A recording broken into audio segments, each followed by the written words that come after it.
Chapter 367. Yeah, you don't have to call me if you're busy. I think my class has a meeting tonight too. Gu Nianji remembered Miao Yunxiao telling her that if they were in the same class, there would be a class meeting at night. Hua Xiaoheng didn't think much of it. Would it be an all-nighter? Give me a call before you go to bed so I won't worry. Okay. Gu Nianji's heart warmed and she was reluctant to let go of Hua Xiaoheng. I'll walk you down. No need. Hua Xiaoheng stopped her. I'll be leaving after I go down. I know, I'll watch you leave. Gu Nianji refused to let go of Hua Xiaoheng's arm. I'll walk you down. This is my turf and you're a guest, of course I have to walk you down. Seeing Gu Nianji's insistence, Hua Xiaoheng didn't insist and walked to the elevator with her. Miao Yunxiao shook her head speechlessly and slammed the door shut.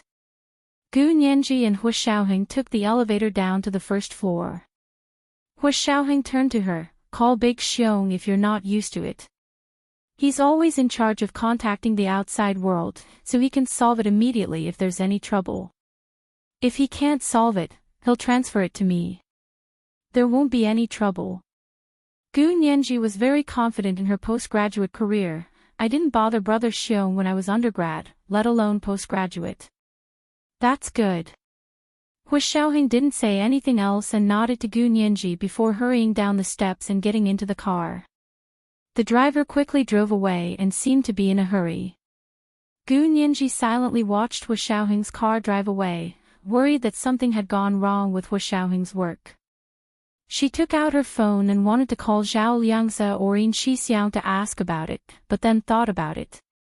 What Hua Xiaoheng did was a state secret and was highly confidential.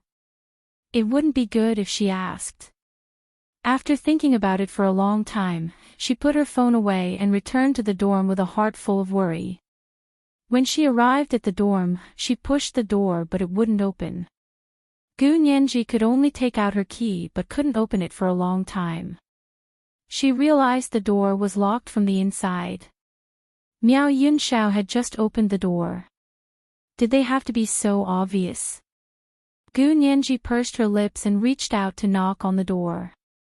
She knocked so loudly that the entire hallway could hear it. Her classmates poked their heads out from their dorms to see what was going on. Miao Yunxiao heard it from inside and trembled with anger. She yanked the door open and growled at Gu Nianji. What the hell do you want? Aren't you ashamed? I'll return those words to you. Gu Nianji said coldly, you knew I was outside, yet you locked the dorm room door. What do you want me to think? You brought a man back just now, I had to be on guard.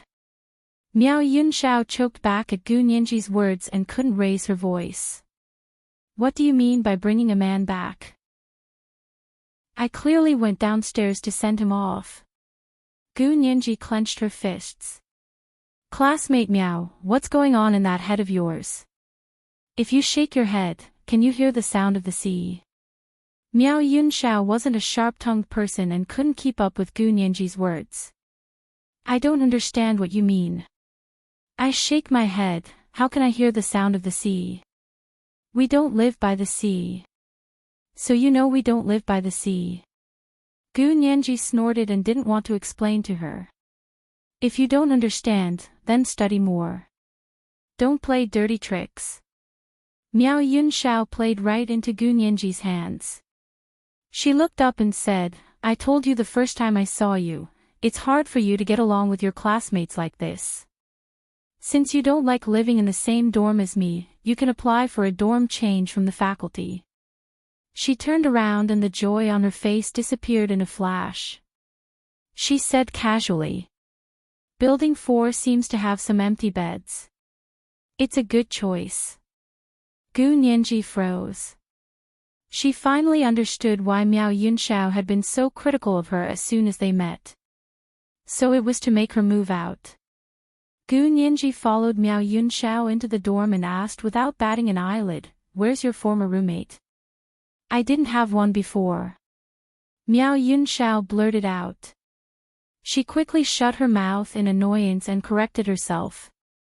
Who I lived with before has nothing to do with you. Gu Nianji smiled. If you don't like living with me, you can ask for a dorm change from the faculty yourself. I didn't say I was leaving. She walked into her room and slammed the door shut. Miao Yunxiao must be comfortable living alone in a 2-bedroom apartment for the first half of the year. No wonder she didn't want anyone else to move in. Gu Nianji ignored Miao Yunxiao's provocation and went to her bathroom to wash her face and put on a face mask. She then sat at her desk and turned on her laptop to prepare for tomorrow's classes. Yin Shixiang sent her the class schedule. Gu Nianji looked at it for a long time and finally understood that she was assigned to the postgraduate class of the Faculty of Law.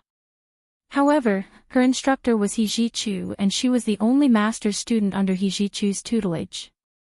Therefore, her classes were taught by He Zhichu alone in his office.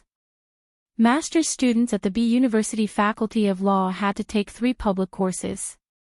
However, He Zhichu used her 6-month internship at the U.S. Congress as an excuse to exempt her from the public courses. This meant that Gu Nianji only needed to take 30 credits for her classes to get her master's degree. One course was 3 credits, so 30 credits meant 10 courses in total. If He Zhichu could arrange her class schedule appropriately, she could finish all 10 courses in 1 year and graduate early. She was very happy as she did her little calculations in front of the computer. She simply wrote He Zhichu an email to ask about graduating early. Gu Nianji received a call from He Zhichu not long after she sent the email. Nianji. You're on campus. He Zhichu's cool voice came from the phone. It was completely emotionless. Gu Nianji was a bit nervous but calmed down when she heard He Zhichu's emotionless voice. Yes, I reported in this morning and just tidied up the dorm. Gu Nianji thought about it and thanked He Zhichu. Professor He, thank you for arranging the dorm for me. It's very spacious and I like it. Although her roommates weren't that great, it wasn't He Zhichu's fault. Gu Nianji didn't want to get hung up on it. He Zhichu smiled on the other end. This is the only building in the graduate dorm that has 2 rooms. It's very popular. The other buildings have 4 rooms. I think you'll want 2 rooms. Gu Nianji actually didn't dislike a 4-room dorm. She used to live in a 4-room dorm during her undergraduate studies at C University.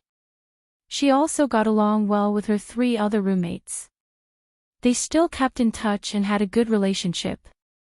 But the graduate dorm, with Miao Yunxiao as an example, Gu Nianji suddenly didn't want to try a 4-room dorm again. She could only say that she was very lucky during her undergraduate studies to be able to meet 3 good friends, Green Tea Fong, Little Temptress, and Lady Chow. Gu Nianji thought about her former classmates as she said to He Zhichu, Professor He, thank you for your help. I really do want to live in a 2-room dorm. She then joked, actually, I don't mind living alone. She wasn't afraid of living alone now. If it had been half a year ago, she wouldn't have dared. He Zhichu also smiled. Tomorrow is the first day of class. Do you know where the classroom is? Gu Nianji got down to business. I just looked at the class schedule and sent Professor He a message to ask if I can graduate early. It's your first day here and you're already thinking about graduating early. That's too early. We'll talk about it later. He Zhichu's voice faded. He hung up and didn't speak to Gu Nianji anymore. Gu Nianji said hello a few times before confirming that He Zhichu had hung up. Just as she was wondering if she should call back, she heard another knock on the door. Miao Yunxiao opened the door and saw that it was their class representative, Yan Kehua. Yunxiao, is the new classmate staying with you? Yan Kehua asked with a smile as she poked her head into the room. Yes. Miao Yunxiao said matter-of-factly, she's staying in this room. She turned around and pointed to Gu Nianji's room. Gu Nianji happened to open the door and saw that other than Miao Yunxiao, there was also a petite girl standing in the living room. Her eyes were bright and playful. You're Gu Nianji. I've heard so much about you. Nice to meet you. She extended her hand to Gu Nianji enthusiastically. It was the second watch. What about the monthly votes, dear ones? That's all. There were also recommendation votes. P.S. Thank you heavens beggar for tipping me a piece of jade yesterday. Happy birthday, thank you dear ones. Mwah. Also, chapter 363 was blocked again. I've re-edited it and am looking for an editor to unlock it. Chapter 368. Gu Nianji still had a facial mask on her face, so she looked like a paper doll. However, everyone was a girl and knew that she was using a facial mask, so no one made a fuss. She smiled and shook hands with Yan Kehua, then pointed to her face. Wait a moment, I'll go and take it off. Gu Nianji returned to her room to wash her face mask. In the living room, Yan Kehua whispered to Miao Yunxiao, do you know who this classmate is? I heard she's the only master's student recruited by Professor He Zhichu from the United States. He didn't recruit from our school, but from another school. Miao Yunxiao and Yan Kehua were both undergraduates at B University and then got into the university's postgraduate program. This kind of student usually looked down on students from other schools. However, He Zhichu's specially recruited students were different. Miao Yunxiao's eyes widened and she asked nervously, really? She's Professor He's graduate student?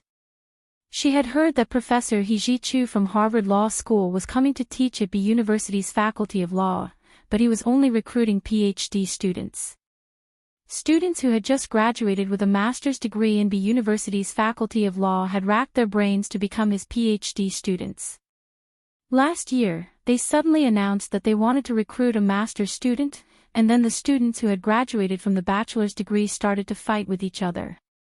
In the end, of all the applicants from all over the country, He Zhichu only recruited one person, Gu Nianji, a C University Faculty of Law undergraduate.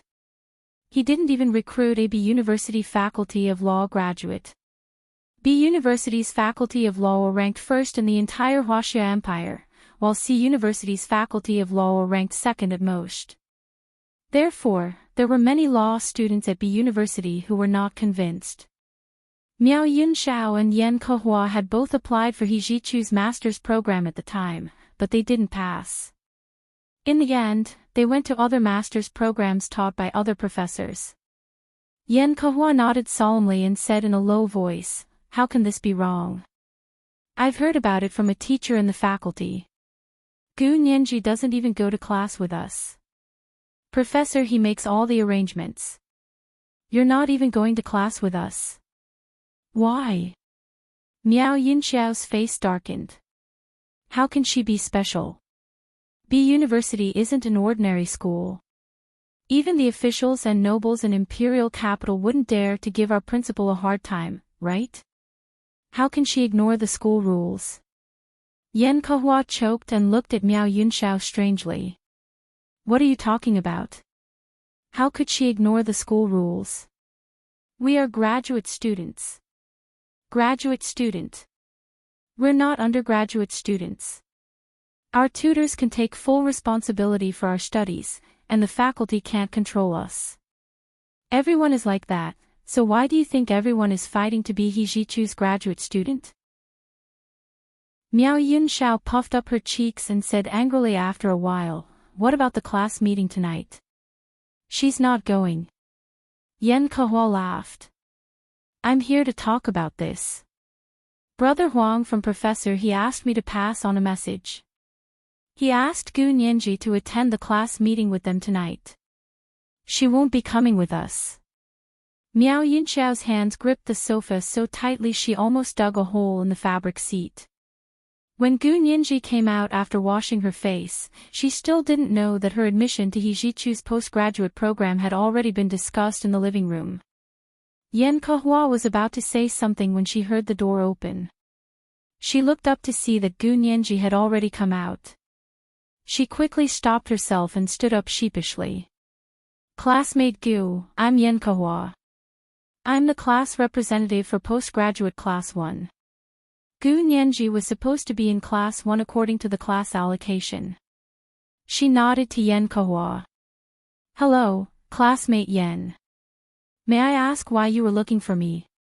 Yen Kehua quickly replied, I have something to discuss. Do you know Brother Huang from Professor He's team?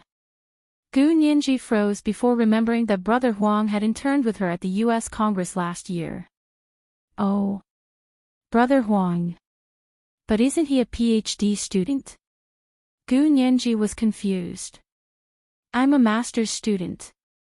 She was a master's student. People would think she was out of her mind if she had a meeting with a PhD student. It's like this. Because you're the only master's student that professor he recruited, he's in charge of all your studies. This includes your class schedule, monthly postgraduate stipends, social practice, and thesis reports. They're all from Professor He. Yen Kehua explained enthusiastically to Gu Nianji. Go over there tonight. Brother Huang should have more things to tell you. Attending the university, other than student registration, there were other things to do. For example, she had to apply for a card so that the stipend would be directly transferred to her card. She also had to apply for a student ID, library ID, and other necessary documents. Yin Shixiang only helped Gu Nianji with the registration and student registration. She still had to apply for a card herself. However, to apply for a card, she needed proof from the faculty before she could go to the relevant departments. Now that Yen Kehua said that all stipends would be paid by He Zhichu, she had to go to Brother Huang from He Zhichu's team to apply for a card. Gu Nianji smiled. Thank you, classmate Yen. You said it just in time. Otherwise, I wouldn't know how to eat tomorrow. The school cafeteria used a card to pay. Without a card, you couldn't go to the student cafeteria. You had to go to the restaurants on campus that were open to the public. Of course, the price was worlds apart. For the same food, students would only pay 1/5 of what they would pay in restaurants with their cards. Although Gu Nianji didn't lack money, she didn't want to be different from other students. She was supposed to eat in the cafeteria anyway, so why would she give money to another restaurant? Moreover, it was the same food, and the same owner. Oh. You haven't applied for a card yet? Yen Kehua was envious. I heard Professor He's stipends are great. Our faculty gets a monthly stipend of 500 renminbi, and the rest depends on our instructors. If you work for them, you'll get extra stipends. Professor He's stipends are the highest. Really? Miao Yunxiao was listening intently. Who did you hear that from? Brother Huang and the others. Yen Kehua acted like they knew each other very well. Brother Huang and I are both in the Graduate Student Council, so we often hear them talk about it. Every time we students go out to eat, Professor He's PhD students pay the bill when we don't have funds.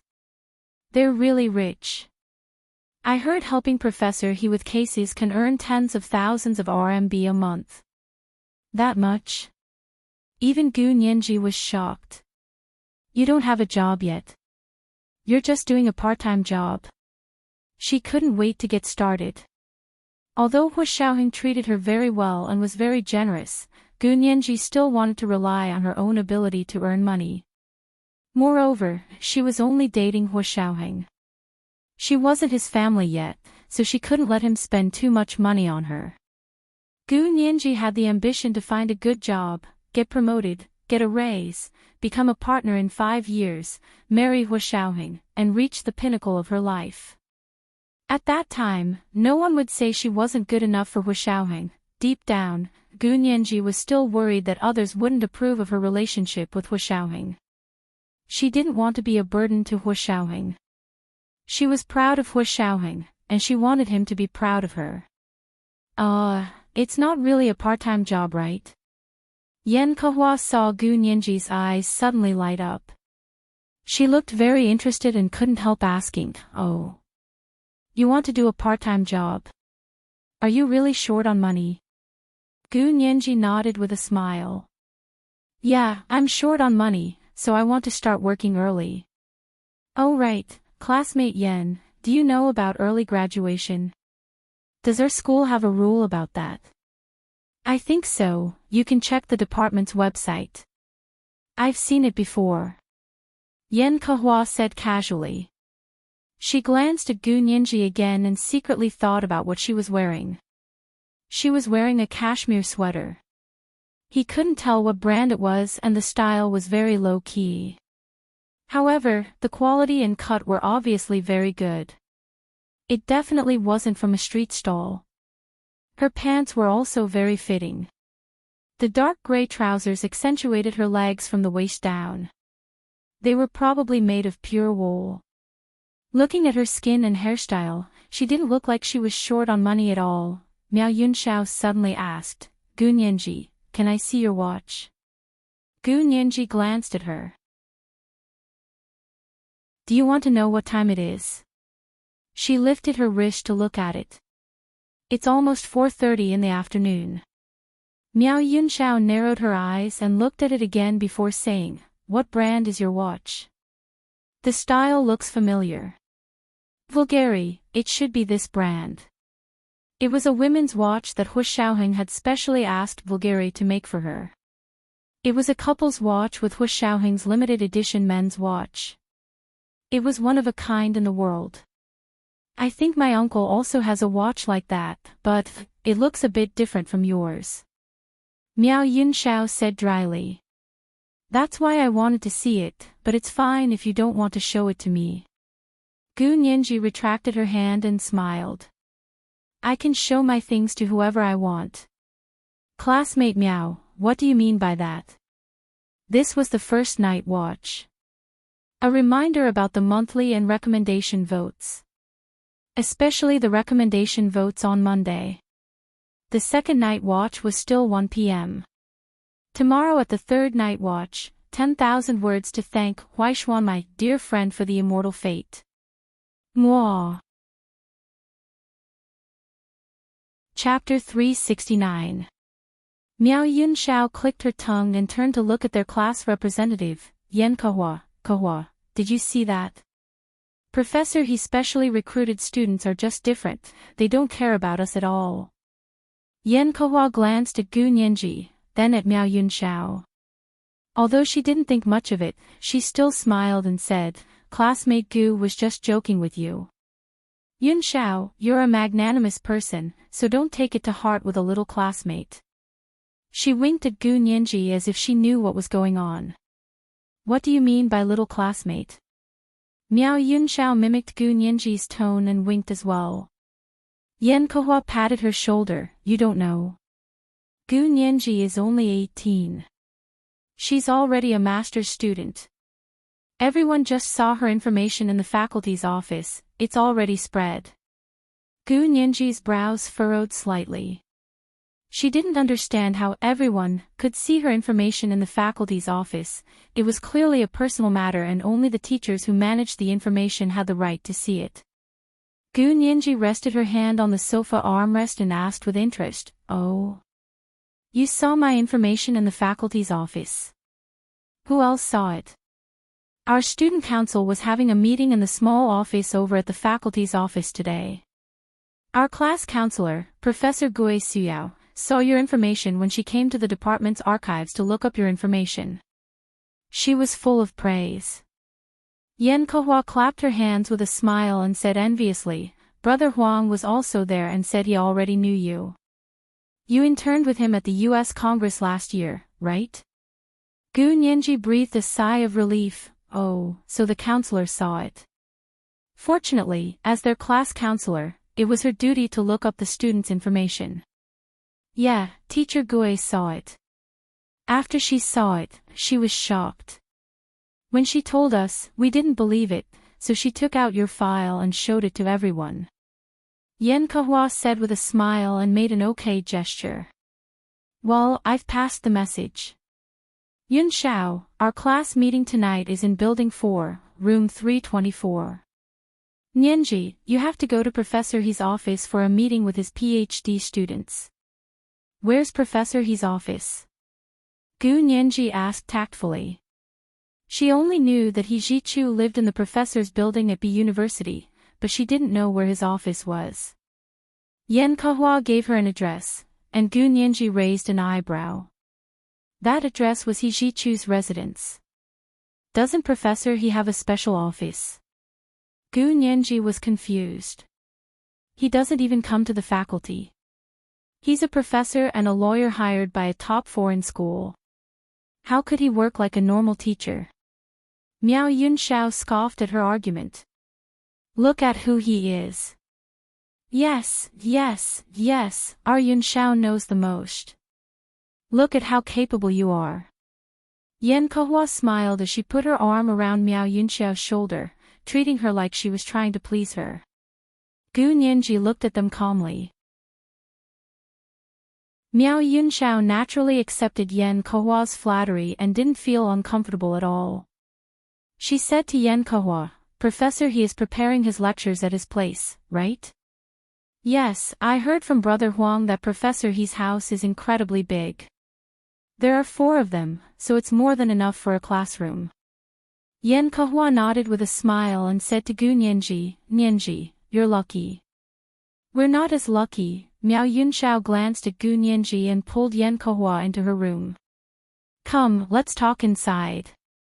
Classmate Gu isn't in our class anymore, so she probably doesn't want to hear about things that have nothing to do with her. Isn't that right, classmate Gu? Gu Nianji's eyes darkened as she looked over.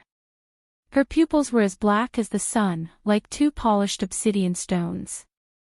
Her eyes shone brightly but were so dark that it was impossible to tell what she was thinking. Miao Yunxiao had always been good at reading people's expressions and knew what to do to provoke the other person's emotions. But she wasn't so sure about Gu Nianji. Gu Nianji seemed to be very angry at her words but didn't react as Miao Yunxiao expected. Miao Yunxiao had already labeled Gu Nianji as a shrewd person, and now that she knew she was only 18 years old, she had an unwavering determination. Her shrewdness wasn't just average. Miao Yunxiao didn't like shrewd girls like Gu Nianji. She knew how to hide her thoughts at such a young age and had bad character. She pursed her lips and pulled Yen Kehua into her room. As soon as the door closed, Yen Kehua excitedly whispered in Miao Yunxiao's ear, Also, I saw in Gu Nianji's file that her parents died and she's an orphan. Miao Yunxiao's heart thumped and she couldn't help clapping her hands together. That's right. I was wondering why she seemed so strange and always had a bone to pick with me. I've been tolerating her for so long, so it turns out I know too much. She gestured with her hand, making a chop gesture at her neck. What do you mean you know too much? Yen Kehua was shocked. What do you know? She's not simple. Miao Yunxiao whispered. You said her parents died and she's an orphan, but she was able to study all the way to graduate school. She's also very vain and is very particular about her appearance. I just went to see the skincare and makeup in her room and they're all branded goods. Even my cousin can't afford some of them. How do you think an orphan like her can afford these things? Oh. Yen Kehua gasped. Your cousin whose father is the deputy chief of staff of the military. That's the daughter of a high-ranking military official. Yes. Miao Yunxiao became reserved. But my cousin is very nice. She's never looked down on people like other children of high-ranking officials. She loves to mingle with us commoners. Also, she didn't rely on my uncle's influence to find a good job after graduating from university.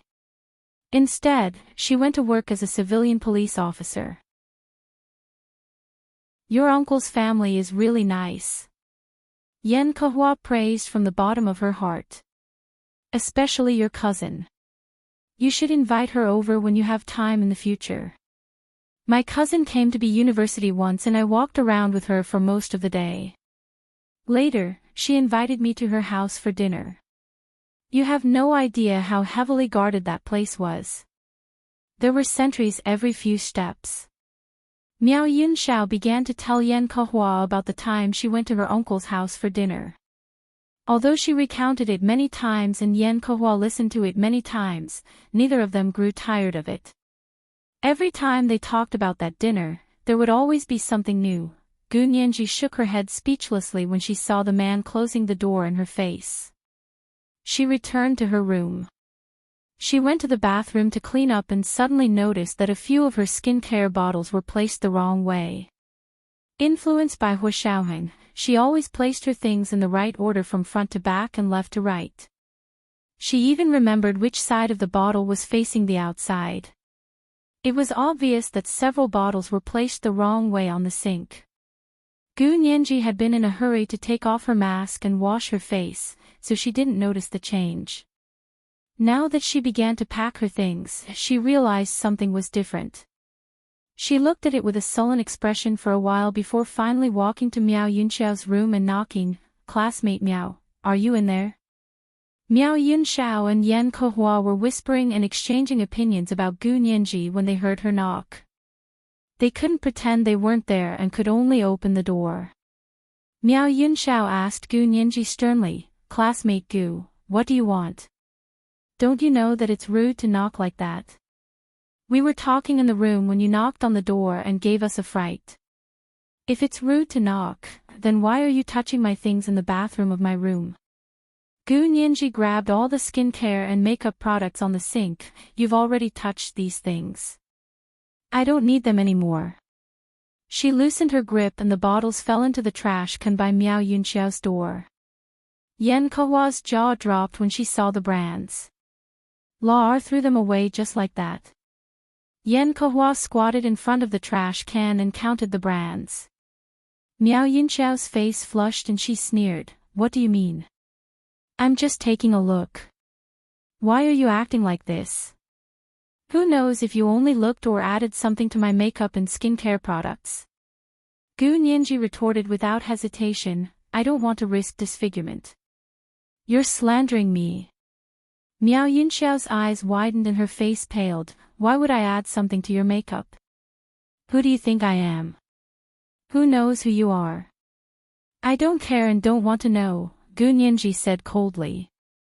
"But you snuck into my room and touched my things. That's a thief. Strictly speaking, I can call the police." "Nonsense. I didn't steal anything from you, you can't accuse me." Miao Yunxiao panicked. She really only went to look and saw the brands her cousin used. She picked them up to study and thought they were fake. She didn't expect them to be real, but I'm curious, I remember I locked the door when I left. How did you get in? Gu Nianji crossed her arms and didn't want to let Miao Yunxiao go. This girl was full of tricks and Gu Nianji didn't think she needed to accommodate her. Hu Xiaoheng had taught her to either tolerate or leave when dealing with people she didn't like. It was the first day of school and she didn't want to live like this for the next 2.5 years. Yan Kehua was also shocked. "You locked the door?" "No way. How could you get in if you locked Yunxiao? Also, Yunxiao comes from a good family and has money. Why would she do something like that?" "But you..." Yan Kehua spoke up for Miao Yunxiao and looked Gu Nianji up and down. "Your family is average and both of your parents are dead. Everyone knows that, so where did you get the money to buy all these world-famous skincare and makeup products?" This was the second update with 3,000 words. Let me remind everyone about the monthly and recommendation votes. Especially the recommendation votes on Monday.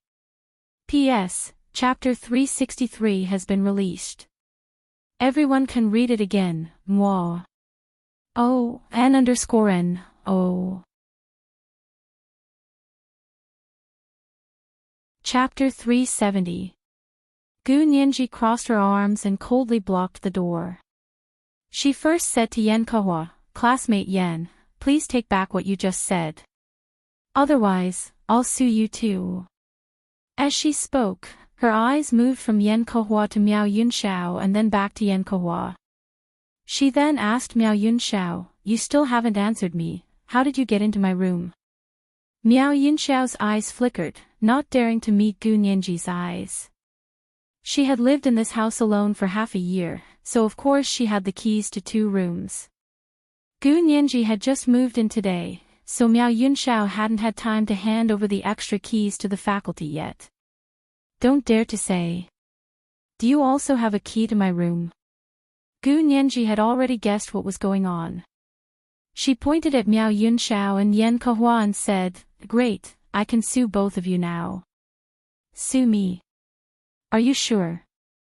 Yan Kehua panicked. What did I say wrong? How dare you sue me? Didn't you hear that I'm trying to smooth things over for your own good? Yan Kehua winked at Gu Nianji anxiously, telling her not to offend Miao Yunxiao. Yan Kehua came from an ordinary background, but she had been a straight-A student since she was a child. That was how she was able to enter the best law school in the Huaxia Empire, B University. If she really was sued, then there would be an ugly mark on her clean resume. Even if Gu Nianji didn't win, it would affect her future job search. Moreover, Miao Yunxiao's family background wasn't something normal students like them could compete with. She spoke up for Miao Yunxiao because she was afraid Gu Nianji didn't know Miao Yunxiao's background and would offend her. It wasn't easy for an orphan girl to become Professor He Jichu's graduate student in the B University Faculty of Law. She couldn't ruin her future because of a moment of willfulness. Kehua, don't be a good person, she doesn't appreciate it at all. Miao Yunxiao clenched her fists, you're not wrong. She's an orphan with both her parents dead, yet she uses such good skincare products and cosmetics. Everyone knows where she got her money from. Where did my money come from? Tell me about it. As Gu Nianji spoke, she put her hand in her trouser pocket and secretly turned on the record button on her phone. Her phone had been modified by Zhao Liangzi, so it was the most convenient for recording and recording. Who doesn't know? Stop pretending. Miao Yunxiao pouted. Don't make me say anything nice. Say it. I just met you today and you already know where I got my money. Are you a clairvoyant? Gu Nianji put her hands in her trouser pockets and looked relaxed as she waited for Miao Yunxiao to fall into her trap. There's no need for foresight, just a simple deduction. Miao Yunxiao circled Gu Nianji, you come from an ordinary family, your parents are both dead, you've always been studying, but you live a luxurious life. You're also quite pretty, so anyone with a brain would conclude that your money came from an unknown source. Maybe it's not clean at all. Gu Nianji took out her phone from her trouser pocket and pressed pause. She said to Miao Yunxiao and Yan Kehua, yes, what you said just now constitutes defamation of my reputation. I reserve the right to sue, depending on your future behavior. You dare to sue me? Miao Yunxiao couldn't hold it in anymore and held on to Yan Kehua's shoulder as she laughed. Go ask around and find out who the presiding judge of the Imperial Capital Intermediate People's Court is. Are you sure the court will accept your case if you sue me? If the court didn't accept it, how could she sue? Oh. Gu Nianji thought about it. The presiding judge of the Imperial Capital Intermediate People's Court is your relative. Of course. Miao Yunxiao looked at her with amusement. Do you still want to sue? Why not? Gu Nianji shrugged. Your relative should be avoiding my case because of the principle of avoiding suspicion. I don't believe he would dare to openly violate legal procedures and abuse his power for personal gain. Miao Yunxiao's expression changed. What did you say? What? Are you scared? If your relative dares to abuse his power for personal gain, I'll take it all the way to the Supreme Court and sue your relative as well. What do you think? You've never sued a judge before, right? Miao Yunxiao was speechless. The presiding judge of the Imperial Capital Intermediate People's Court was also her uncle. Her mother had 3 sisters. Her mother was the only one who married a businessman. As for the other 2, one was married to a soldier, and the other was married to a judge. Both of them had higher statuses than her family. However, her family was rich, so the 3 families got along well. But if Gu Nianji really exposed her and took it all the way to the Supreme Court, even her own uncle wouldn't dare to speak up for her. Also, it was usually her family that begged her two uncles, so how could she really cause trouble for them? She was only scaring Gu Nianji earlier, and her classmates knew her background so they were polite to her. She didn't even need to bring up her uncles. She didn't expect Gu Nianji to refuse to even bring up two uncles this time. Could it be that Gu Nianji's sugar daddy was really rich and powerful? Miao Yunxiao couldn't help but think of the man she saw that morning. She had never seen such a handsome man, one look was enough to take her breath away. And the military vehicle Gu Nianji had taken to school, putting all the clues together, Miao Yunxiao didn't dare to act rashly. She finally suppressed the anger in her chest and said reluctantly to Gu Nianji, "Fine, classmate Gu, you win. It was my fault. Please be magnanimous and forgive me just this once." Yan Kehua was stunned, she had never seen Miao Yunxiao lower her head to anyone. Why did Gu Nianji say she was going to sue her, but she didn't say anything? Yan Kehua looked between Gu Nianji and Miao Yunxiao in shock and uncertainty. Gu Nianji already hated Miao Yunxiao to the core. It was because Miao Yunxiao's speculation of her relationship with Hu Xiaoheng had crossed Gu Nianji's bottom line. She didn't want to live with this kind of person. "Classmate Miao, if an apology works, why do we need the law?"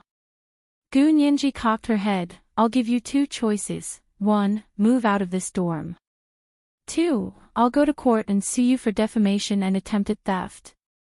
Miao Yunxiao's face flushed red, she growled, "Gu Nianji, don't go too far. I already apologized and you still won't let it go, don't think I'm afraid of you. You'll know who's going to lose face when this gets out." "Oh. So you still haven't given up on slandering my reputation?" Gu Nianji wouldn't let her go. "If you keep spouting nonsense like this, I'll sue you and you'll go to jail."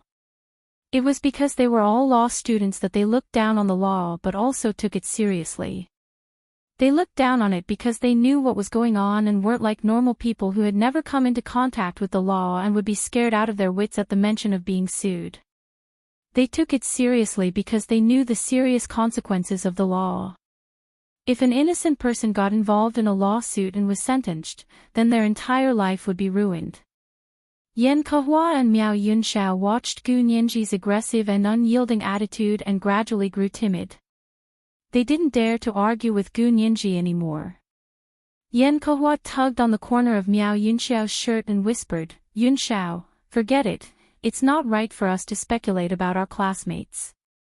She said sincerely to Gu Nianji, "Classmate Gu, I was in the wrong today. I shouldn't have said something like that. We're law students and the law is all about presumption of innocence. What I said just now was really baseless and tarnishing your reputation. I'm sorry, please forgive me and give me a chance."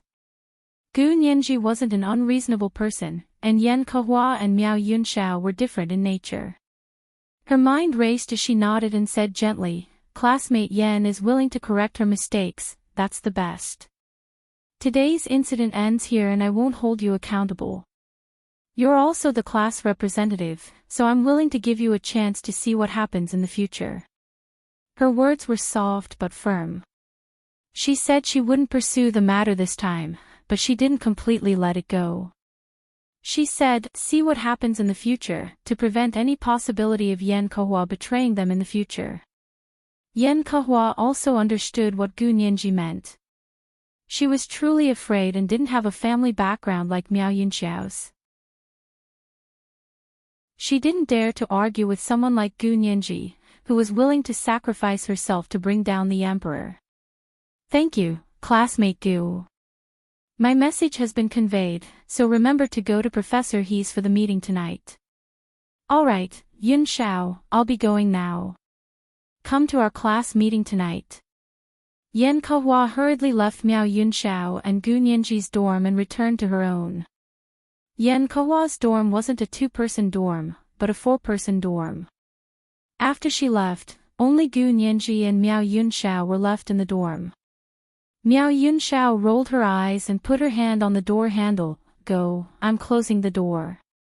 "Wait. Gu Nianji blocked the door with her foot. We're not done yet. What else is there? Didn't I already apologize? Miao Yunxiao said impatiently, and about you, I won't tell anyone else either. Don't worry about it. Don't worry. What can't I tell anyone? Gu Nianji sneered, what's there to worry about? Are you doing me a favor by not spreading rumors about me? I've never heard such ridiculous logic. Go away. Miao Yunxiao was furious and couldn't take Gu Nianji's pestering anymore.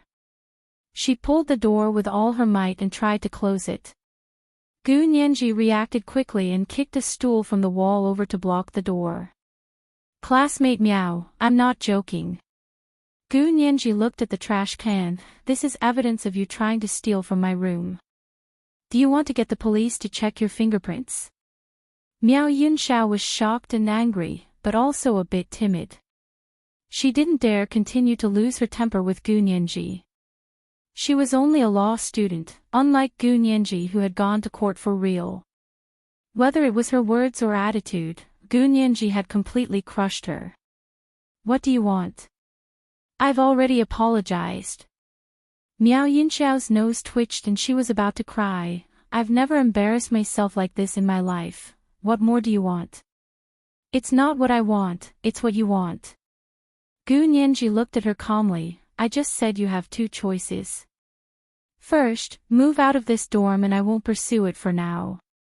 Second, if you don't move, I'll sue you and make you live in jail. You'll have to move even if you don't want to. This was the first 3,000-word update. Today's third update was for the monthly and recommendation votes of the 10,000-word marriage proposal fans. The second update was at 2 p.m., for Huaishuan My Darling to add an update. The third update was at 7 p.m. Mwah. Chapter 371. Miao Yunxiao looked at Gu Nianji nervously, her entire body trembling. Are you serious? You're going to court over something so small? You're tarnishing the school's reputation, the faculty won't support you. Why would I joke about something like that? Gu Nianji shook her head. Oh right, I do need to tell the counselor, but what does it matter if the faculty supports me or not? This is between you and me, I'm the one suing you. Does the faculty care about lawsuits between students?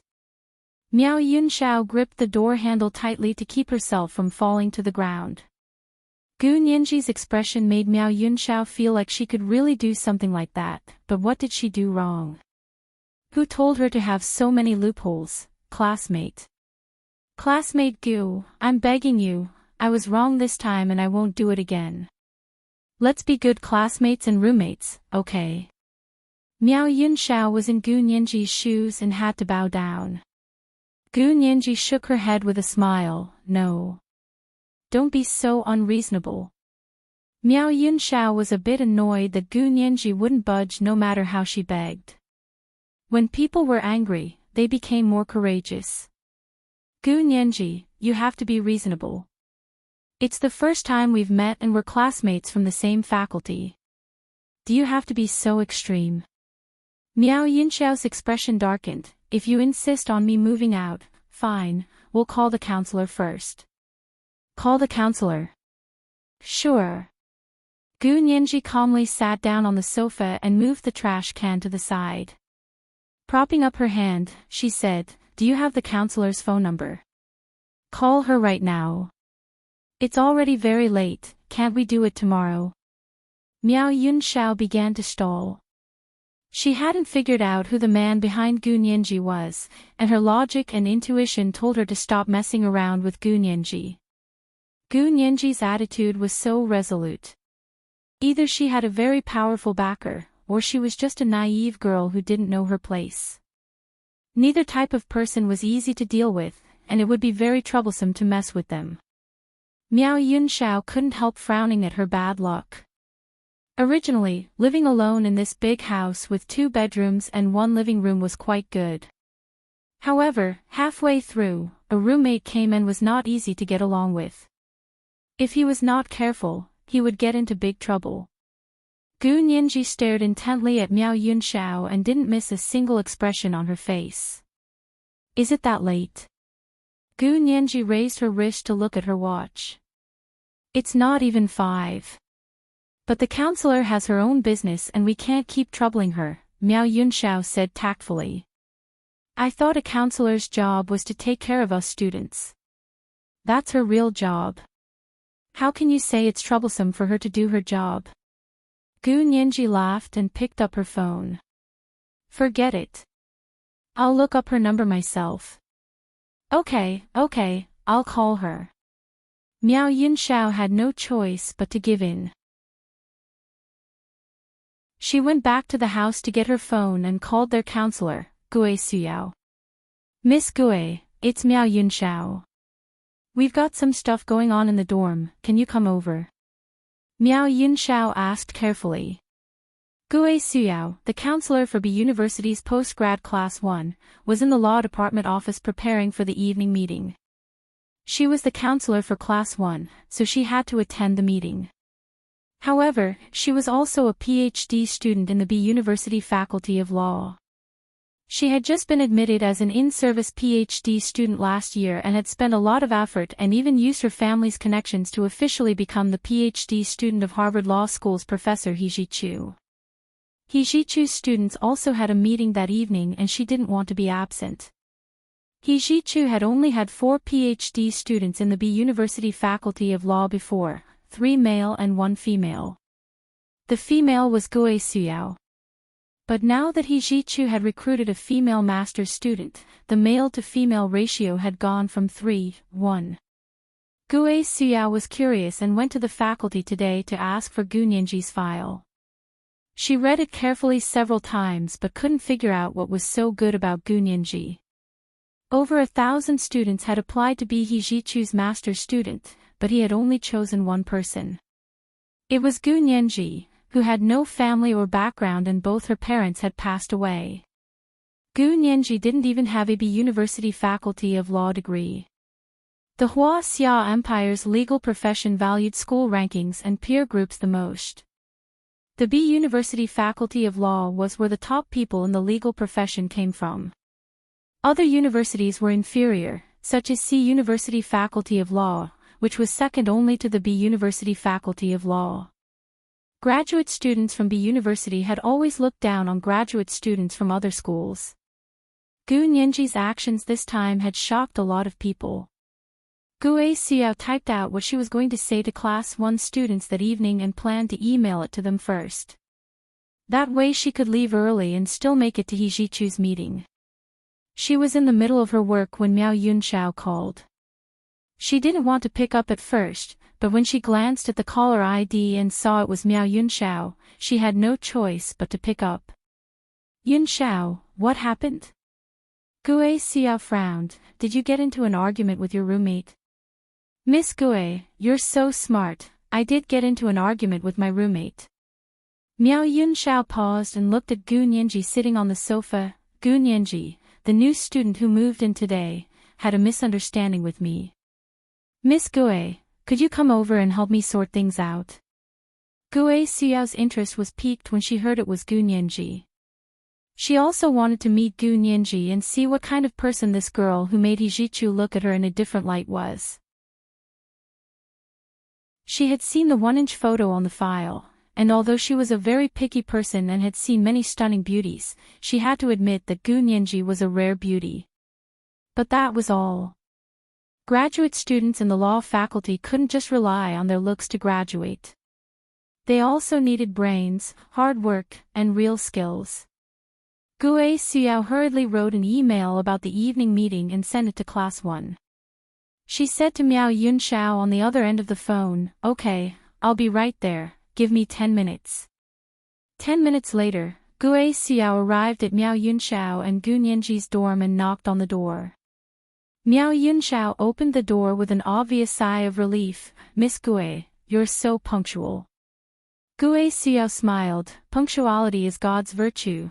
I always plan my time to the fullest and race against time."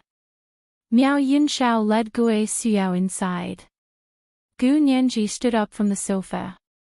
Miao Yunxiao introduced them. Miss Gue, this is Gu Nianji.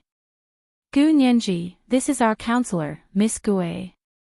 Gue Xiao studied Gu Nianji carefully and saw that she only wore a very simple cashmere sweater and trousers. She didn't have any makeup on, but her fair skin was so tender it almost seemed like it was dripping water. Her large eyes were black and white with slightly sunken eye sockets that made her eyelids look large and deep. Her eyes were like an ancient well, calm and unfathomable.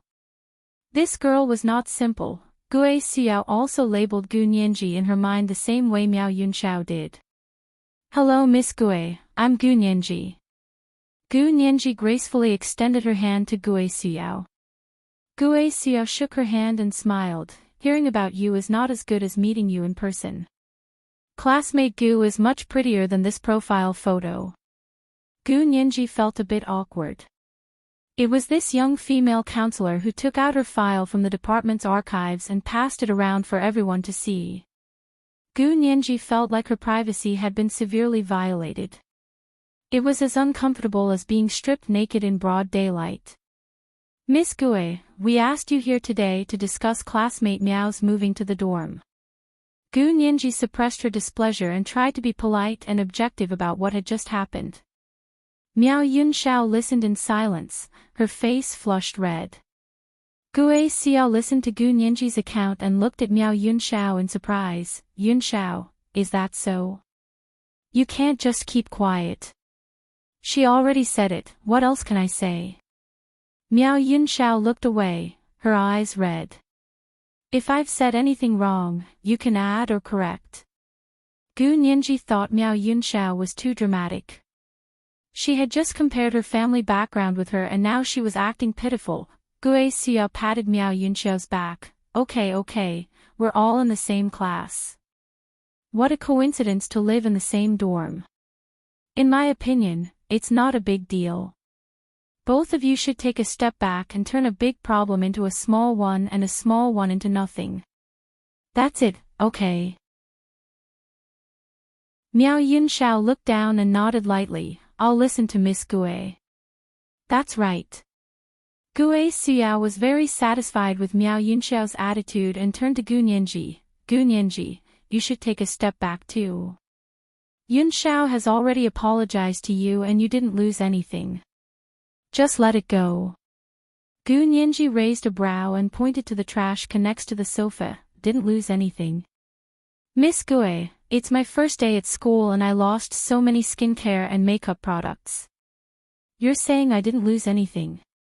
Gue Xiao smiled at her. You just said that you threw it into the trash yourself. You can't blame it on Yunxiao, can you? Gu Nianji saw that the teacher was obviously taking sides and didn't want to be polite. Miss Gue, I'm afraid you're reversing cause and effect. I'm reversing cause and effect. Are you saying I'm illogical? Gue Xiao was even more amused. Classmate Gu, you're really a newborn calf that's not afraid of tigers. You're brave enough to say and do anything. No, I'm just being reasonable. Gu Nianji stood up. Since Miss Gue says so, I'll have to call the police to check fingerprints. Fingerprints? Gue Xiao's expression turned serious. Gu Nianji, it was Yunxiao's fault to go to your room when you weren't around, but it shouldn't be enough to call the police, right? You were the one who threw these things. You said it yourself. This was the second 3,000-word update. It was the Immortal Book Fate added update 4, Why Xian Mine. A reminder for the monthly and recommendation votes. 7 p.m. of the third update. Mwah. Chapter 372. I threw it myself, but why did I throw it? That was because she had touched these things. She snuck into my room when I wasn't around and who knows what she did to these things. I don't dare use them again. Gu Nianji spread her hands and continued. 3 years ago, a serious criminal case happened at a university. Did you guys hear about it? What criminal case? There are so many cases at the university, who knows which one you're talking about? Miao Yunxiao looked at Gue Xiao with displeasure. Miss Gue, don't you think she's going too far? Not only did she want me to move out, but she also wants to sue me. Gue Xiao's heart skipped a beat and her expression turned serious. She recalled a case that indeed started from a roommate argument. Then, one of the dissatisfied roommates dripped something into their roommate's skincare products, which caused serious burns on the face of that roommate and completely disfigured her. Miss Gue, you must remember now. Gu Nianji relaxed a little. That case started from a roommate argument and ended with one serving over 10 years in prison and the other being disfigured and permanently disabled. Miao Yunxiao's heart sank when she saw Gue Xiao's expression change. Her face turned from red to white as she looked back and forth between Gu Nianji and Gue Xiao. Miss Gue, what case are you guys talking about? You don't remember. Even I almost forgot. Gue Xiao's expression grew more serious. Classmate Gu is right. She looked at Miao Yunxiao. How did you get the key to classmate Gu's room? Are you going to take all the responsibility if something happens to her? Miao Yunxiao was extremely embarrassed. She had thought she would be living alone in the suite, so she had asked the dormitory tutor for the key to the other room. Miao Yunxiao was supposed to return the key when Gu Nianji came to report in, but she wanted to continue living alone, so of course she wouldn't return it so easily. It's great that Miss Gue remembers the case so I don't have to waste my breath. Gu Nianji was indeed a bit thirsty after speaking so much. Miss Gue, please wait for a moment, I'll be right back. Gu Nianji got up and walked back to her room. She took out 2 bottles of water from the small refrigerator and handed one to Gue Xiao. Miss Gue, please have some water. Gue Xiao took the bottle of water but didn't open it right away. After a moment of silence, she said to Miao Yunxiao, Yunxiao, you really crossed the line today. But I already apologized. Miao Yunxiao was on the verge of tears as she pointed at Gu Nianji. Do you really want me to move her away before you stop? Gue Xiao looked at Gu Nianji and saw her determined expression. Gue Xiao couldn't persuade her further and finally said to Miao Yunxiao, I think classmate Gu's request is very reasonable. As long as you move out, you'll be able to avoid a lawsuit. Think about it, don't you agree? From this point of view, moving out was not an unacceptable thing. However, B University's graduate student dormitory was a 2-person dormitory with its own bathroom. The other dormitories had 4 people sharing one bathroom. Although the cost of accommodation in this building was much more expensive, everyone still fought to stay here. If she moved out, it would be very difficult to stay here again. Gue Xiao was also in a dilemma. Finally, she said, how about you ask other students if they're willing to switch dormitories with you? She then asked for Gu Nianji's opinion. Classmate Gu, what do you think? Would you be willing if someone else lived with you? Gu Nianji thought about it and nodded. Sure, as long as classmate Miao moves out and doesn't live with me. Who she lives with has nothing to do with me. Gue Xiao sighed in relief. Her opinion of Gu Nianji had changed a lot. Although this girl was stubborn, she wasn't unreasonable and didn't know how to bend the rules. She now understood why he Jichu chose Gu Nianji to be his master's student out of thousands of people.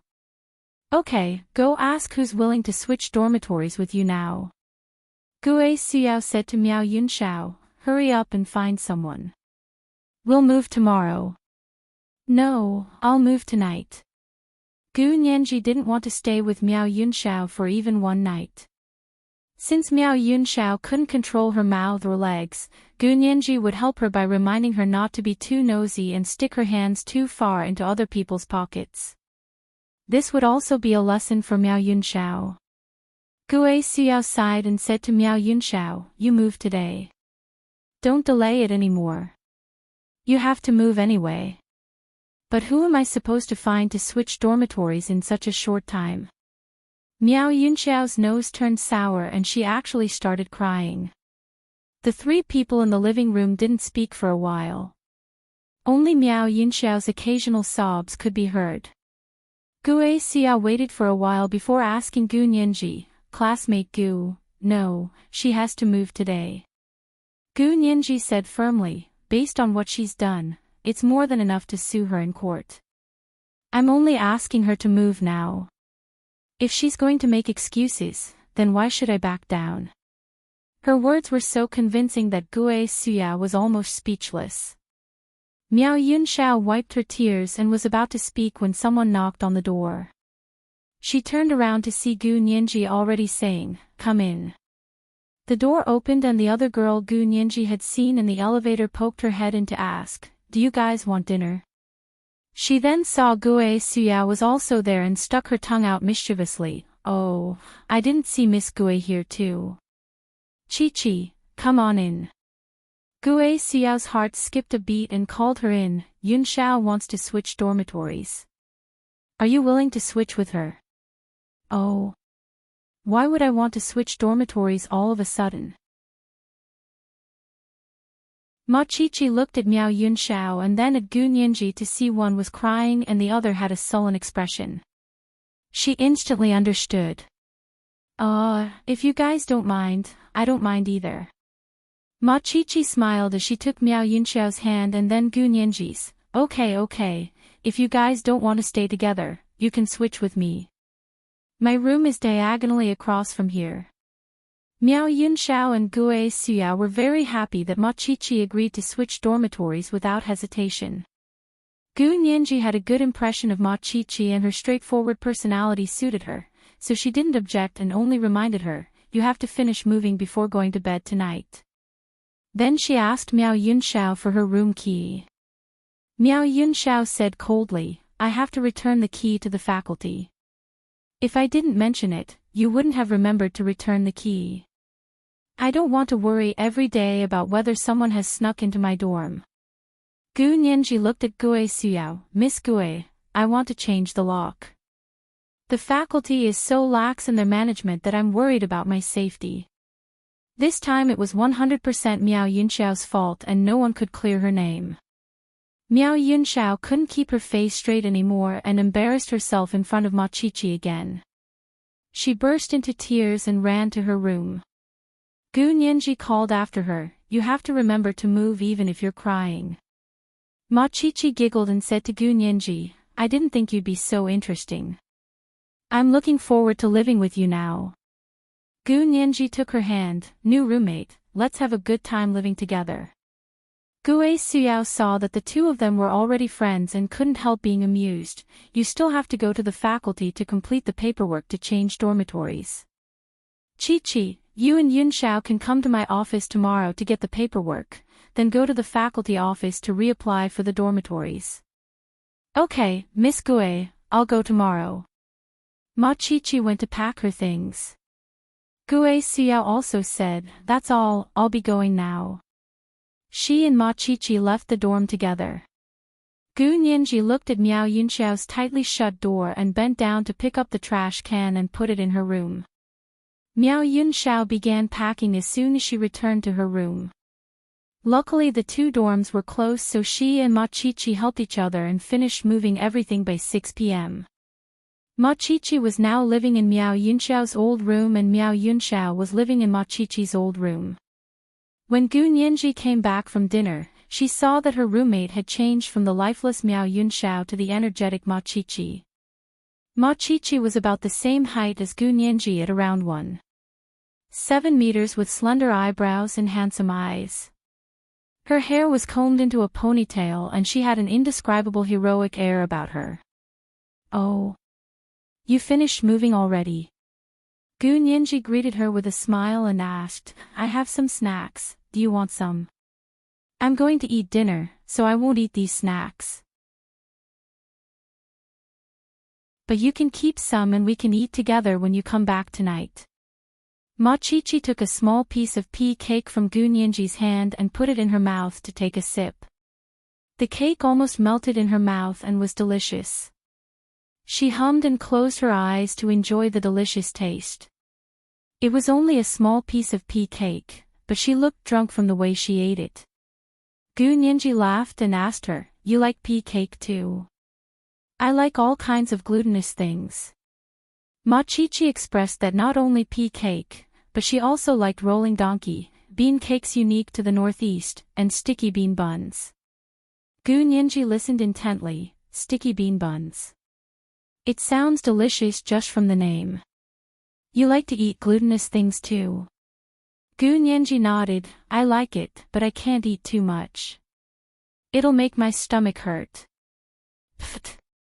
As long as there's good food, who cares if my stomach hurts? I'll only know after I eat it anyway. Ma Chichi said excitedly and sat across from Gu Nianji. She ate another piece of rolling donkey before standing up. Where did you buy these little cakes? I've never had such delicious pea cake and rolling donkey before. I've wasted my last 20 years. Gu Nianji giggled at her teasing and said, my friend bought them for me. I'll ask him where he bought them when I have time. Okay, you must remember to tell me. Ma Chichi said seriously, I can only let good food and beautiful women down in my life. Beauty, you must remember to tell me where to buy good food. It was the third watch. Let me remind you about the monthly votes and recommendation votes. Mwah. Chapter 373. You're exaggerating. Gu Nianji smiled until her eyes curved into two crescent moons. She covered her mouth with her hand, and the back of her hand was as white as jade. Her originally pure eyes narrowed and slanted because of her smile, and there was a hint of seductiveness in them that made them look watery. Although Ma Chichi was a woman and a straight woman at that, her heart skipped a beat when she saw it. She shook her head and covered Gu Nianji's eyes with a smile. Demon. You're too demon. Nianji, don't look at me with such seductive eyes again. Be careful that I don't turn gay. Gu Nianji couldn't hold it in anymore and laughed until her stomach hurt. The two of them joked around in the living room, and their laughter traveled all the way to the hallway. A classmate from next door poked her head in to look and laughed. Oh. It's really different now that someone else is living here. This house used to be so lifeless, and everyone had to tiptoe when passing by, afraid to disturb Her Highness's fragile nerves. Gu Nianji was speechless. Who was she talking about? Ma Chichi walked over to push the girl's head and laughed. You talk too much. It's not as ridiculous as you make it out to be. Oh right, I think you have to speak at the class meeting tonight. Are you ready? Oh. I forgot. Thanks for the reminder, Chi-Chi. The girl quickly slipped back to her dorm. Gu Nianji glanced at Ma Chi-Chi and felt that not only was she straightforward, but she also didn't like to talk behind people's backs. She was indeed a good girl with a good character. Ma Chi-Chi turned around, but Gu Nianji had already looked away. She said to her, the cafeteria is about to close. Aren't you going to eat? Oh. I forgot. I had too much fun eating the pea cake. Ma Chi-Chi almost jumped up as she spoke. She rushed to her room to grab her purse and rushed out the door. Gu Nianji couldn't straighten her back from laughing and slumped on the sofa alone. After a long time, she realized that her cheeks were a bit stiff. She had been smiling the whole time. The sky gradually darkened. Gu Nianji looked at her watch. It was already 7 o'clock. He Jichu's meeting was reportedly pushed to 8:30 to accommodate one of his doctoral student schedules. Class 1's meeting started at 7:30. After dinner, Ma Chi-Chi would go straight to Class 1's classroom for the meeting. This meant that Gu Nianji would have an hour to herself. She got up from the sofa and went to her room to continue organizing her books and clothes. Not long after, Hua Xiaoheng's phone suddenly rang. She hurriedly got up from behind the desk and ran to the bed to get her phone, but she tripped over the stool in the middle of the room. She rolled on the ground and almost rolled forward to the side of the bed. She grabbed her phone from the edge of the bed and hurriedly swiped it open. Hello. She panted. Is this Hua Xiao? Hu Xiaoheng held a cigarette in one hand as he sat on the balcony of the suite on the second floor of the official residence, lost in thought. There was a cup of tea on the small coffee table beside him, as well as an oval sky blue porcelain saucer with 2 small tea pastries on it. Hu Xiaoheng didn't like this kind of sweet and sticky taste, but she wasn't by his side. Seeing what she liked to eat made him feel better. Taking another bite of the tea was as intoxicating as the taste of her in his mouth. Nianji. Hu Xiaoheng's voice came from the phone. It was low and magnetic, like a cello by the stream at night. Mixed with the steam, it was intoxicating. Gu Nianji panted and said, Hu Xiao.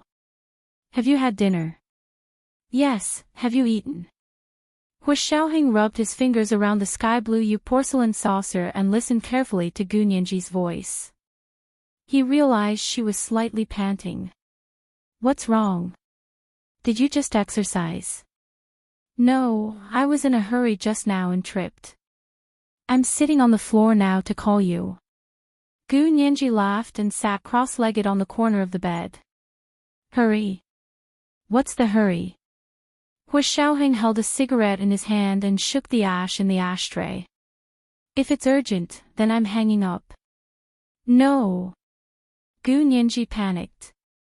I tripped and fell because I was in a hurry to answer your call. If you hang up again, wouldn't I have tripped for nothing? So you're blaming me? Hu Xiaoheng's low chuckle came from the phone like a small hand playing with her earlobe. Gu Nianji covered her pounding chest with her hand and thought to herself, Hu Xiao, can you tease me a little more? Tease me a little more, or I'll eat you up. Of course it's your fault. Gu Nianji said angrily. If you called me more often, I wouldn't be so flustered when I hear your phone ring. The corners of Hu Xiaoheng's lips curled up imperceptibly. He deliberately teased her. Things are precious when they are rare, so you should call even less in the future. No way. Gu Nianji panicked and stood up abruptly. The bruise on her leg hit the corner of the bed again, and she finally couldn't help but groan. Hu Xiaoheng's smile quickly faded and he also stood up. Nianji. What's wrong? Gu Nianji was in so much pain that she couldn't speak for a long time. She gripped the phone tightly and rubbed her leg as she slumped on the bed. After a long time, she finally said in a muffled voice.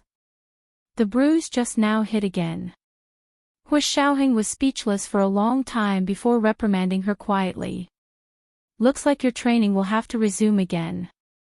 You're staggering in your own room. How long has it been since you last trained? How long has it been since you last ran? Gu Nianji cried internally.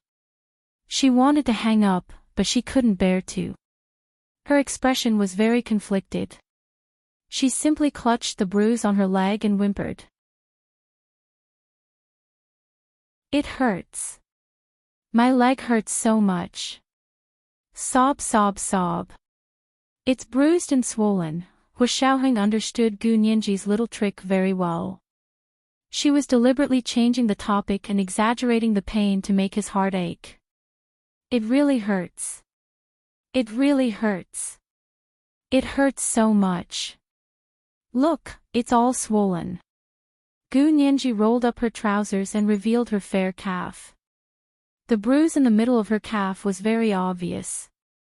Gu Nianji turned on the camera on her phone and took a photo to send to Hu Xiaoheng. Hu Xiaoheng looked at the photo, his expression still calm. It's only a little bruise. It's nothing. Stop pretending. If you keep pretending, I'll bring you back. You'll have to run 10 kilometers of cross-country every day and do physical training. The same intensity as the special forces. Hu Xiaoheng had to admit that he knew Gu Nianji too well. As soon as she heard this, she immediately pulled down her trousers and walked around the room. Kicking her legs, she said, Hu Xiao, it's fine. I'm fine, really. I just walked around the room a few times and nothing happened. Don't worry about me anymore. Just work hard and protect the country. There's nothing for you to worry about here. Hua Xiaoheng's smile gradually widened. Yeah, it doesn't hurt anymore. It doesn't hurt anymore, it doesn't hurt anymore. It's just a little bruise. I'll apply some ointment and it'll be fine tomorrow. Gu Nianji patted her legs and pretended to be very proud. That's good. Hua Xiaoheng lay back on the rattan lounge chair and looked ahead quietly. The night was dark and cold. The night sky was dotted with stars and the forest in the distance was bleak. Only a rough outline could be seen. He looked up at the night sky and finally said, Nianji, do you remember the name Gu Xiangwen? Gu as in caring, Xiang as in auspicious, and Wen as in writing. Gu Xiangwen. Who's that? Gu Nianji had no idea what Hua Xiaoheng was talking about. Does it have anything to do with me? Because her surname was also Gu, and Hua Xiaoheng specifically asked, Gu Nianji couldn't help but think in that direction. Is he my relative? Gu Nianji asked again. She thought hard and searched her memory repeatedly, but she couldn't find the name Gu Xiangwen. Hua Xiaoheng knew this name because Gu Nianji had said it while unconscious during the bone marrow transplant surgery for Song Jining. When she woke up, she couldn't remember what she had said at all. Hua Xiaoheng was the only one present at the time and heard her mention the name. Because it was an important matter, he only told Zhao Liangzi and Yin Shixiang. He couldn't tell anyone else, so he didn't even have someone to discuss it with now. Hua Xiaoheng lay on the wicker chair with one arm across his forehead to cover his eyes. The other hand was still holding a cigarette. He hadn't smoked in a long time, so the cigarette ignited silently in the darkness and lit up little by little. Nianji, you really don't remember knowing someone called Gu Xiangwen? Hua Xiaoheng thought about it for a while and asked, this is very important. Gu Nianji closed her eyes and entered a meditative state. Her mind was blank as she tried to search for the parts of her memory that she had lost. After a while, she opened her eyes and took the phone to see that it was still connected. She said, hello, Hua Xiaoheng, are you still there? Yeah. Hua Xiaoheng's voice sounded tired. Do you remember? Gu Nianji was now certain that it had something to do with her lost memory, but she really couldn't remember anyone with this name. She asked carefully, Hua Xiaoheng, can you give me more clues so I can think about it? How would she connect the dots if he only gave her a name? More clues. Hua Xiaoheng repeated Gu Nianji calmly. Yes, there are more clues. For example, how old is he, where he's from, what he looks like, what he does for a living, etc. Gu Nianji rubbed her leg as she got up. Looking at her watch, it was already past 8. She had to get ready to go to Hejichu's for a meeting. Hua Xiaoheng didn't say anything. If he knew how old Gu Xiangwen was, where he was from, what he looked like, and what he did for a living, why would he ask Gu Nianji? Gu Nianji looked in the mirror and realized that she had just fallen and wrinkled her pants. It would be very rude to wear it out. She held her phone in one hand and took off her cashmere sweater and trousers with the other. She changed into a thick cashmere dress, put on thermal stockings, and put on a pair of boots. At the same time, she packed her wallet, keys, and small laptop into a backpack. When she was done, she realized that Hua Xiaoheng was still silent. She quickly asked, Hua Xiaoheng. Hua Xiaoheng snapped out of his daze. What's up? I have to go to a meeting. Gu Nianji looked at her watch. There's still 10 minutes left. I have to run over. This was the first 3,000-word update. Today, I'll continue with the monthly and recommendation votes of the marriage seekers at the third update. The second update was at 2 in the afternoon to add 2 updates for the Heaven's Little Beggar promotion. The third update was at 7 in the evening. Mwah.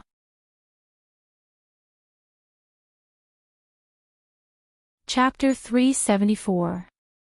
Okay, go do what you need to do. Hua Xiaoheng paused. I'm hanging up now. He hung up without hesitation.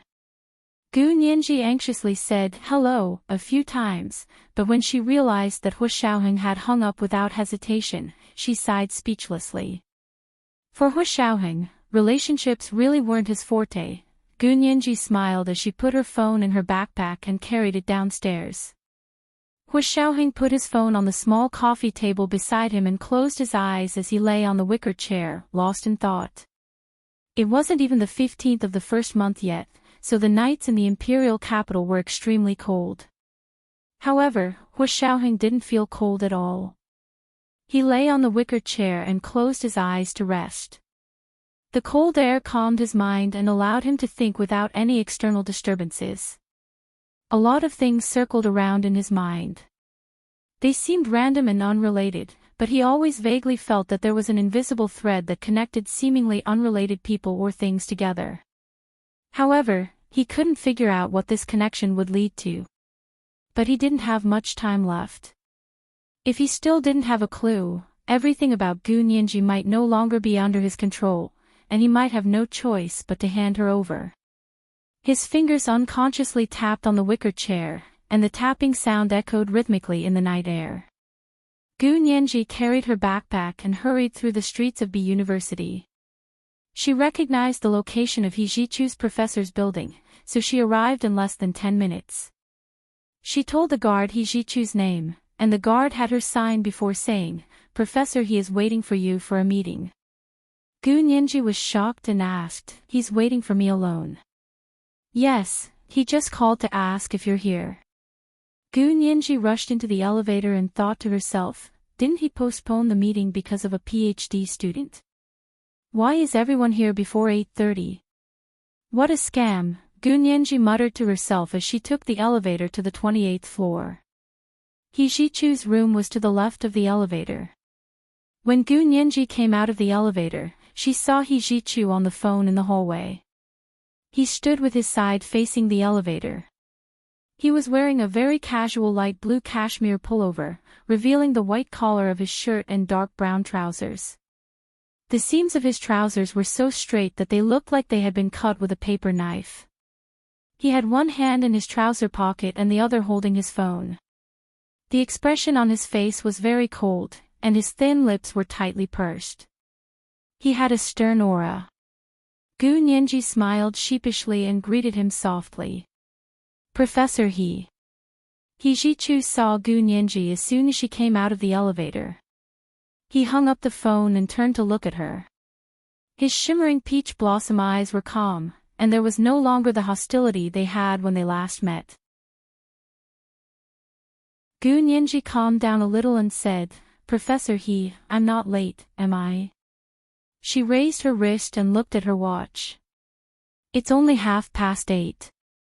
He Jichu glanced at her watch and froze for a full minute before saying, "Your watch looks very unique."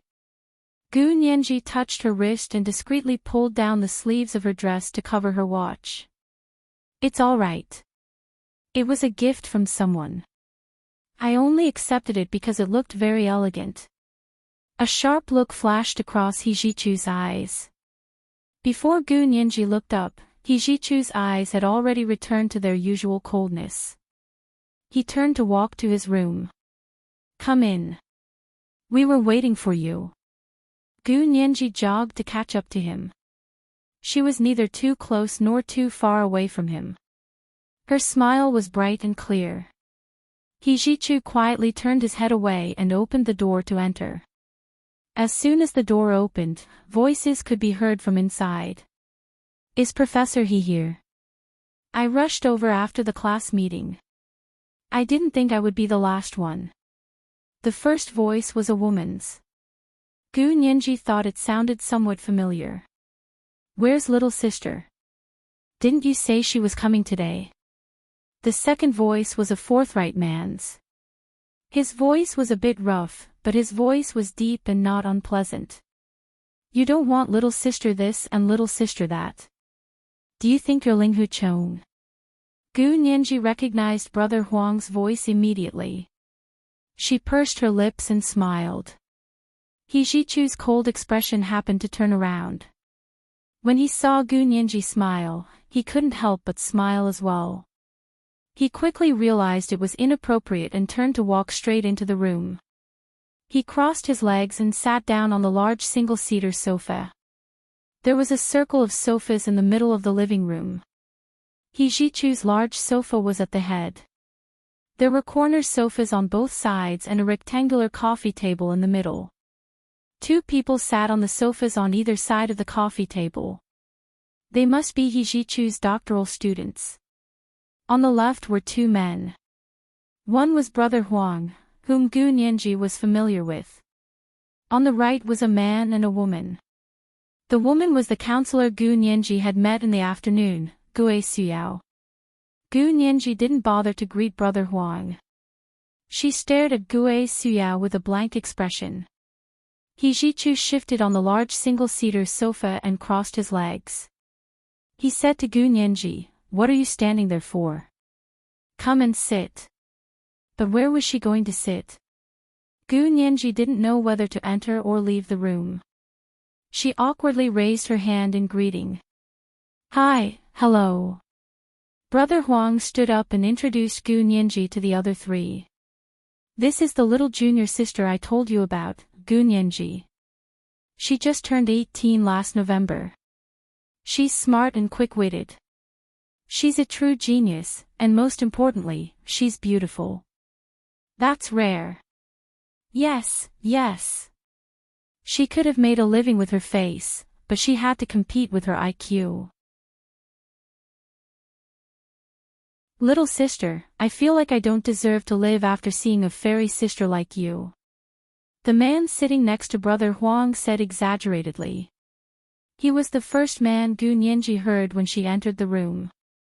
It was a bit rough, but not annoying. Before Gu Nianji could speak, Brother Huang punched the man.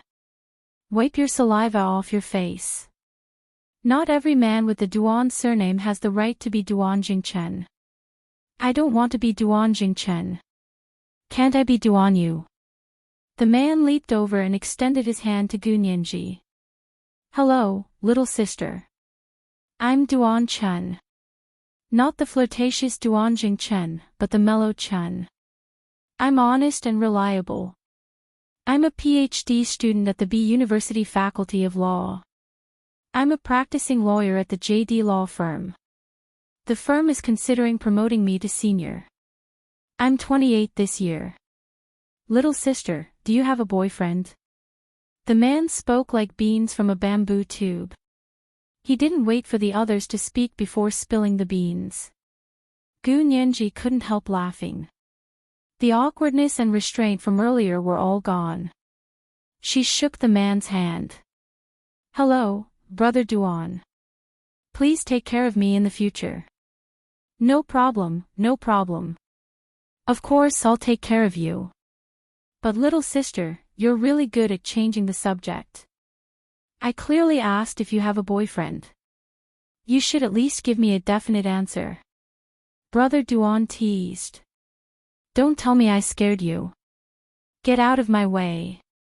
Brother Huang kicked Brother Duan aside and led Gu Nianji to the seat directly across from Hijichu. "Sit here. Ignore that Duan guy. He's used to spouting nonsense." Gu Nianji cocked her head and smiled. "No, I know Brother Duan is joking.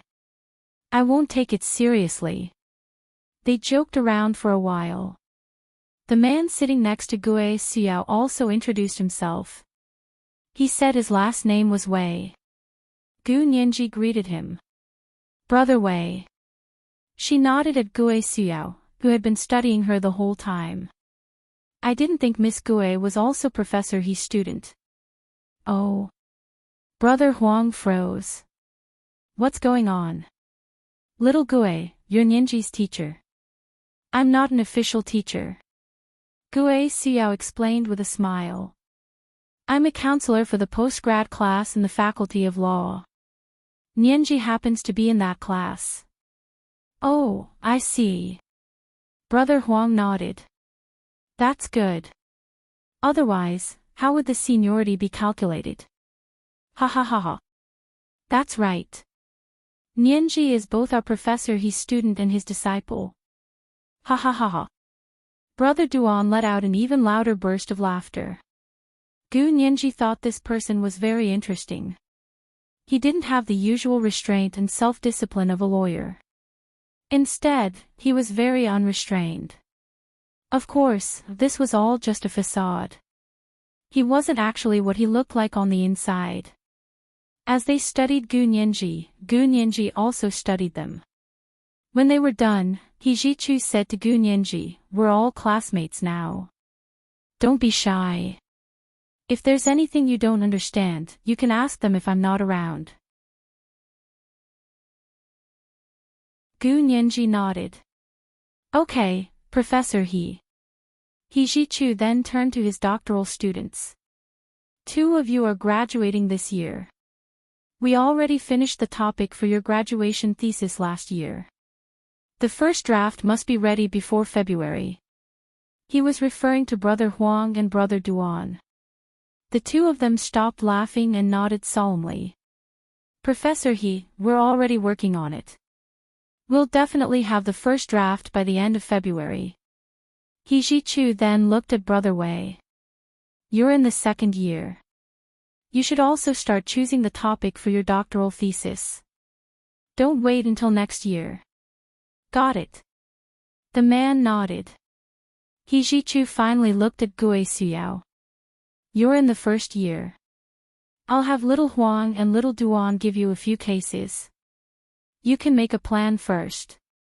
Gue Suyao asked enthusiastically, "Professor He, do you have any good professional books that you can recommend to me?" Little Huang has a book list that I gave him. They all look at that list to find books. He Jichu pursed his lips and propped his forehead with one hand. His tall and handsome figure exuded an indescribable charm under the lights. Gue Suyao looked away. She didn't dare look at He Jichu. It was the second night watch, the first added update for the leader of the Beggars in Heaven. Let's remind our friends about the monthly and recommendation votes. 7 p.m. of the third night watch. Mwah. Oh, N_N. Oh.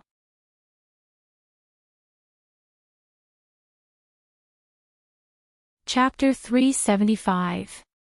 Gue Suyao turned to see that Gu Nianji was also looking at her and nodding with a smile. Embarrassed, she stood up and said to Gu Nianji, "What do you want to drink?" "I'll get it for you." "Thank you, Sister Gue, I want coffee." Gu Nianji also stood up, "I'll help you." He Jichu frowned. "Nianji, why are you drinking coffee so late at night? There's milk in the fridge, heat it up in the microwave before drinking." The corners of Gu Nianji's mouth twitched as she muttered unhappily, "I'm not a child anymore, I don't even have the right to drink coffee." Gue Suyao shot her a look and whispered, "How dare you talk back to Professor He?" "How did I talk back?" Gu Nianji wanted to sew her mouth shut with a needle. From now on, in front of He Jichu, she had to behave like a tree or a vase, the kind that didn't know how to talk so she wouldn't get into trouble. Gue Suyao took her by the arm and led her to He Jichu's kitchen. She skillfully opened the fridge and took out a bottle of fresh milk, followed by Coke and tea bags. Gu Nianji took the fresh milk and heated it in the microwave for 2 minutes before taking it out. She poured it into a glass to drink and warm her hands. She watched as Gue Suyao skillfully took out an exquisite ceramic jar with bluish-purple glaze from the cupboard and poured a small plate of coffee into the automatic coffee machine. Not long after, the aroma of coffee wafted out of the kitchen. Gu Nianji enjoyed the aroma and took a sip of milk. She asked Gue Suyao, "Does Sister Gue make coffee every time?" "This is the second time." Gue Suyao was very busy in front of the counter. "Last time I came, it was Senior Brother Huang who taught me how to do it." Gu Nianji laughed. "Brother Huang knows how to make coffee like this. I remember he only liked instant coffee." Gue Suyao laughed heartily and placed 5 cups of coffee on a tray. "He made instant coffee last time, but Professor He didn't even look at it and didn't drink it." Gu Nianji pouted and silently criticized He Jichu for being pretentious. Of course, she didn't dare say it out loud. She followed Gue Suyao out of the kitchen and into the living room. Junior sister Gue's coffee skills are superb. Senior brother Duan kept praising her. What a classy woman. That's true. Women who can cook are everywhere, but women who can make good coffee are too few. Senior brother Wei, who didn't speak much, also praised her. Gu Nianji held the milk with a slightly disgusted expression on her face. Senior brother Huang picked up the cup of coffee disapprovingly and said with a frown, "Is this freshly ground in a coffee shop? I don't think it's any different from instant coffee. Troublesome." As he spoke, he took a sip and pursed his lips. Then he stopped talking. How could freshly ground coffee taste the same as instant coffee? No one who has drunk it would say so. Senior Marshal brother Huang quickly finished his cup and shamelessly said to Gue Suyao, "Junior Marshal sister Gue, help me make another cup of coffee and I'll give you 2 lists of books." Gue Suyao agreed with a smile. From the corner of her eye, she saw He Jichu take a sip of his coffee before putting it down. She couldn't tell if she was happy or disappointed. She turned to the kitchen to make more coffee. Gu Nianji sat down and propped her head on her hand as she looked at the cup of milk in front of her. Do I have to make coffee every time from now on? It's not every time, right? It's only been twice. Senior Marshal brother Huang muttered. He Jichu nodded. Nianji has a point. We can't let little Gue make coffee every time. You guys arrange a schedule and send one person to do it each time. We don't have many meetings. If it's once a month, 4 people will be enough for 4 months. Gu Nianji pointed to herself. What about me? Professor, he doesn't want me to make coffee. You don't drink coffee. What are you going to make? He Jichu's expression darkened. You're still young. Watch your seniors make coffee. It was like he was lecturing a child. Gu Nianji was speechless. Therefore, this was the disadvantage of skipping a grade. If you were much younger than others, others would not take you seriously. Even if you were smarter and more capable than them, one look at your age and you would naturally be classified as a child. Gue Suyao made another cup of coffee for Senior Marshal brother Huang and placed it on the coffee table. He Jichu had already finished discussing their thesis ideas with Senior Marshal brother Huang and Senior Marshal brother Duan. You can go now. He Jichu nodded to them. Just send it to my email when it's done. Okay, Professor He. The 2 stood up to leave. Senior Marshal brother Duan walked a few steps before turning back to smile at Gu Nianji. Little sister, I'm really not joking. Tell me the truth. Do you have a boyfriend? So what if I do? So what if I don't? Gu Nianji smiled slyly. This is the first time I've met you. It's not a good idea to talk about it. You can't say that. Senior Marshal brother Duan liked Gu Nianji more and more. As long as you don't have a boyfriend, I have the right to pursue you openly, right? Whether you accept it or not is another matter. I won't force you. Oh right, what's your phone number? Gu Nianji smiled. Before she could refuse, Gue Suyao had already said, 136x times x times x. That's her phone number. She winked at Senior Marshal brother Duan. Senior Marshal brother Duan, don't be like Ling Huchong. You're such a good little sister, don't let someone else take advantage of you. Senior Marshal brother Duan laughed heartily. He took out his phone and dialed the number. Gu Nianji's phone rang. She looked at the caller ID and showed it to Senior Marshal brother Duan. This is your number. Yes. Senior Marshal brother Duan was relieved. He turned to Gue Suyao. Sister Gue, my last name is Duan, not Ling Hu. You've seen Mr. Jin's Demigods and Semi-Devils, right?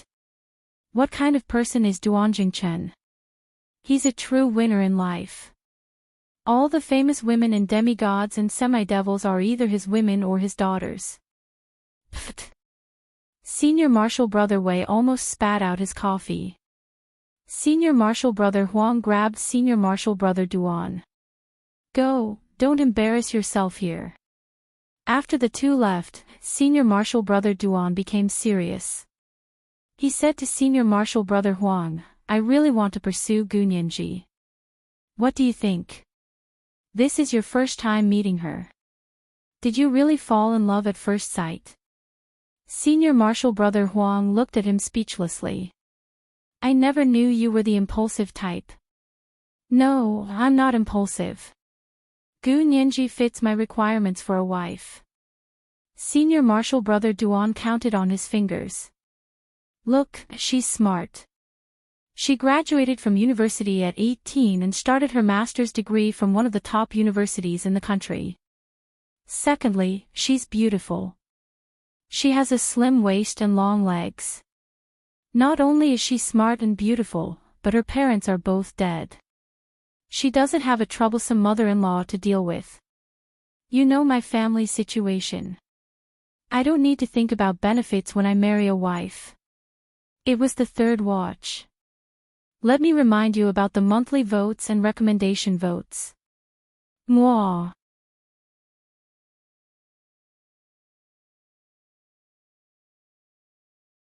Chapter 376. Hey! This is getting more and more ridiculous. Brother Huang couldn't take it anymore and pointed a finger at Brother Duan. Losing parents is a lifetime of pain for others, but you've turned it into a good thing. No troublesome mothers-in-law. What are you trying to do?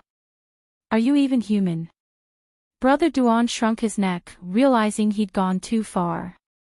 He quickly pulled Brother Huang to bow and beg, Brother Huang, I was just saying, I didn't mean to laugh at you. I didn't treat you like an outsider, so please forgive me this time. I was just being sarcastic, I didn't mean to laugh at her. Humph. Luckily I was the only one who heard. How sad would Nianji be if she heard? Even if you really liked her, she'd never talk to you for the rest of her life if you said that. You still want to marry her? No way. Brother Huang was very close to her and couldn't bear to see people talking about her like that. Brother Duan was extremely embarrassed and smiled apologetically, Fine, I was just joking. Now that you've said that, I definitely won't go after her. He sighed, I brought this upon myself. Of all things, I had to call her little sister. This is a sign. Little sister has never belonged to me. Brother Huang didn't know whether to laugh or cry at Brother Duan's teasing. If he hadn't known Duan Chun for so many years, he would have really fallen out with him. Fine, I know you like to talk nonsense. Brother Huang patted his back, how many times have I told you, you're a lawyer, how can you say things like that? Restrain yourself. Duan Chun had always admired Senior Brother Huang's character, and this time, he was even more convinced by his teachings. Brother Huang, I understand, I won't do it again.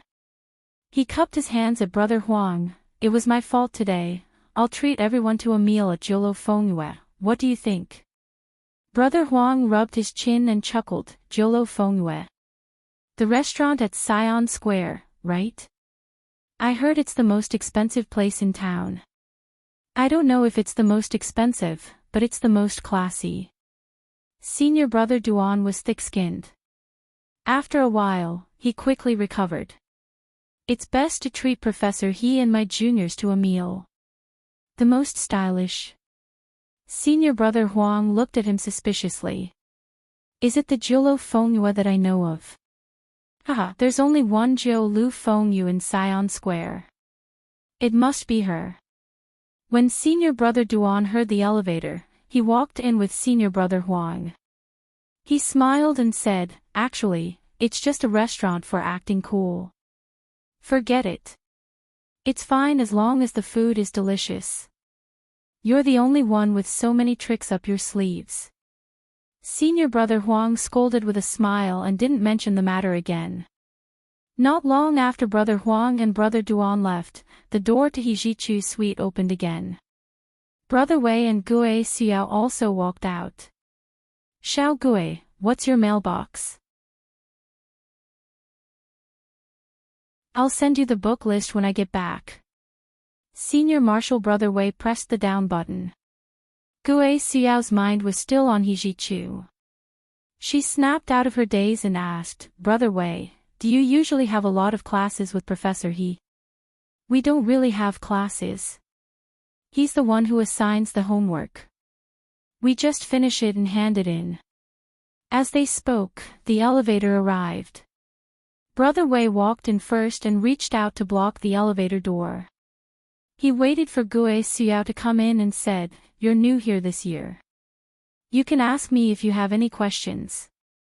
Gue Xiao was slightly disappointed, but she still replied with an, oh, and asked in a roundabout way, Did Professor He ever mention if I wanted to study at Harvard Law School? Would he agree? I really don't know about that. You'll have to ask Professor He yourself. Brother Wei was a little surprised. Xiao Gue, you want to go to Harvard? Who wouldn't? Gue Xiao smoothed her hair and smiled politely. Of course. Now that I've met Professor He, why would I go to Harvard? Of course. Even if you go to Harvard, you'll still be Professor He's student. Brother Wei nodded. And you'll also have to leave your hometown.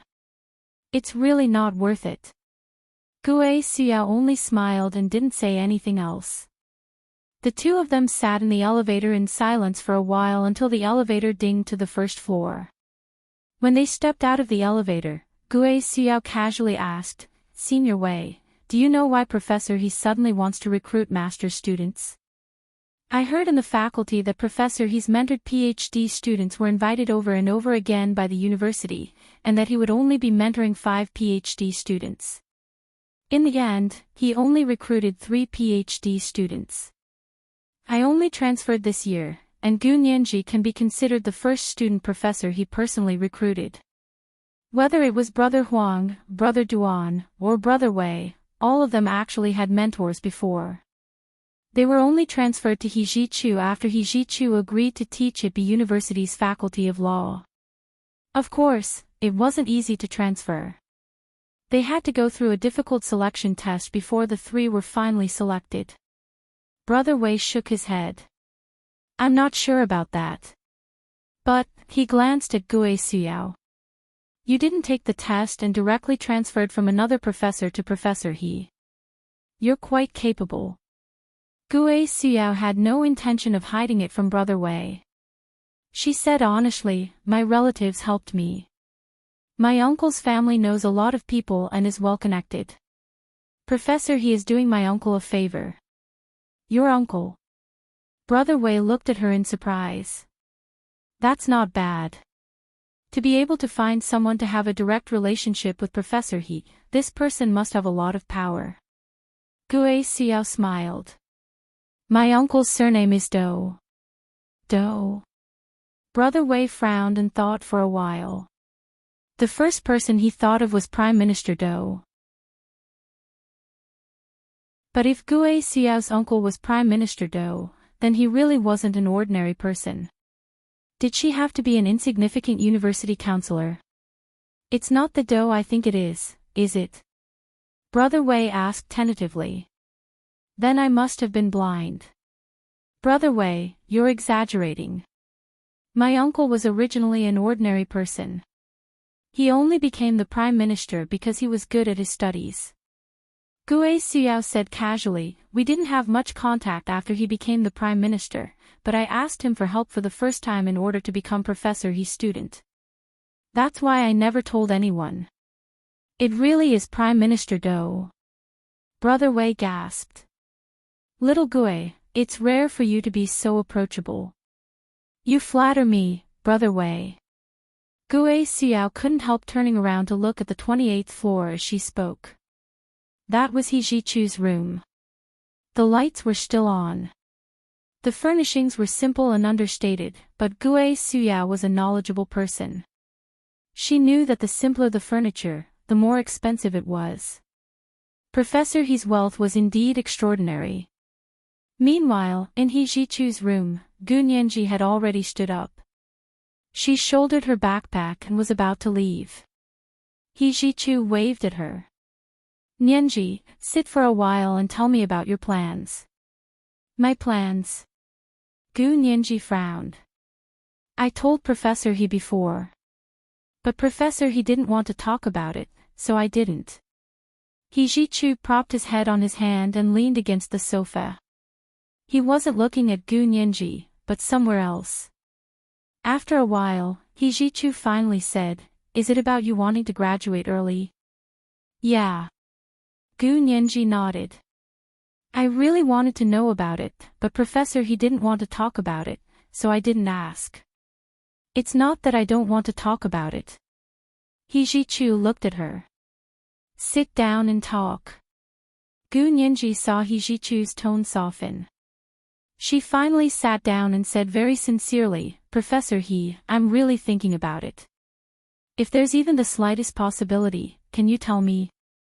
He Jichu looked at her steadily. His gaze was calm, and his shimmering almond-shaped eyes were even more charming under the light. However, his expression was extremely cold. Can you tell me why you want to graduate early? He Jichu finally asked. He hadn't stopped thinking about it ever since he heard Gu Nianji mention it on the phone. Gu Nianji was shocked by the question. Why? Why else? As long as I can graduate early, of course I want to. But you're only 18. Even if you study for 3 years, you'll only be 21 when you graduate. What exactly do you want to do with it? He Jichu looked her up and down. He looked away and walked to the kitchen. Gu Nianji stood up as well. Professor He. I'll go make coffee. He Jichu didn't turn around. Gu Nianji thought about it and followed him in. She kept trying to persuade him. Professor He, really, I really want to graduate early. Please do me a favor and tell me what I should do so that I can graduate early. He Jichu took the coffee beans and poured them into the coffee machine to grind. He asked her, Okay, tell me why you want to graduate early. Don't tell me everyone wants it. I don't want to know what other people think. I only want to know what you think. Gu Nianji wrung her hands in front of her. She was a bit embarrassed for a while. She whispered, I want to graduate early and work. Oh. He Jichu had never expected that answer. His hands were almost trembling. It took him a lot of effort to calm down. Then, he opened the coffee machine program and began to make coffee. Both hands on the counter, He Jichu didn't turn around. He asked dryly, You really want to work? That's easy. You can work at my office while you're still in school. I won't pay you any less than anyone else. Thank you, Professor He. Gu Nianji's heart relaxed. She smiled. But working as a student is different from working formally. I want to work formally, full-time, as soon as possible. He Jichu's thin lips pursed. He turned to glance at her. His shimmering, sultry eyes sparkled. He smiled slightly. Then why do you want to work early? Gu Nianji didn't expect He Jichu to be so sharp. His questions went straight to the depths of her heart. She had never mentioned these thoughts to Hu Xiaoheng. Because I want to make money early. Gu Nianji answered honestly. You want to make money? He Jichu's expression immediately darkened. All you think about is money. Are you short on money? Yes, Gu Nianji whispered. I don't have parents or family, so I have to rely on myself. I don't want to rely on others for the rest of my life. So that was it. He Jichu's heart tightened. He used all his strength to control himself. He slowly turned around and looked at her silently. He sighed deeply. What about your parents and family? This was the first 3,000-word update. Today, I'll continue counting the monthly and recommendation votes of the marriage proposal fans.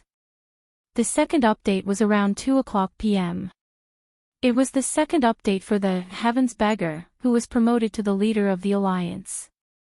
7:00 p.m. of the third update. P.S. Thank you to Huaishuan, my relative, for tipping the Heshabi yesterday.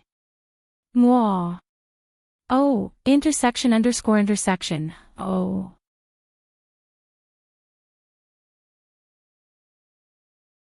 Chapter 377. My Parents and Family.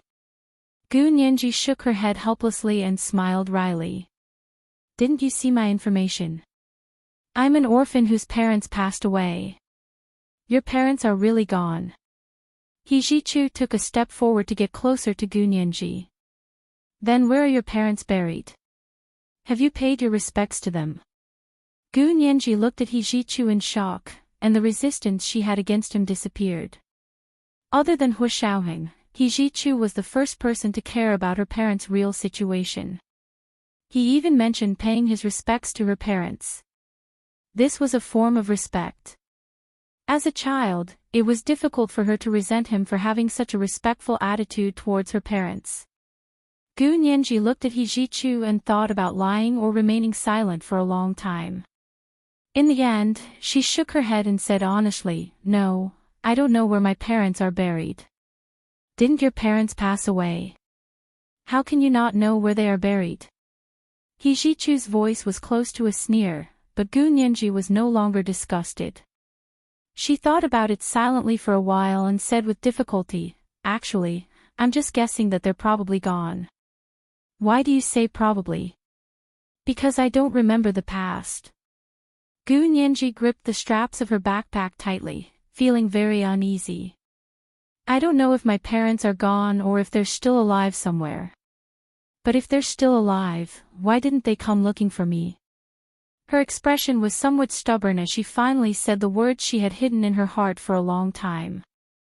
Deep in her heart, she still believed that her parents were no longer around. Even with Hu Xiaoheng's ability and power, he still couldn't find any trace of her parents after searching for 6 years. Even if her parents wanted to abandon her, it was impossible for them to hide so well under Hu Xiaoheng's search. Therefore, Gu Nianji truly believed that they were probably no longer in this world. Sometimes, she couldn't figure out which had hurt her the most. Was it that her parents were gone? Or were they still alive, but they were unwilling to find her or even acknowledge her? However, Hu Xiaoheng had always believed that her parents were still alive and had been working hard to find them. He had never given up. You really don't remember the past? He Jichu took another step forward, his voice trembling uncontrollably. Then how old do you remember what happened? Gu Nianji raised her hand to rub her temples and murmured, I was 12. I really don't remember anything before I was 12. What about after 12? He Jichu was already standing in front of her and looking down at her. Gu Nianji's hair was thick and dark. She thought it was troublesome, so she often tied her hair into a ponytail when she went out. He Jichu almost reached out to touch her ponytail, but he retracted his hand halfway and said as calmly as he could, Then why don't you remember anything before you were 12? A person's memory cells should be fully developed after the age of 6 and can store long-term memories. Why can't you remember anything before the age of 12? Well. Gu Nianji hesitated. Professor He, can you promise me that you won't tell anyone? He Jichu's bleak heart was warmed by these words. He replied gently, I won't tell anyone. As long as you tell me, I won't share it with anyone. Gu Nianji laughed self-deprecatingly. Thank you, Professor He. Actually, my file has already been circulated among the faculty and students, so the death of my parents isn't really a secret. I thought Professor He had also read my file and wouldn't have these problems. What file? He Jichu was slightly taken aback. Was it the form you filled out when you applied for graduate school? No. Gu Nianji remembered that He Jichu was from the United States, so he probably didn't know about the Huaxia Empire's student file. She patiently explained it to him. He Zhichu understood and frowned. That's a private matter. Can anyone see it? Of course not. But forget it, it's not a big deal. My file doesn't have anything to hide, so it's fine if he saw it. Gu Nianji didn't want to talk about it anymore. He had already seen it anyway, so there was no point in getting angry. Could she fire the teacher who was in charge of the file? Or could she sentence the teacher who spread the file? Gu Nianji knew that she had no choice but to swallow the loss. This was completely different from Miao Yunxiao's incident. He Zhichu saw that Gu Nianji didn't want to pursue the matter, so he didn't say anything more. He continued to ask Gu Nianji about her memory loss. Gu Nianji was playing right into his trap. She quickly changed the topic and continued. It's like this. I was in a serious car accident when I was 12 years old. I was later rescued, but when I woke up, I didn't remember anything. I don't remember anything at all. He Zhichu looked at her deeply. He tried his best to control his expression and didn't change. He asked again, you don't remember anything? What kind of car accident could cause you to lose 6 years of memory? It was a very big car accident. Gu Nianji even used her hands to illustrate it. Even the nervous He Zhichu was amused by her. How can a car accident be compared like that? That's right. Gu Nianji also relaxed. There was a huge explosion at the time. I still remember the flames that blotted out the sky. Sometimes I still dream about it at night and wake up in shock. I find myself in bed and not in the car. I feel especially blessed. He Zhichu's eyes revealed an indescribable pity and love, but he didn't show it. Instead, he folded his hands behind his back and took a step back to a distance that Gu Nianji felt was safe. The safe distance between people was 1.2 meters. If a stranger came within 1.2 meters of you, it would make you feel insecure. He Zhichu and Gu Nianji weren't strangers, but because they had argued before, Gu Nianji was very guarded against him. Therefore, He Zhichu could only put himself in the category of strangers. He looked at Gu Nianji silently. He didn't know how they could go back to the way they used to be. Perhaps they couldn't go back to the way they used to be because she had already grown up. Gu Nianji was an adult and beautiful young girl. She was no longer the little girl who followed him around every day. Then have you ever thought about seeing a psychiatrist to regain your past memories? Although they couldn't go back, He Zhichu still didn't want to give up. He was a part of her past life. He didn't want her to completely forget about him. Gu Nianji spread her hands and smiled mischievously. I've seen it many times. I started seeing a psychiatrist after I woke up from the car accident. After 2 or 3 years, the psychiatrist didn't want to see me anymore. He Zhichu also smiled. Which psychiatrist did you see? Could it be that his medical skills are too bad? I know a very famous psychiatrist in the United States. If there's a chance, I'll invite him here and have a chat with you. Would you be willing? Gu Nianji remembered Chen Lai's face and couldn't help laughing. I'm fine with it, but I don't think it'll work. Why do you say that? Because I've already seen the best psychiatrist. Gu Nianji also took a step back. Okay, Professor He. If there's nothing else, I'll be going now. You don't want to talk about early graduation anymore? He Zhichu raised a brow. My coffee was just made. Gu Nianji hesitated for a moment. At that moment, her phone rang. It was Hua Xiaoheng's ringtone. Gu Nianji quickly took out her phone and was about to answer it when she looked at He Zhichu hesitantly. He Zhichu turned around unhappily to pour coffee from the coffee machine. My rule for meetings is to set everyone's phones to vibrate. Gu Nianji secretly stuck out her tongue. She gripped her phone and said to He Zhichu, Professor He, it's getting late. I'll be going now. I won't disturb your rest. As for early graduation, we can talk about it later. After all, there's plenty of time. Hijichu was very pleased to hear this. He grunted, and when he turned around, he realized that Gu Nianji had already slipped away. Ran like a rabbit. Hijichu curled the corners of his lips. He brought his coffee out of the kitchen and stood on the windowsill to look down. A few minutes later, Gu Nianji came out of the building. She was holding her phone and talking to someone. He couldn't see her expression from upstairs, but he could tell that she was very focused on talking on the phone. There were a few times when she almost bumped into someone. There was no need to ask. It had to be that person. Hijichu didn't want to look anymore. He turned away from the windowsill and returned to his room.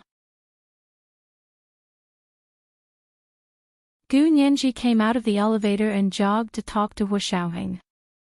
Hu Xiaoheng knew that Gu Nianji had a class meeting that night, so he waited more than 2 hours before calling her. He didn't expect her to not pick up immediately. This had never happened before. He waited for a while before the call connected. Gu Nianji's sweet voice came through the earpiece. Hu Xiao. Yes, what are you doing? You haven't picked up in so long. I'm sorry, Hu Xiao. I was in a meeting with Professor He just now. I couldn't pick up. With Hijichu. Hu Xiaoheng pursed his lips. A dart flew out of his hand and embedded itself in the center of the dartboard on the wall. It was the second night watch. It was the second extra night watch for the leader of the beggars in heaven. He wanted to remind them about their monthly votes and recommendation votes. It was 7:00 in the evening. Mwah.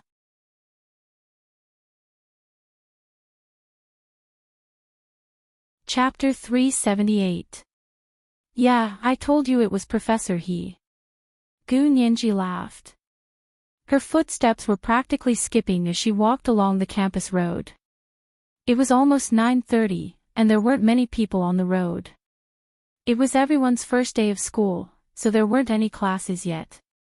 The weather was cold, so almost no one came out of their dorms. Gu Nianji walked quickly on her own. As she spoke to Hu Xiaoheng on the phone, she said, I didn't have a class meeting with my classmates. I had a meeting with Professor He's students. You had a meeting with Hijichu's doctoral students? Hu Xiaoheng threw another dart out. This dart stuck in almost the same spot as the previous one, making the center of the dartboard bigger. Yeah, I'm Professor He's only master's student. Gu Nianji explained to him, even my classes, grants, and internships are handled by him. The faculty only keeps my student status and records. Professor He is the one who makes all my transcripts. Hu Xiaoheng didn't say anything else. He just listened to Gu Nianji. She talked like this all the way back to her dorm.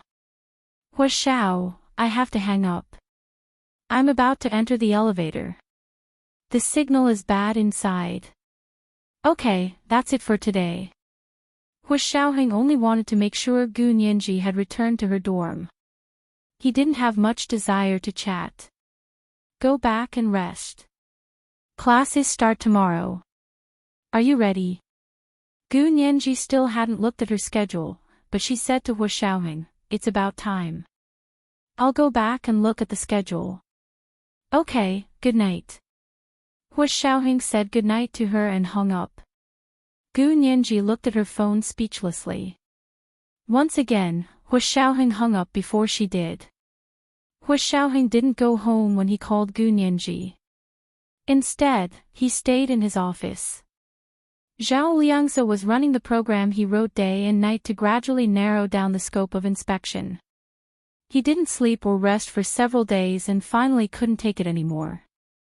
He covered himself with a blanket and fell asleep on the large sofa in the corner. Hu Xiaoheng helped him look at the computer program. No one knew that Hu Xiaoheng was also a computer expert. He had convinced Zhao Liangzi to work for the Special Operations Forces back then, which was enough to show that Hu Xiaoheng had something that convinced him. He wasn't someone who didn't know anything about computers. He sat at the computer desk and stared at the results on the screen, as well as the big red crosses next to them. He was lost in thought. After a while, the office door was pushed open, and Bai Yueran walked in. Hu Xiao, are you really still here? She looked at Hu Xiaoheng in surprise and then smiled. You're probably the only general who has been promoted to this rank and still works overtime to get paid. Hu Xiaoheng silently clicked the mouse, and the program that had just been running on the computer was immediately hidden with one click. Yin Shixiang stood up from behind his desk and said to Bai Yueran, "Director Bai, what brings you here today?" As he spoke, he walked out. "What would you like to drink, Director Bai? Coffee or tea?" Bai Yueran waved her hand and smiled. "I have a few things to say to Hu Xiao. I'll be leaving once I'm done. I'm not working overtime." Yin Shixiang clicked his tongue and shook his head. What happened to sharing fortune and misfortune? Director Bai isn't a good friend at all. You're joking. Bai Yueran laughed and walked over to Hu Xiaoheng's computer desk to take a look. This is little Zay's desk. Where is he? Hu Xiaoheng spun around on his computer chair and turned to look at the sofa in the corner. He's sleeping over there. It's been a few nights, and he can't take it anymore. It's not good for you guys to work overtime every day. You're practically eating and living in the office. You guys don't have families now, and no one will say anything even if you work overtime every day. But when you get married, you'll know what it means to have no choice. Bai Yueran smiled as she sat down on the stool in front of the desk. Hu Xiaoheng clasped his hands together in front of him and leaned back on the computer chair. Director Bai, is there something you need? Yes, there are two things. Bai Yueran placed a document on the desk in front of Hu Xiaoheng. The first thing is that Zhang Feng filed an appeal in prison. I've compiled a document to send to the military court. Take a look and see if it's there. Hu Xiaoheng stared fixedly at her and grunted noncommittally. The second thing is the issue of the Institute of High Energy Physics restarting the experiment. Bai Yueran took out a report. This time, all these departments have requested to participate. What do you think we should do? No. Hu Xiaoheng immediately rejected Bai Yueran's second request. The experiment at the Institute of High Energy Physics is strictly confidential.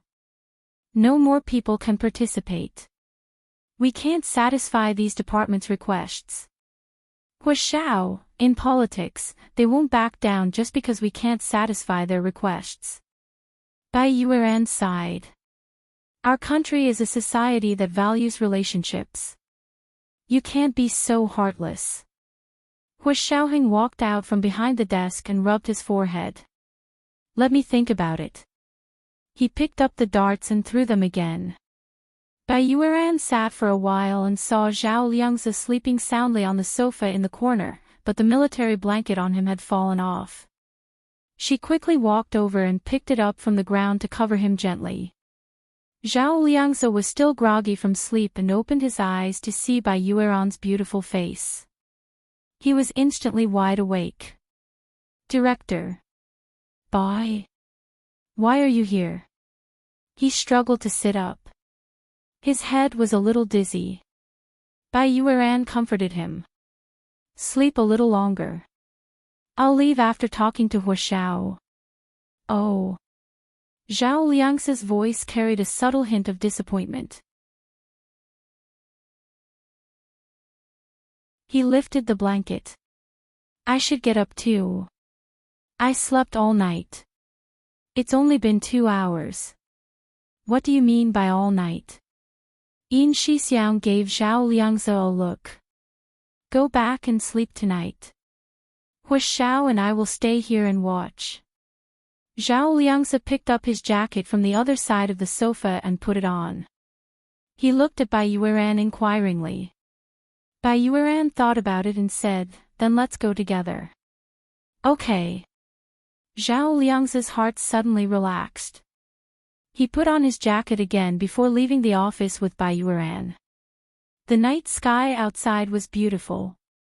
The moon was bright and the stars were sparse.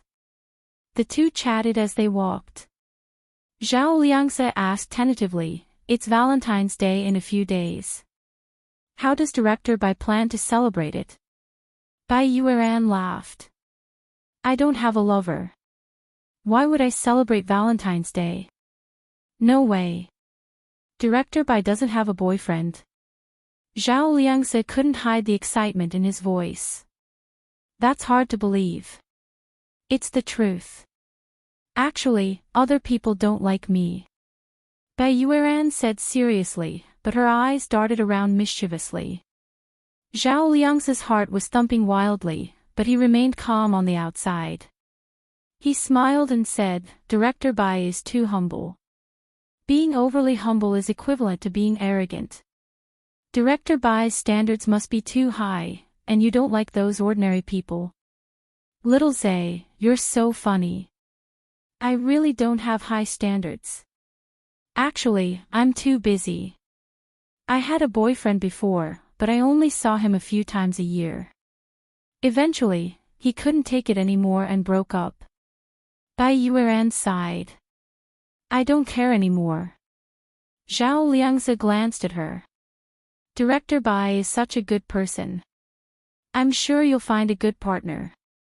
Thank you for your kind words. Bai Yuan nodded with a smile. I have to go back. Good night. Zhao Liangze watched her disappear into the distance.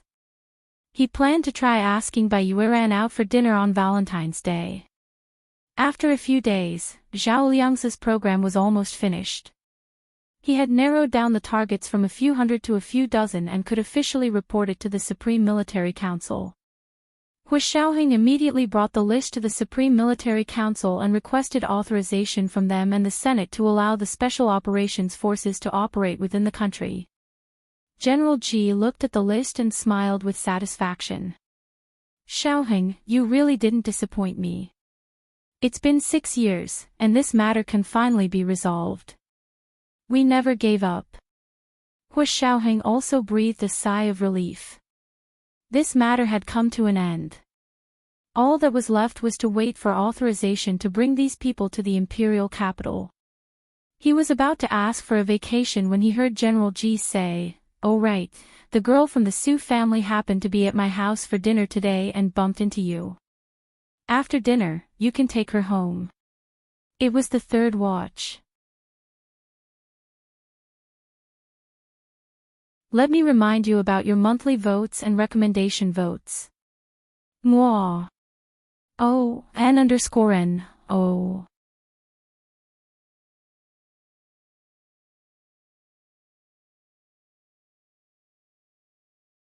Chapter 379. You have a guest. Hu Xiaoheng stood up calmly. Then I'd better go back. Go back for what? General Ji didn't allow him to refuse. Since you're here, let's have a meal together. Since when have you not eaten at my house? Hu Xiaoheng smiled and bent down to pick up his briefcase from the sofa. You didn't have any guests in the past, so I didn't mind getting a free meal. Now that you have a guest, it doesn't seem right for me to get a free meal. What's wrong with that? She's not really a guest. You met her last time. General Ji glared at him. Deputy Chief of Staff Su's daughter, Su Piaohong. You don't remember her? Hu Xiaoheng pretended to be deep in thought and shook his head. I really don't remember. Have I seen her before? Don't play dumb. General Ji was slightly disappointed to see Hu Xiaoheng like this. You were forced to stop your car by her not long ago. You really don't remember. Oh, so it's that intern who doesn't know much about traffic rules. Hu Xiaoheng clenched his fist and coughed. I remember her, but I don't remember her name. General Ji said angrily, how could you forget her name? Is she that inconspicuous? Why should I remember her name? Hua Xiaoheng said calmly. I have 100 things to do every day. I can't afford to be distracted. General Ji, why don't you tell me what this officer Su did to deserve me remembering her name? General Ji looked at Hua Xiaoheng with his mouth agape. He didn't know what to say. He could only mutter to himself as he walked to the dining room. It's just remembering a name. Did she really have to do something earth-shattering? Hua Xiaoheng calmly walked behind General Ji and followed him into the Ji residence's dining room. Actually, General Ji had asked him to stay even if there was no reason. Hua Xiaoheng wasn't an inflexible person. He just had to show his attitude. General Ji understood that. When they entered the dining room, Su Piaohong was already at the dining table with General Ji's wife. Xiaoheng, you're here. Come and sit. General Ji's wife greeted Hua Xiaoheng warmly and invited him to sit next to Su Piaohong. Su Piaohong was a little uneasy, but she still said graciously, Hello, Major General Hua. I didn't expect to see you again. We're all acquaintances. Why are you being so polite? General Ji chuckled as he sat down next to his wife. Piaohong, it's getting late. Let Hua Xiao send you back after dinner. Su Piaohong blushed immediately. She sneaked a peek at Hua Xiaoheng and happened to see his breathtakingly handsome profile. Under the light, the corners of his lips curled up, and his expression was so calm that it made people's hair stand on end. Out of the corner of his eye, he saw Su Piaohong sneaking glances at him. He glanced over and nodded politely. Miss Su, did you drive here? Su Piaohong was captivated by his beauty and nodded blankly. Yes, I drove here. General Ji wanted to cover his face. This lass was too honest. Hua Xiaoheng had tricked her into coming out. As expected, Hua Xiaoheng smiled and said, Since Miss Su drove here, I'll have the orderlies follow your car and send you back. Only then did Su Piaohong realize what she had said. She was filled with regret. If she had known earlier, she wouldn't have said she drove here. She could have left her car with General Ji and asked her father to find someone to drive it back tomorrow. General Ji had no choice but to find an excuse for himself. He smiled. So Piaohong drove here. Forget it then. Xiaoheng doesn't need to send you back. I thought you came in your father's car. My father's car is a military car. My mother and I never take my father's official car. Su Piaohong said politely to show that she wouldn't take advantage of the military. Ha, how rare. General Ji laughed heartily and put some food in Su Piaohong's bowl. Deputy Chief of Staff Su, with a family like this, should be a role model for the military. Hua Xiaoheng smiled and nodded as if in agreement. However, he didn't say anything and picked up his bowl to eat. Su Piaohong carefully observed Hua Xiaoheng's behavior. She saw that he ate very properly and slowly. His manners were impeccable. Her father always made loud noises when eating at home. He even told her that all the people in the military were like that. That's what a man should be like.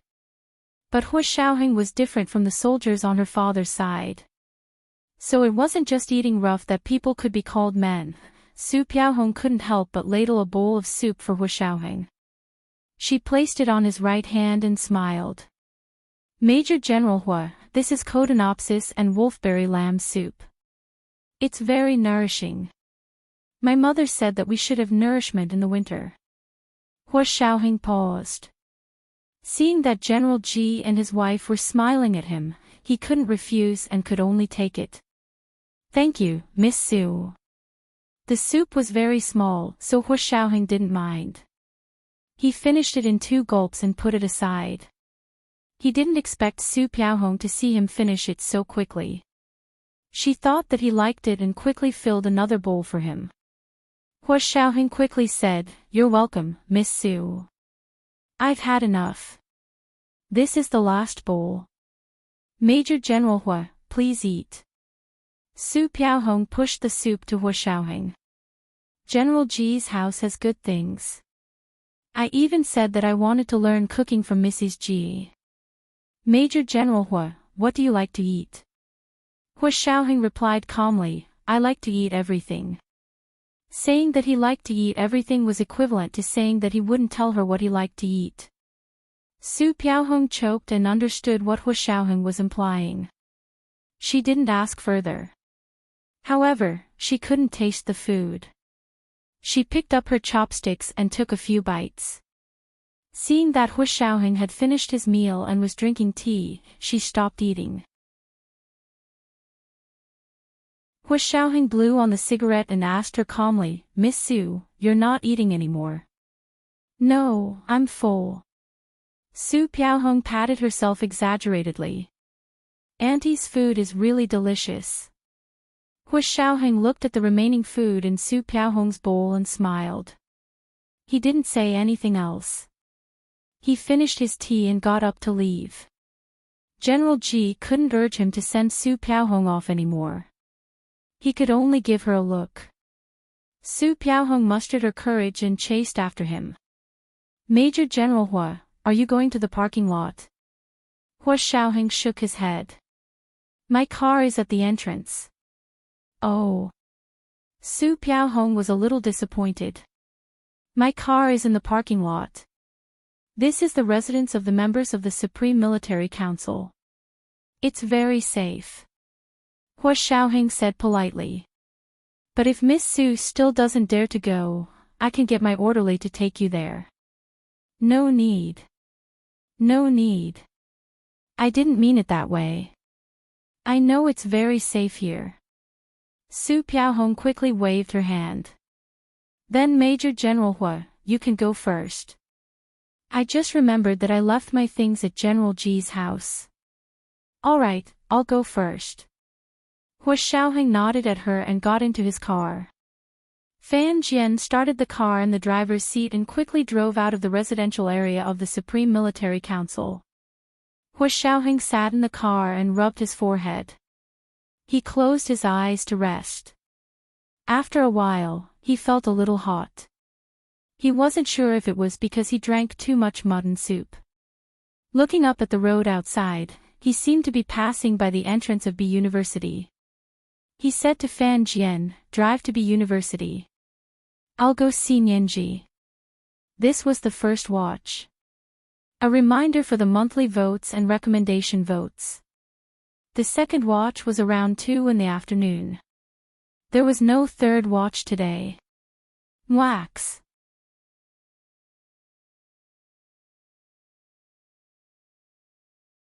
Chapter 380. Fan Jian looked at the car's onboard pathfinding system and found the nearest road to take. He drove quickly and steadily and arrived at the south gate of B University in no time.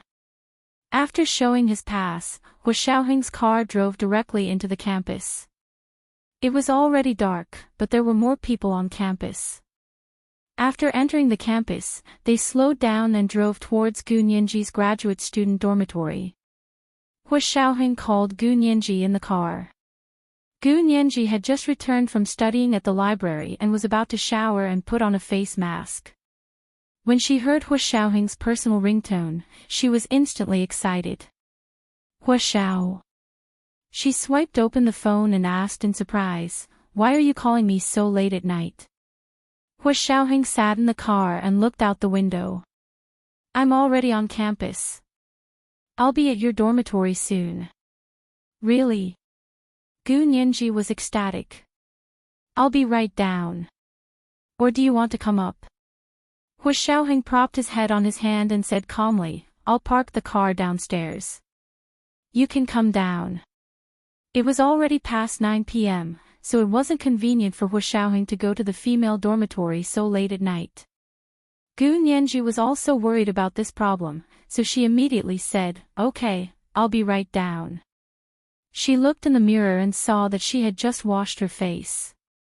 Thankfully, she hadn't put on a face mask and was still wearing a simple cashmere cardigan with a knee-length skirt. Because she was going out, she changed into her knee-high boots and put on a navy blue military-style double-breasted wool coat. She put her phone and keys in the coat pocket before opening the door and running out. Machichi had just come in and saw Gu Nianji running out from the living room.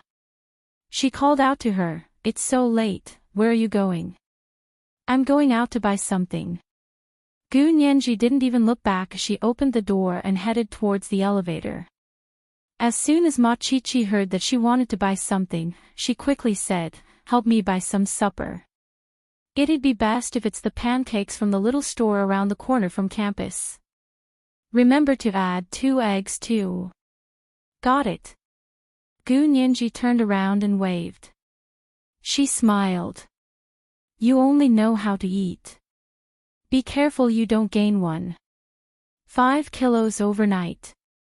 You're the one who gained 1.5 kilos. Machichi stood at the dormitory door angrily with her arms akimbo. "You can't be envious." Gu Nianji snickered and walked into the elevator. She made a face at Machichi, who was glaring at her, and pressed the down button. The elevator door slowly closed. Her heart had already flown downstairs. Hu Xiaoheng's car was parked in the shadows at the corner of Gu Nianji's dorm. Fan Jian turned around and smiled at Hu Xiaoheng. "Hu Xiao, I'm going down for a smoke." Hu Xiaoheng glanced at him. "Go." He looked down at the tablet he was using to record, but he couldn't concentrate. With nowhere to vent the heat in his heart, he rolled down the window and let the cold air in. Only then did he feel more comfortable.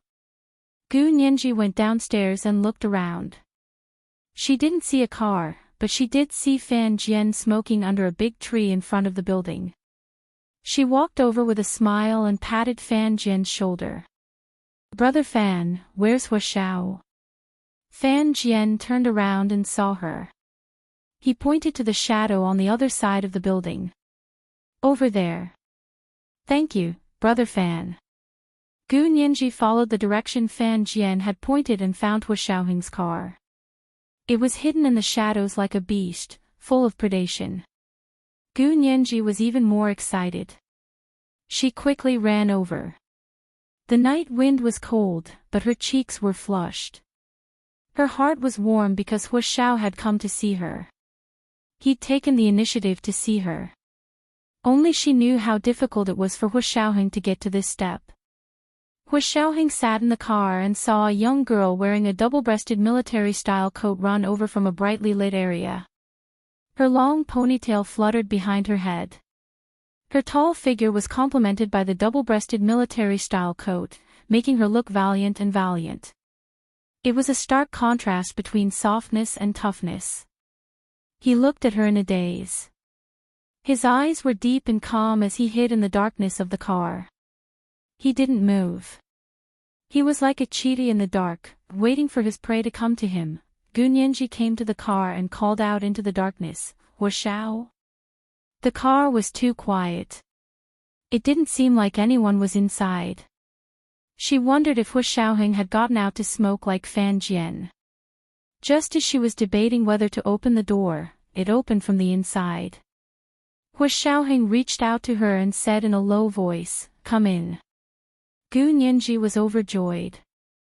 She placed her hand in Hu Xiaoheng's palm and was pulled into the car by him. The door closed with a click. Hu Xiaoheng used one hand to pull her into his embrace. He supported the back of her head with one hand and wrapped the other around the back of her waist. He held her tightly in his arms and lowered his head to kiss her. He sucked on her slightly cold lips with shocking strength. Gu Nianji really liked the way he was hugging her. Although Hu Xiaoheng was very strong and she was almost suffocating from being hugged so tightly, she enjoyed it. It made her feel very safe. Her love for Hu Xiaoheng started from a sense of security. His lips were very hot. His embrace was also very warm. Gu Nianji didn't even notice when his hand slipped under her coat. It was too warm. He held her tightly. Although it hurt, she didn't make a sound. She could feel Hua Xiaoheng's excitement. She was happy but also a little scared. Hua Xiaoheng's stormy kisses finally eased the heat in his chest. He stuck the tip of his tongue deep inside Gu Nianji's lips to find the miracle cure. Gu Nianji's giggling reverberated between his lips and teeth, causing ripples in his heart. What are you laughing at? Hua Xiaoheng nuzzled her face and gradually calmed down. Gu Nianji sat in Hua Xiaoheng's embrace. She reached out and hugged his neck. She leaned her head on his shoulder and smiled. What's wrong with you today? Nothing. Hua Xiaoheng looked down at her. Are you busy with your homework? My homework has never been a problem. Gu Nianji's hand moved from Hua Xiaoheng's neck to his collar. She caressed and played with the buckle at the base of his neck. You haven't called me in the past few days. I was still thinking about what to do over the weekend. This weekend was Gu Nianji's first weekend back at school. There was nothing to do at school. Gu Nianji was worried about where to stay. Hua Xiaoheng hadn't called. She didn't know if she should go to Hua Xiaoheng's official residence or the apartment he said he would prepare for her. Where do you want to go? Hua Xiaoheng held her hand to stop her from touching it. Do you want to go back to the base with me or to the apartment? If I go to the apartment, will you go? This was the question Gu Nianji was most concerned about. Hua Xiaoheng thought about it. You go back to the base this weekend. There are still some places in the apartment that haven't been completely renovated. It's best to wait a few more days. Gu Nianji nodded. Okay. I'll go back to the base tomorrow. I'll have Big Xiong pick you up. Hua Xiaoheng kissed her cheek again. Okay, you can go back now. You're leaving already. Gu Nianji was reluctant to leave. She complained, I'm only staying for a while. Hua Xiaoheng could only kiss her again before letting her go. Gu Nianji got out of the car and adjusted her coat that Hua Xiaoheng had opened. She waved at him and ran back to the dorm. Brother Fan, you can go back now. Gu Nianji made a face at him and walked back into the dorm. Miao Yunxiao quickly walked up from behind her and gave her a condescending smile as she passed her. She walked into the elevator and closed the door before Gu Nianji could come in. Gu Nianji watched speechlessly as the elevator door closed in front of her and the flash of disdain on Miao Yunxiao's face. How childish. Gu Nianji muttered and was about to look for another elevator when she suddenly remembered that she wanted to buy pancakes for Ma Chichi. She turned around and rushed out of the dorm building to buy pancakes from the snack shop around the corner. Little sister. You also eat pancakes? Senior brother Duan walked out of the shop with 2 pancakes in his hands and looked at her with a smile. Gu Nianji quickly greeted him. Hi brother Duan. You're here to buy pancakes too?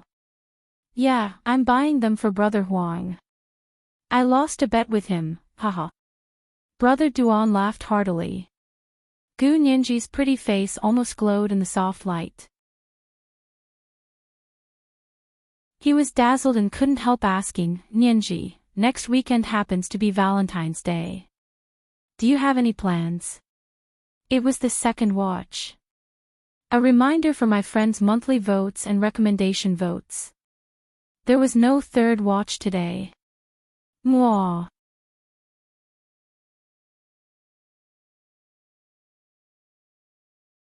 Chapter 381. From little sister to Nianji, in the blink of an eye, her tone changed so quickly. Gu Nianji smiled and felt that brother Duan's question was inappropriate. How could she tell someone she didn't know about Valentine's Day? Valentine's Day. I never thought about it. Gu Nianji tilted her head with a smile and glanced inside the store. She immediately said, Oh. There are so many people. I have to go buy pancakes. Talk to you later, brother Duan. Duan Chun watched as Gu Nianji ran past him like a gust of wind and entered the store. There were indeed many people inside, so he couldn't drag her back to ask about Valentine's Day plans. He could only sigh and shake his head. He muttered, "Little sister really isn't eldest brothers or second brothers." He regretfully returned to the dormitory. Gu Nianji arrived at the pancake store and waited in line for a while before it was her turn. She smiled at the owner. "I want 2 pancakes with 2 eggs each. Also, the crispy pancakes need spicy sauce."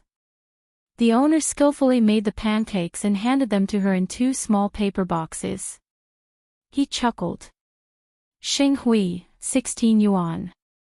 Gu Nianji took out the money for him and placed the 2 small paper boxes in a small bag to take away. As soon as she returned to the dormitory, Ma Qiqi smelled food and ran out of her room. She said to Gu Nianji standing in the living room, "You're finally back. What took you so long? I almost fainted from hunger." Gu Nianji handed the small bag to her and smiled as she patted her head. "Eat, eat. There were so many people. I was worried you'd be hungry, so I bought 2. Oh. That's great. I'm still regretting that I didn't tell you enough. How can one be enough? Of course I want 2. Ma Qiqi took out 2 paper boxes from the small bag and sniffed deeply. "It smells so good." Putting down the paper boxes, Ma Qiqi went to her room to get money and handed it to Gu Nianji. "Thank you for your help." Gu Nianji quickly declined. It's okay. It's just 2 pancakes. Why bother?" Ma Qiqi stubbornly refused. "If you don't take the money, then I won't eat it. I'll give it back to you." Gu Nianji looked at her in shock. "Qiqi, what's wrong? Isn't it just 2 pancakes? Why are you so angry with me?" "Nianji, I know 2 pancakes aren't worth much, but I was the one who asked you to bring them. That's a different matter. Of course I have to pay." Ma Qiqi shoved the money into Gu Nianji's hand. "I can't let you run errands and pay for it at the same time, right? Do I have to take advantage of such a small matter?" Gu Nianji didn't know whether to laugh or cry as she took the money. I know. Isn't it just 2 pancakes? Look at how far you've gone. I don't want to go that far." Ma Qiqi smiled and took a bite of her pancake. She mumbled, "It's just like borrowing money. If you pay back what you borrow, it won't be hard to borrow again, right?" Yes. "You're the one with the most principles." Gu Nianji smiled as she pinched Ma Qiqi's perky little nose. She turned to walk to her room as she said, "I'm so tired today. I haven't even showered yet." Ma Qiqi sat at the dining table in the living room and put the rest of the pancake on a small plate. She made herself a cup of soy milk and ate it slowly. She glanced at Gu Nianji's room and suddenly remembered that Gu Nianji said she was going out to buy something. However, she had been out for so long and had only brought back 2 pancakes. She hadn't bought anything else, this little girl. She's still sneaking around and hiding things from me. Ma Qiqi's eyes darted around as she thought of some possible reasons. Of course, the most likely reason was that Gu Nianji had gone out to see the man she liked. She didn't say it was her boyfriend because she hadn't officially said it.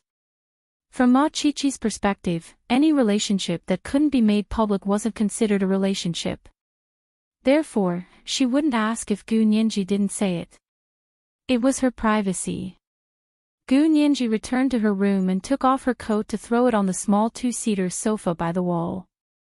She walked to the bathroom to shower. She stood under the shower head in the bathroom, the hot water washing her sweaty body. She couldn't help smiling and blushing as she recalled the scene just now. She hummed a song as she showered. The rushing water washed away the fatigue and nervousness of the day. Gu Nianji was in a very good mood and went to sleep comfortably after her shower. The next day was Friday.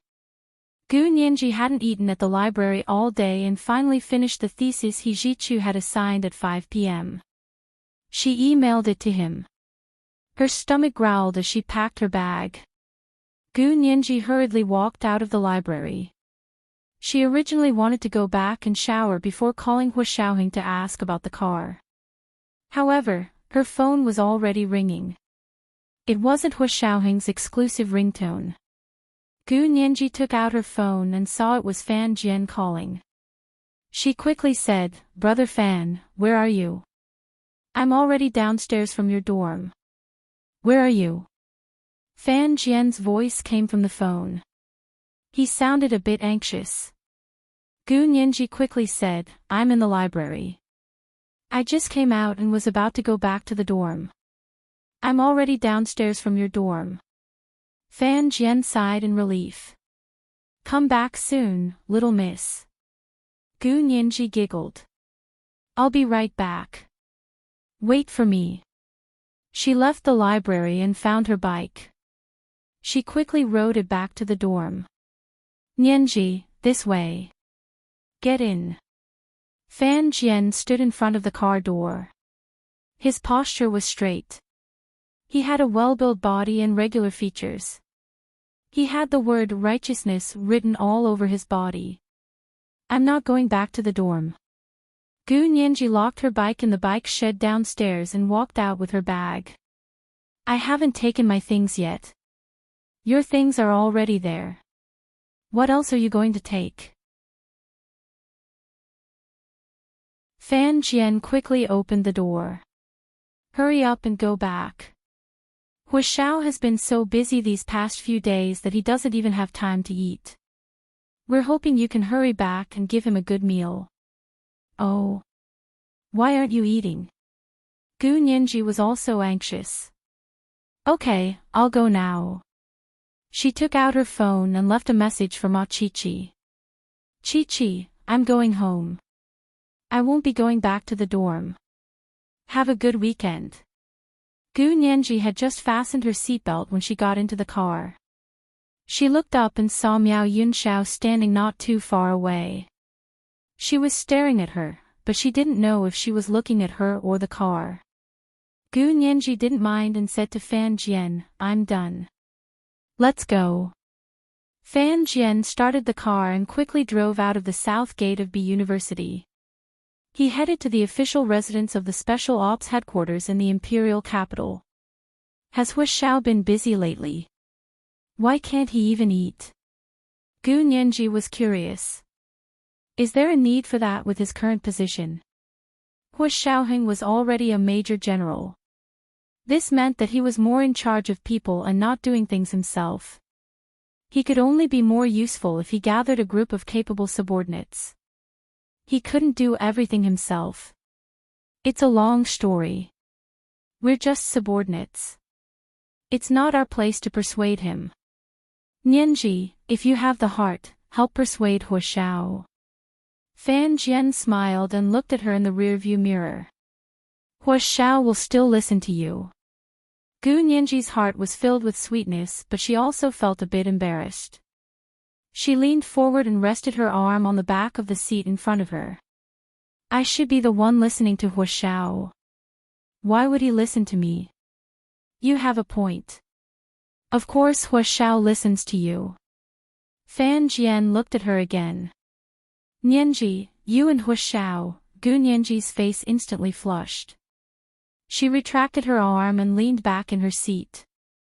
She said meekly, "There's nothing between me and Hu Xiao. Brother Fan, please don't say things like that. Nothing is the best." Fan Jian sighed in relief. His mood lightened. We all know Hu Xiao is good to you. He's been good to you since you were young. It didn't just start now, right? Yes, of course. Gu Nianji nodded.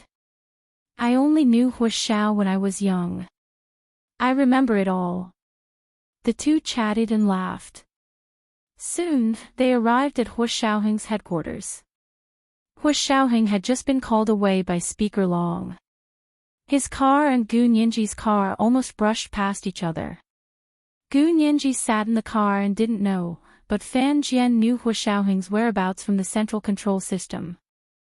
He looked at Gu Nianji in the rearview mirror and said quietly, "Nianji, when we get home, eat and rest by yourself. The situation has changed." "Oh." Gu Nianji froze. "What's wrong? Did Hua Xiao have something urgent to do?" "Yes, I just received news that Speaker Long called Hua Xiao over. Hua Xiao just left the headquarters." Fan Jian resisted telling her that Hua Xiaoheng's car had just brushed past their car. Gu Nianji would be even more upset if she heard it. As expected, Gu Nianji's mood was already gloomy. She grabbed her bag and unconsciously tore at a pendant on it. The excitement in her heart had already dissipated. She thought that her mood swings were too great. It was worse than when she was with Hua Xiaoheng in the past. Back then, Hua Xiaoheng often went on missions or went to meetings. She had never been this worried. Gu Nianji comforted herself, but she still couldn't calm down. Because the expectations she had for Hua Xiaoheng in the past were completely different from the feelings she had now. The car stopped in front of Hua Xiaoheng's official residence. Gu Nianji opened the door and walked out. The inky night had already rushed in. She looked back at the road she had come from and saw that it was already dark. Hua Xiaoheng sat in the car and rubbed his temples. He said to Yin Shixiang, who was sitting in the front passenger seat, "Fan Jian has already gone to pick Nianji up, right?" "Yes, he went around 4 in the morning. He should be on his way back now, right?" Yin Shixiang answered Fan Jian's call. "Little Fan, are you back?" "Big Xiong, we're back. Nianji just got out of the car," Fan Jian said as he passed the phone to Gu Nianji. "It's Big Xiong." Gu Nianji quickly took it. "Brother Xiong, where's Hua Xiao?" "Hua Xiao is here." Yin Shixiang passed the phone to Hua Xiaoheng. Hua Xiaoheng took it. His deep voice came out of the phone and magically soothed Gu Nianji's restless emotions. "Nianji, wait for a moment. I'll be back soon." This was the first update. A reminder for the monthly votes and recommendation votes. The second was a 5,000-word chapter. Around 2 p.m. Mwah. Oh, __intersection, oh.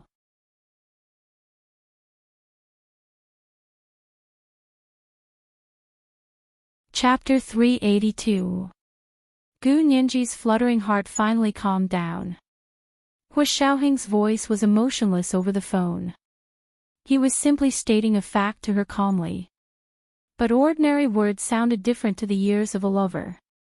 She agreed quietly and said, "Okay, I'll wait for you to come back." "Okay, good girl."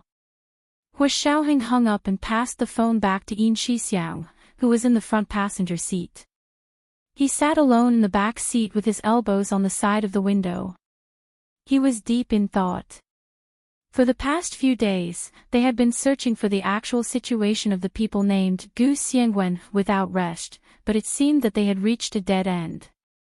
A few days ago, after receiving authorization from the Supreme Military Council and the Senate, the Special Operations Forces had sent people down to find the dozens of people named Gu Xiangwen on their list. Then they used all kinds of excuses to obtain their blood and bring it back to the imperial capital for DNA testing. The results were depressing. There were dozens of Gu Xiangwen around the same age, but none of them matched Gu Nianji's DNA. They couldn't even find a distant relative who was slightly similar. Could it be that they had missed some important clue? Hua Xiaoheng repeatedly thought about the name Gu Nianji called out when she was unconscious. He couldn't help but feel that it had something to do with Gu Nianji. But if it really was related, what was it? Could it not be related by blood? But Gu Nianji had clearly said in her sleep that it was her father, a father who wasn't related by blood. Hua Xiaoheng rubbed his forehead and sighed softly. He had a vague feeling that the truth was not far away, but there was a layer of fog in between.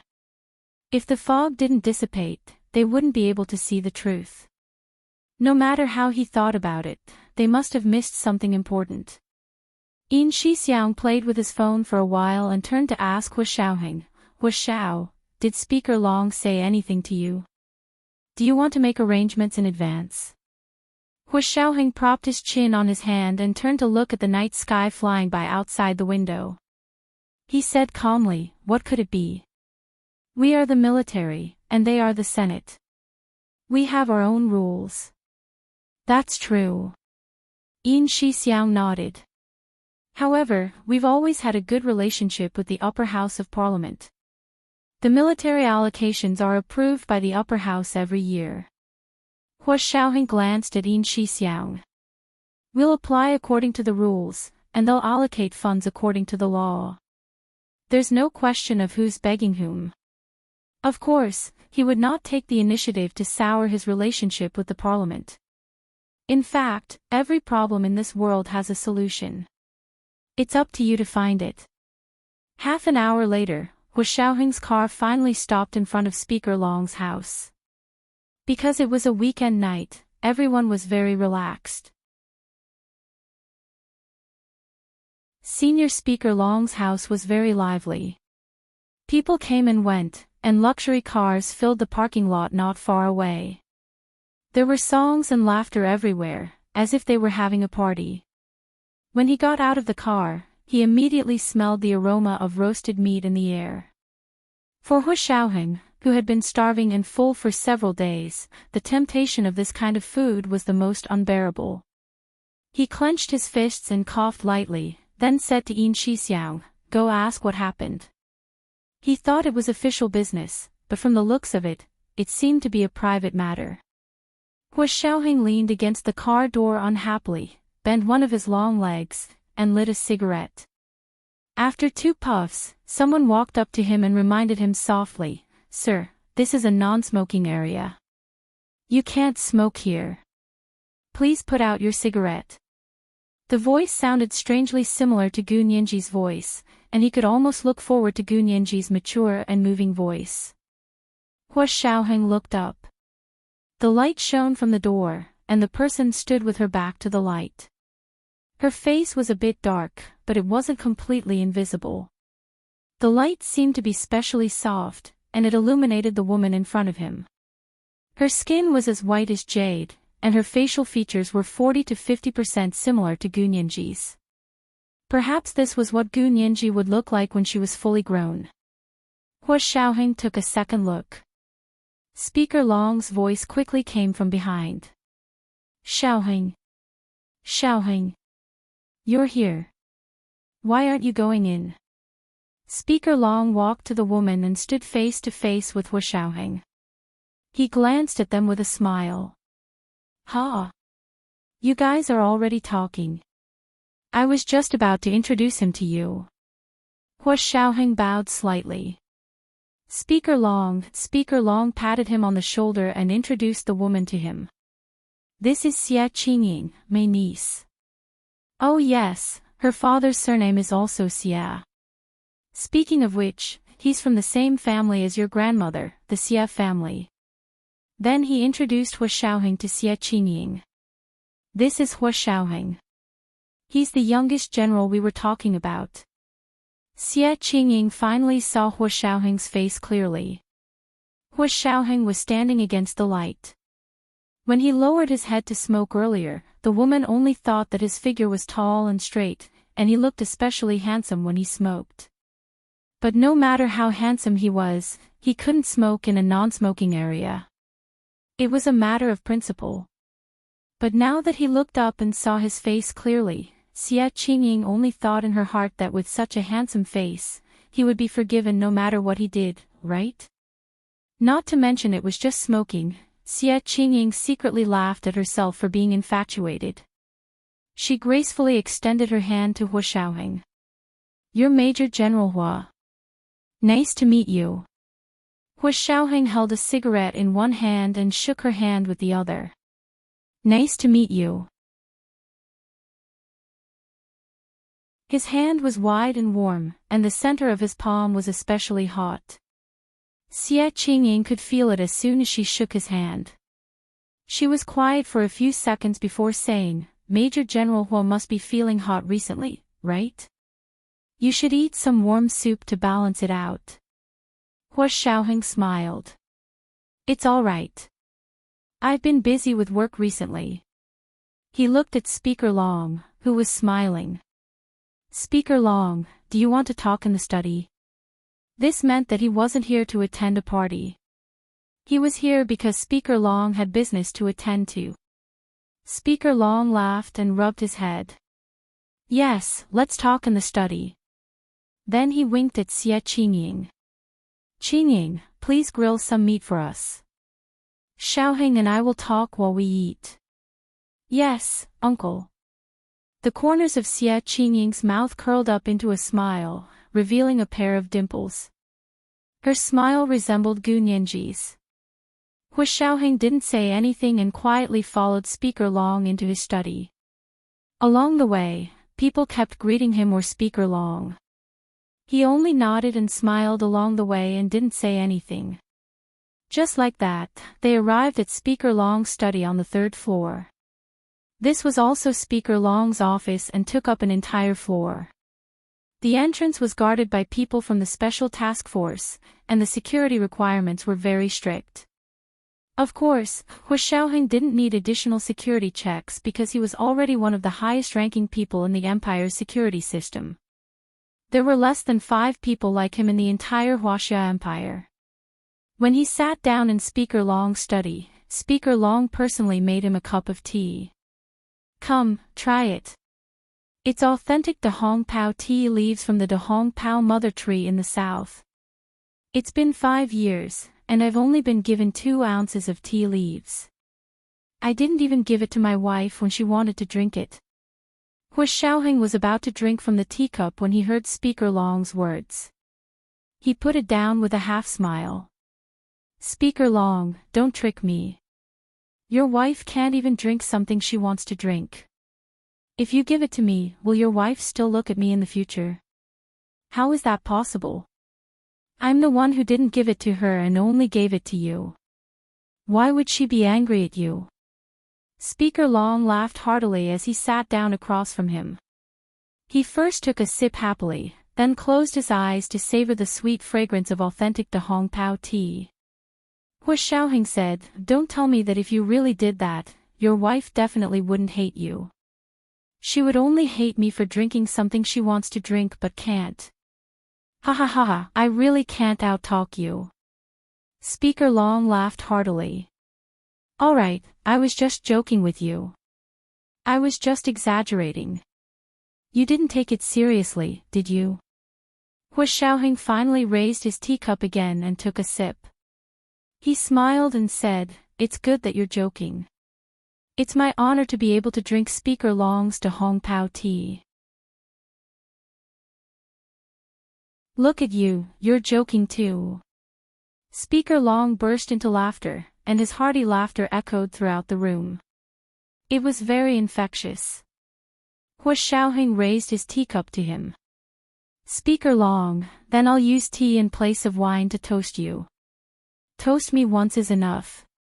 What's with a cup? Speaker Long pretended to be reluctant and teased him. The two of them exchanged a few more pleasantries before Speaker Long got to the point. Xiaoheng, I called you here today because it's the weekend and I wanted you to relax and have fun with everyone. Don't focus on work, Speaker Long said earnestly.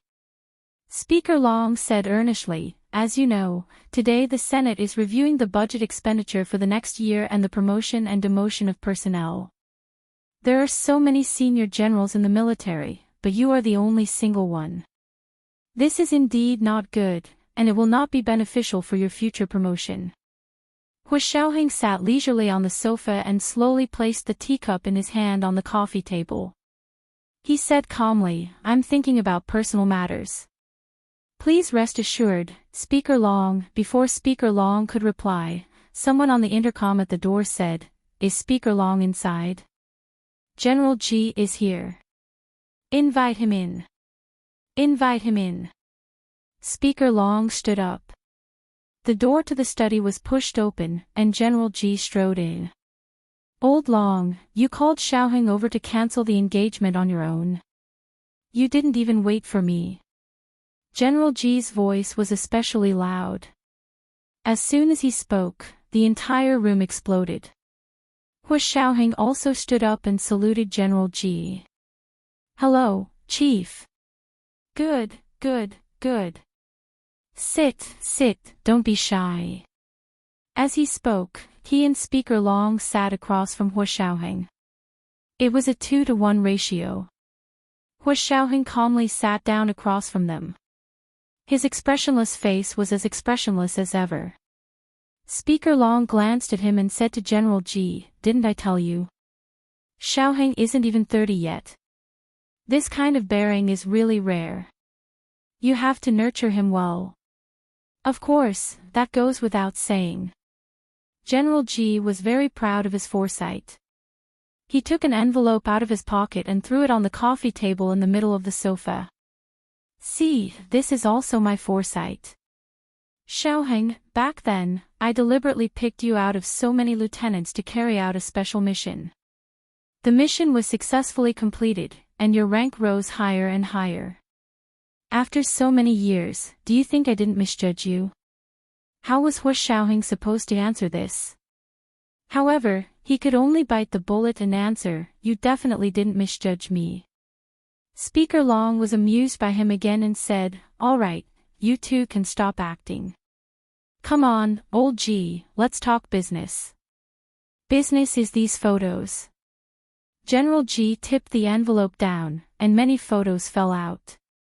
They were all photos of women, all very beautiful, and the kind of beauty that hadn't been photographed. Hua Xiaoheng glanced at them casually. These photos are of missing persons. Pfft. General Ji finally couldn't stand Hua Xiaoheng. You only know how to joke around with me. I'll be straightforward today. The military wants you to get married, and these are the suitable partners. You can choose well, and we'll hold a blind date and invite all the bachelors in the military to participate. What do you think? The corners of Hua Xiaoheng's mouth finally twitched. He picked up his teacup and took another sip. I'm already thinking about my personal problems. I don't need a blind date, but there are some bachelors in the Special Operations Forces who need to deal with their personal problems. I'll ask them to attend the blind date when the time comes. Xiaoheng, you're good. You're sacrificing your own friends for me. Speaker Long clicked his tongue. Sly. Too sly. Hua Xiaoheng smiled but didn't say anything. He put down his teacup and heard the door to the study open again. Xie Qingying came in with a large plate of barbecued meat. You guys must be hungry. Qingying, come here and greet Uncle Ji. Speaker Long very kindly introduced General Ji to her. Xie Qingying greeted General Ji politely and divided the barbecued meat for the three of them. She placed knives, forks, chopsticks, and condiments on the coffee table. Enjoy yourselves, I'll be leaving now. If you want more, just call me, Uncle, and I'll bring it up. Xie Qingying left the study as she spoke. She didn't look at Hua Xiaoheng again, but Hua Xiaoheng kept looking at her back thoughtfully. General Ji and Speaker Long sensed Hua Xiaoheng's different feelings towards Xie Qingying. They looked at each other and felt that there was a chance.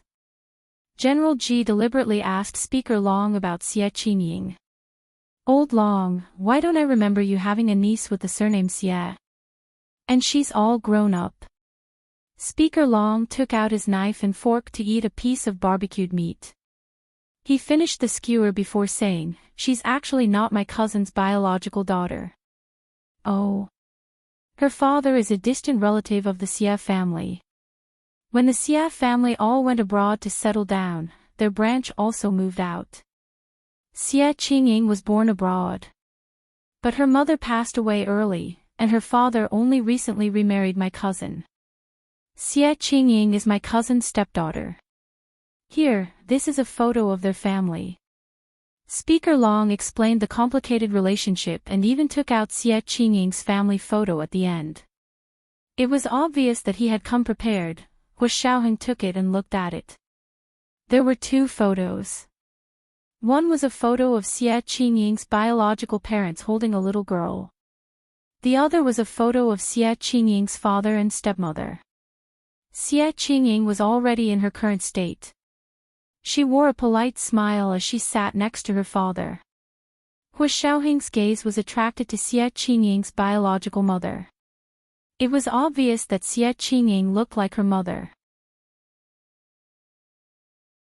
General Ji frowned and said, "Oh, the cousin whose husband passed away a few years ago." Yes, her husband passed away before she had a child. She went abroad to relax and met Qingying's father. The two of them fell in love and remarried. Speaker Long looked at Hu Xiaoheng.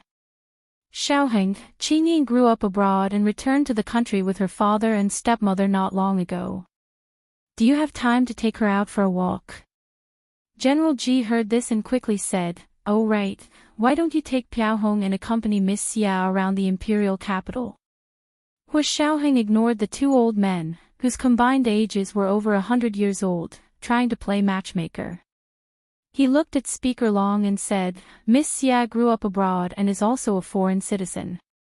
According to regulations, I can't be alone with foreigners in private." The Huaxia Empire did have such regulations. If people of their status wanted to interact with foreigners, a third party had to be present and they had to report it to the relevant authorities afterwards. Speaker Long coughed and said, "Her family has already given up their foreign citizenship and settled down in the Huaxia Empire, so you don't have to worry about this." "I'm not worried, I just don't want to violate national regulations." Hu Xiaoheng nodded calmly and handed the two photos back to Speaker Long. He asked casually, "What's the name of Miss Xia's biological mother?" "I don't know about that." Speaker Long shrugged. "Ask her again when she comes to deliver the barbecue later." "No need, I still have things to do." "Thank you for the tea and barbecue today, Speaker Long. I'll treat you again next time." Hu Xiaoheng stood up and saluted General Ji again. Okay, you can go." General Ji smiled and waved his hand. "You have to pay attention to your personal problems, understand? Don't force our old man to do anything." "Yes, Chief." Hu Xiaoheng nodded to General Ji and Speaker Long and turned to leave. When he came out of the study, he ran into Xie Qingying who was carrying another plate of barbecue. Seeing Hu Xiaoheng come out, Xie Qingying quickly asked, "Major General Hu, don't you want to eat more?" "No, I still have things to do." Hu Xiaoheng nodded at her, then suddenly reached out and gently brushed her shoulder. "There's a bug." Xie Qingying was shocked and almost knocked over the plate of barbecue in her hand. She stood there in shock, her whole body stiff. "What bug?" "Major General Hu. Did you get rid of the bug?" "Yes, I did." Hu Xiaoheng retracted his hand and held a strand of Xie Qingying's hair firmly in his palm. The two of them passed each other in the hallway. However, after a few steps, he suddenly stopped as if he remembered something. He turned around and asked Xie Qingying, "Miss Xie, what's the name of your biological mother?" "Gu Tian," Xie Qingying blurted out. This was the second chapter of the novel, which was 5,000 words long. Because it was a big chapter, it took an extra hour. She just wanted to ask, "Do you still have monthly votes? What about recommendation votes?" "Oh, intersection_intersection, oh."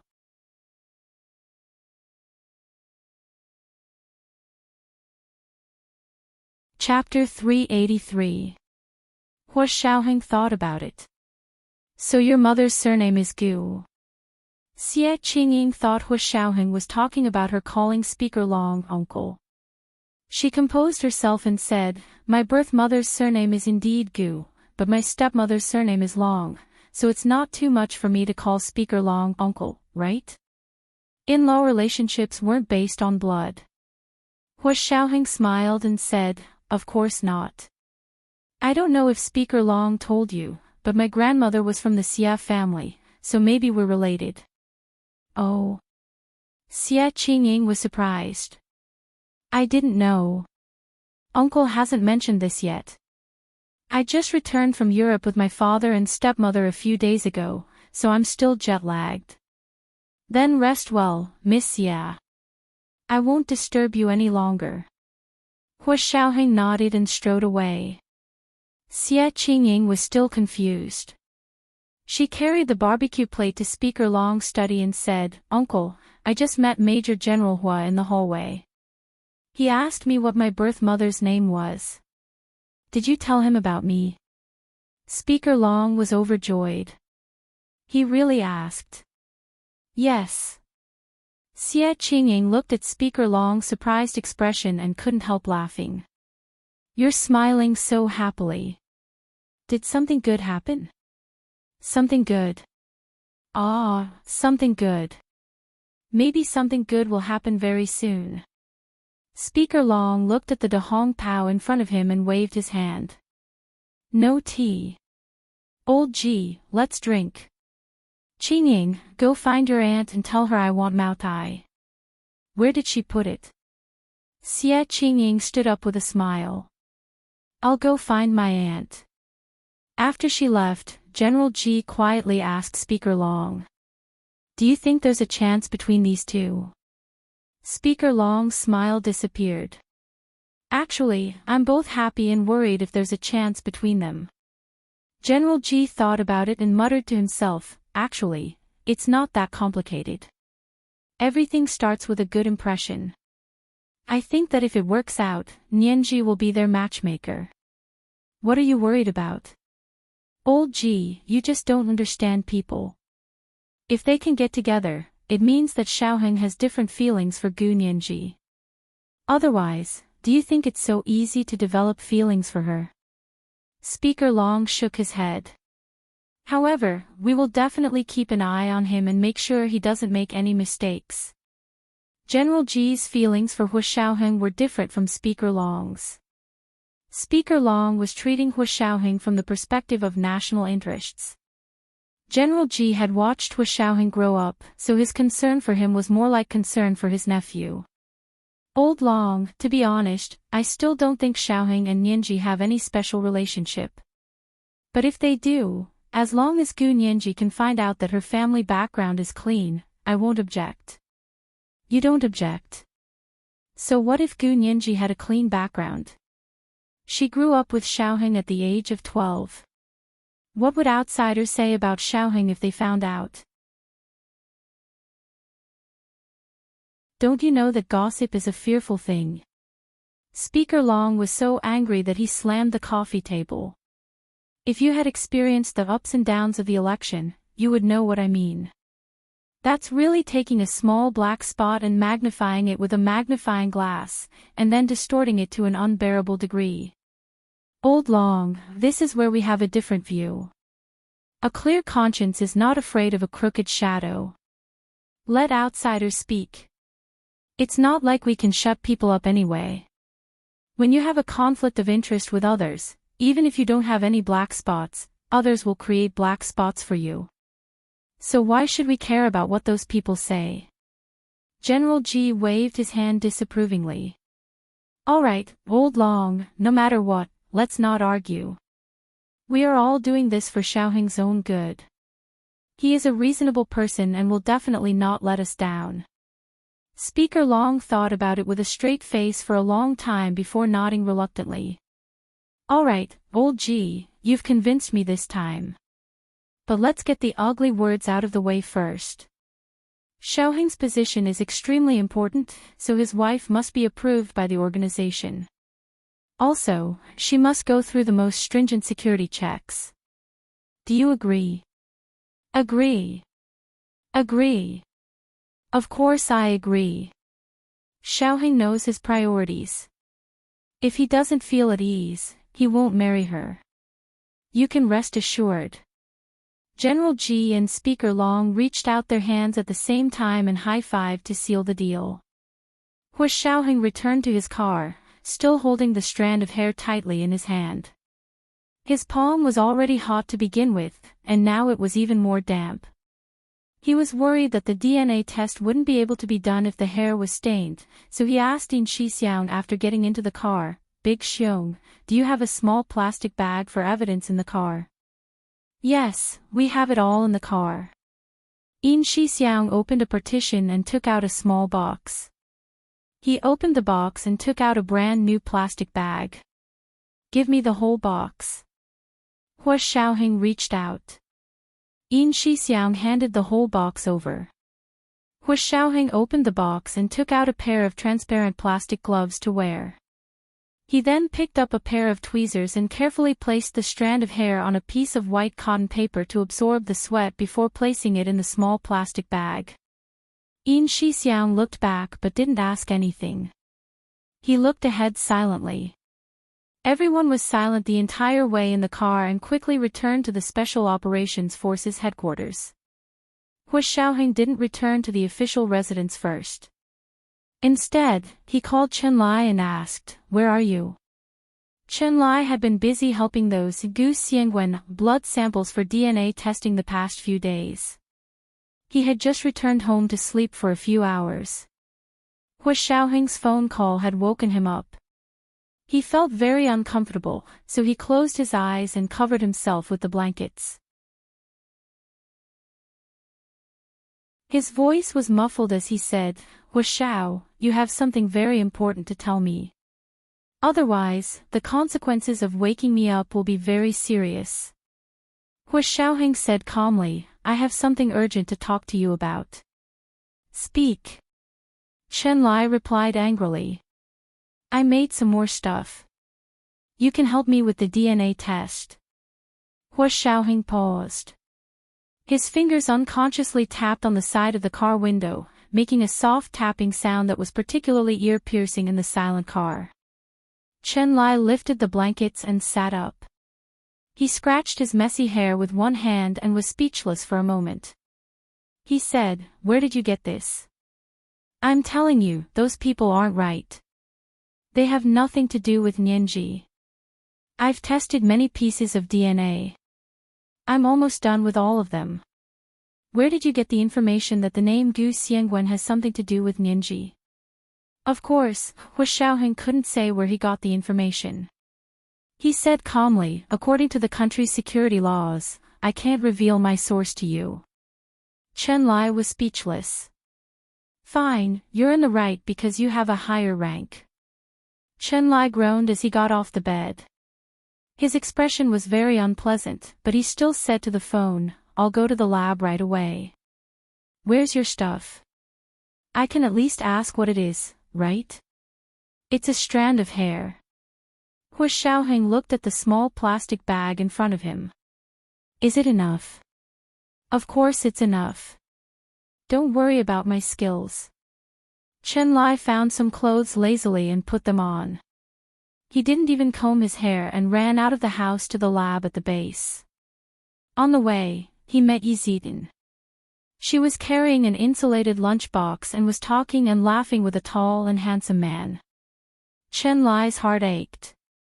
He pretended not to see them and hurriedly ran past them with his head down. The man glanced at Chen Lai's back, then at Yi Zidan. He wanted to say something but stopped. Yi Zidan was still telling him about the interesting things that happened in the hospital. "That day, I came back from a ward round. Not long after I sat down to rest, the door was pushed open. A man rushed in and kowtowed to me. I was scared and quickly helped him up. I asked him what he wanted. And then he told me about his illness. I was so embarrassed, because he went to the wrong room and kowtowed to the wrong person." Yi Zidan burst out laughing. "You didn't see the man's face. He really wanted to beat me up. That can't be helped." The man nodded. As the saying goes, desperate patients turn to any doctor they can find. It's possible to get the wrong room number. Yi Zidan sighed. Dr. Ho is always so understanding and gentle. Patients love doctors like you the most. The man's name was Ho Qingren. He was sent to the Imperial Capital Hospital by the hospital below him to study. He was especially warm to Yi Zidong. "Dr. Yi, you flatter me. Actually, what's the use of being a doctor with a good temper? As long as you can cure an illness, even the most bad-tempered doctor is the god of saving patients." Ho Qingren really knew how to talk. His words hit home with Yi Zidong. Yes, some people don't have good tempers, but their medical skills and medical ethics are great. "I think it's already very rare," Yi Zidong said as she looked at the dormitory building in front of them. Ho Qingren asked with a smile, "I haven't asked you, who did you make the food in the insulated box for?" "Oh, I sent it to Dr. Chin. He's been busy with military affairs and hasn't slept for a few days. I heard that he doesn't eat well either. He's just making do. I just happened to make some soup, so I sent it to him." Yi Zidong walked to Chenlai and said to Ho Qingren, "I don't know if he likes soup. I don't know if Dr. Chen likes soup, but I know he's not upstairs right now." Ho Qingren smiled and pointed. "How?" Yi Zidong was shocked. "I remember he's always sleeping in the dormitory. He walked past us just now and went in that direction." Ho Qingren pointed in the direction he came from. "Oh. Why didn't you call out to me? I didn't even see him." Yi Zidong said with annoyance and uneasily switched the insulated lunchbox to her right hand. She thought about it. "I'll go over there and take a look. Dr. Chen must have gone to the lab." Yi Zidong said goodbye to Ho Qingren and went to the lab. Ho Qingren sighed and shook his head before turning to leave. Chenlai arrived at the lab and saw Hua Xiaoheng already waiting at the door. As soon as he saw him, Hua Xiaoheng handed him a small plastic bag. "Hurry up. When can we get the results by?"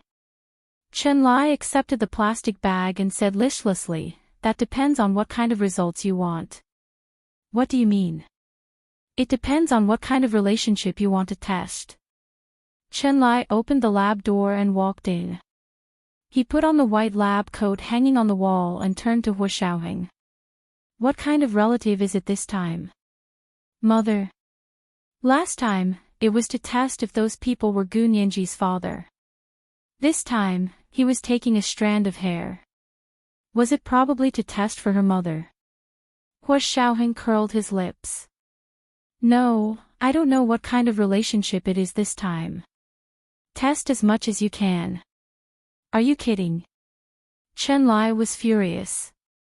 "Are you kidding me? How are you going to test this?"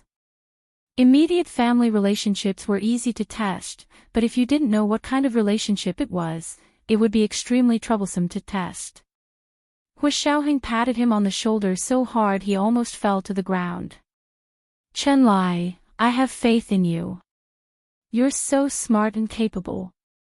You'll definitely be able to find the similarity between this strand of hair and Gu Nianji's DNA and deduce their relationship, right?" Chenlai looked at Hua Xiaoheng from the corner of his eyes and smiled. I didn't think there would be a day when Hua Xiaoheng would compliment someone. I've lived long enough to see it. Fine, I'll give it a try just because of what you said. He put the machine on the rack and placed the strand of hair inside.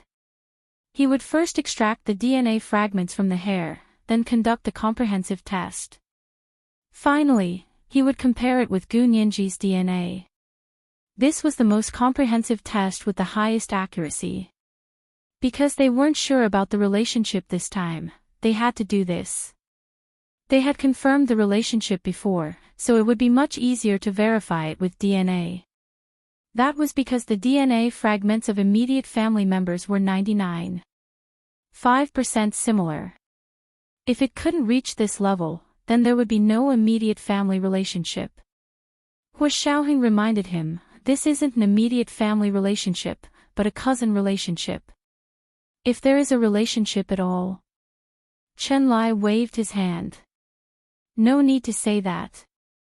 Let the DNA do the talking. Hua Xiaoheng smiled slightly and walked over with his hands behind his back. He tilted his head to watch Qianlai operate skillfully. Not long after, Yi Zidan's voice sounded from behind him. Ha! Hua Xiaoheng is here too. Yi Zidan walked in with the insulated lunchbox in her hand. Qianlai wanted to turn around, but when he recalled what he had just seen, he felt terrible and didn't want to turn around. He stiffened his neck and focused on the experiment. Hua Xiaoheng turned around to look at Yi Zidan, then at Qianlai's awkward expression. He pursed his lips into a smile and said to Yi Zidan, "Dr. Yi is here. Are you here to deliver food to Dr. Qin?" Yi Zidan saw that Qianlai didn't turn around and was a little embarrassed. She really wanted to turn around and leave, but she couldn't bear to. Hua Xiaoheng's words gave her a way out. She walked over with the lunchbox and nodded. "Yes, I saw that Dr. Qin hasn't been eating or sleeping well these past few days, so I made some soup for him." Qianlai's ears twitched, but he still didn't turn around. Hua Xiaoheng glanced at him amusedly and turned around. "Oh, maybe Dr. Qin doesn't want soup. I'm hungry anyway, so give it to me. I promise I'll finish it all. Get out." Qianlai turned around abruptly and snatched the lunchbox from Hua Xiaoheng's hands. "Go home and eat. Why are you fighting with me over food?" Hua Xiaoheng spread his hands. "I thought you wanted to eat, so I took it." "All right, if you want it, then don't say one thing and mean another." He winked at Qianlai and patted Yi Zidan's shoulder before walking out. Qianlai's voice came from behind him. "If you want to go out, then go out. Don't touch other people." He seemed to be afraid of Hua Xiaoheng's behavior toward Yi Zidan. Yi Zidan quickly said, "Dr. Qin, Hua Xiaoheng didn't mean anything by it. Don't talk to him like that. Here, do you want some soup?" Qianlai's anger was completely dissipated by Yi Zidan's gentle words. He sat in front of the table with a silly smile on his face as he watched Yi Zidan bring him a bowl and chopsticks, pouring him soup. His smile was one of bliss. When Hua Xiaoheng walked out of the lab, he looked back and smiled as he turned to leave. Gu Nianji waited for Hua Xiaoheng to come back, but there was no news until midnight. Hua Xiaoheng didn't show up or go home for the entire weekend. Gu Nianji returned to campus on Sunday night and felt very uncomfortable. He had sent a car to pick her up, but he didn't even show up. What was the meaning of this? Hua Xiaoheng spent the past 2 days in his office in the lab and personally watched Qianlai's experiments. By Sunday night, Qianlai's DNA sequence was finally complete. He looked at the results and sighed deeply. He took a thick stack of reports to Hua Xiaoheng's office and knocked on the door. "Hua Xiaoheng, the results are out." Hua Xiaoheng looked up. His expression didn't change much, but his arms were trembling slightly from nervousness. Qianlai didn't notice this at all because he was also very excited. "Hua Xiaoheng, after 6 years, we finally found someone related to Nianji." Hua Xiaoheng stood up. "Did you find out what kind of blood relationship they are?" "If it's on the paternal side, they should be cousins," Qianlai said excitedly. "If it's on the maternal side, the situation will be even more complicated." "Hua Xiaoheng, tell me, it's on the paternal side, right?" Hua Xiaoheng looked through the reports and nodded. "I guess so. If there was really a blood relationship, then Xie Qingying's birth mother, Gu Tian, and Gu Nianji's father should be biological siblings or siblings." Since the results were out, Hua Xiaoheng didn't need to hide it from Qianlai anymore. He told him about Xie Qingying's situation. Qianlai suddenly understood. If that's the case, then it must be close. The DNA test proves that they are related, and they look similar. That should be it. He then asked, "What about Gu Tian?" "If we can find her, Gu Xiangwen will definitely be able to find her. That's the unfortunate part." Hua Xiaoheng sighed deeply. Gu Tian passed away a long time ago. Chen Lai was speechless. How did she pass away? Did you find out? I've been asking little Zay to help me search for information over the past 2 days, as well as the Xies. I personally called my cousin in Europe to ask about Xie Qingying's mother. The cousin Hu Xiaoheng was referring to was his grandmother, Xie Xian's grandnephew. What do you mean? Since she was able to marry into the Xies should know her very well, right? Chen Lai asked eagerly. Not really. Hu Xiaoheng shook his head with a smile. Xie Qingying's father and my cousin's family are many generations apart, so they don't really interact much. It's just that the Xies have a strong sense of clan, so we're still on the same family tree, so we can be considered relatives. Oh. Don't tell me your cousin doesn't know about Gu Tian. When they got married more than 20 years ago, my cousin's family sent gifts, so he has some impression of Gu Tian. He only knows that she wasn't in good health and died a month after giving birth. Hu Xiaoheng took out the results of his investigation. So our only lead now is Xie Qingying's father, Xie Dezhao. This was the first chapter with 5,000 words. I'm sorry to keep you waiting.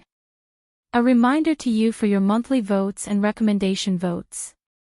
7:00 in the evening. Wax. Oh, N_N, oh.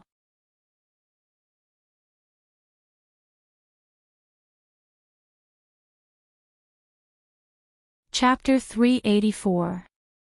Xie Dezhao married Gu Tian, so he must be very familiar with the Gu family. Chen Lai let out a long sigh. I finally found it. After a pause, Chen Lai said, then is the Gu family not in the country? Yes, my cousin said that Xie Dezhao and his first wife met and married overseas. They were both born and raised overseas. Hu Xiaoheng paused and frowned slightly. Chen Lai sensed it very sensitively and turned to ask him, what's wrong? Is there a problem? I'm thinking that if Nianji really is a daughter of the Gu family, then she probably isn't from the Huaxia Empire.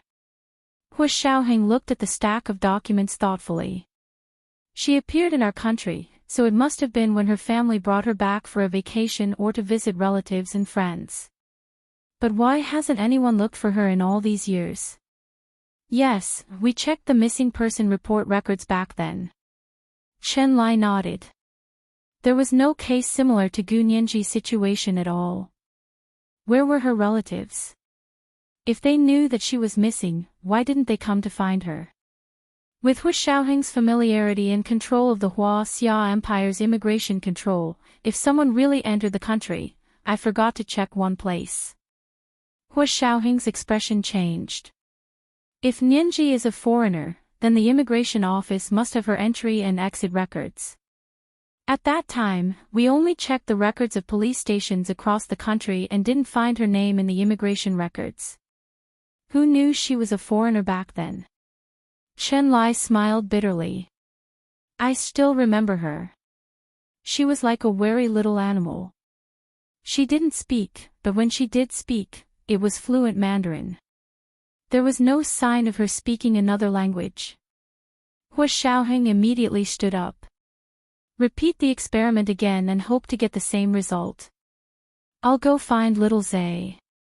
Hu Xiaoheng hurriedly left Chen Lai's lab and returned to his office.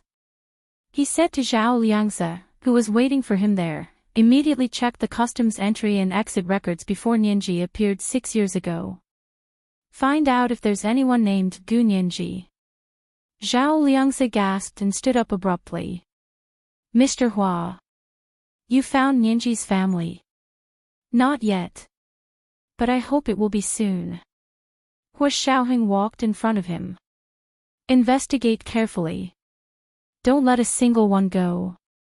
I want to see who brought her here back then.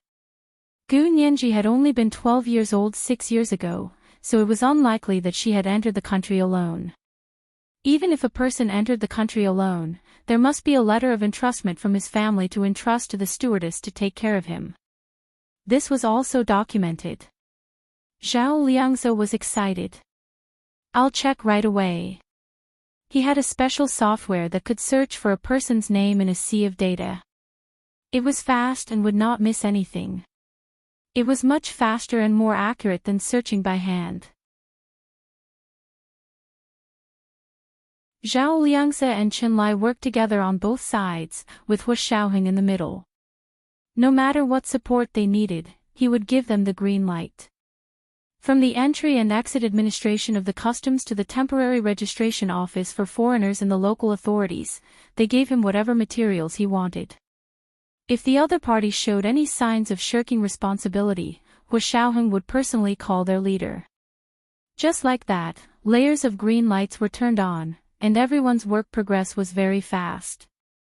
Zhao Liangze even traced back to the year of Gu Nianji's birth, trying his best not to miss any possible clue.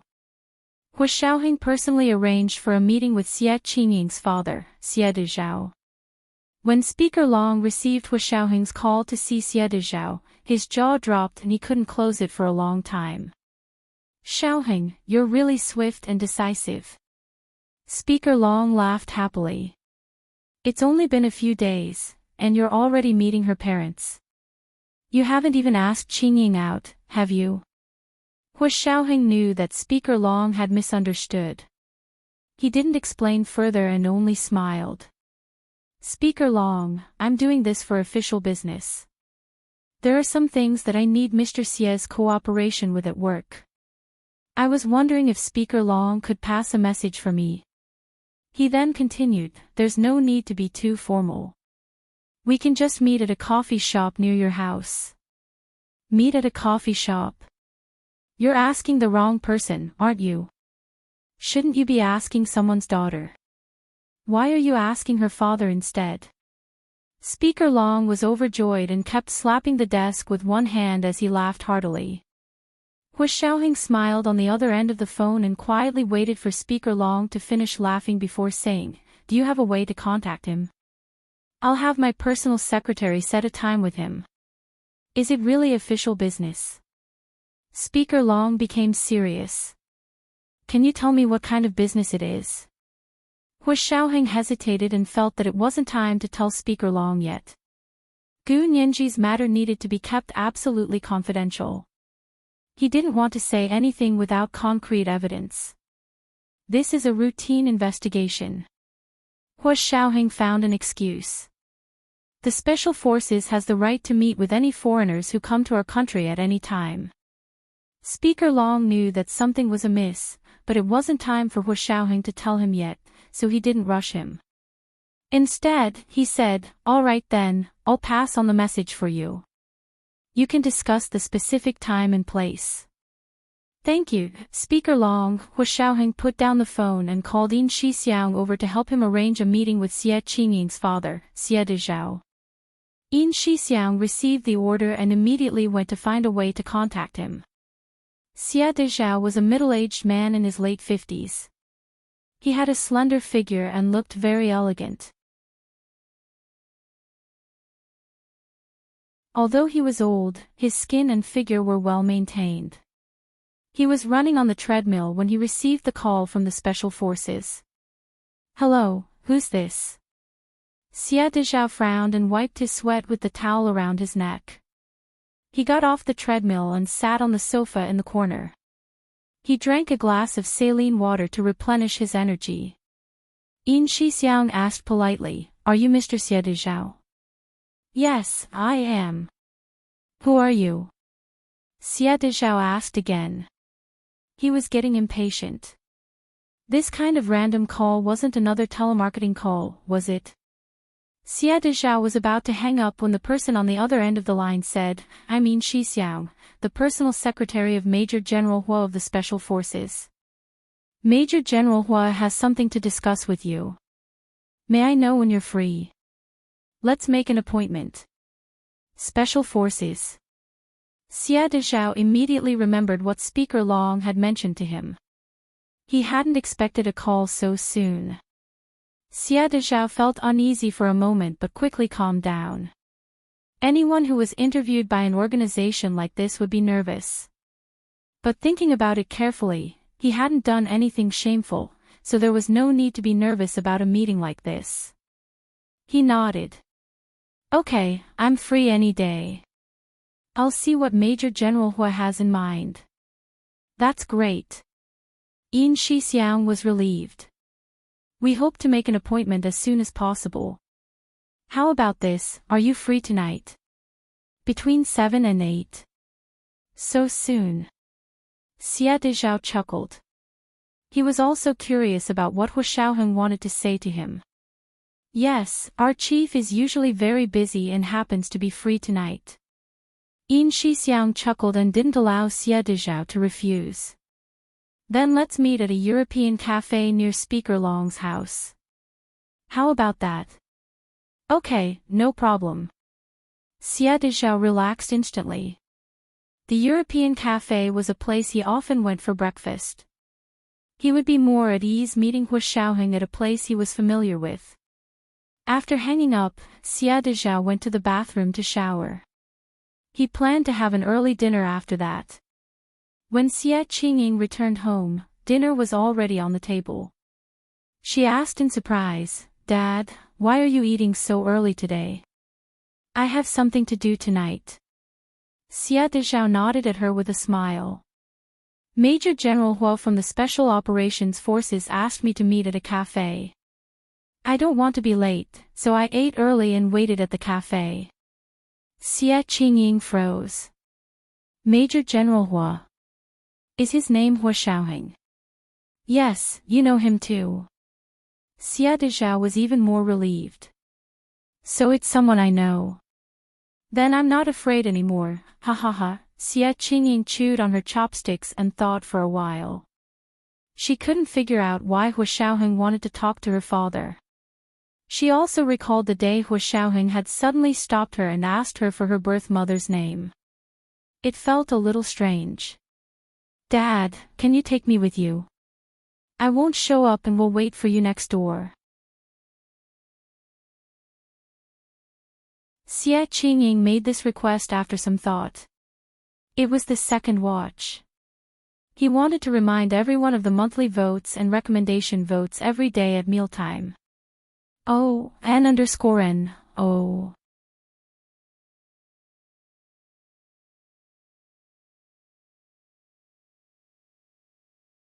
Chapter 385. Xia Dezhao agreed with a smile, but reminded her, your uncle said that the Special Forces isn't an ordinary department. We just came back from abroad, so we must be careful and not cause trouble. We don't want to make things difficult for your uncle. Actually, his marriage to Speaker Long's cousin wasn't enough for their families to be particularly close. They were both married and had no children, so the bond between husband and wife wasn't very strong. Fortunately, Xia Dezhao didn't need to rely on Speaker Long to gain any benefits, so the two families got along well for the time being. Xia Qingying quickly agreed and hurriedly finished her meal before returning to her room to dress. She didn't want Hua Xiaoheng to know she was there, so she went to the coffee shop early.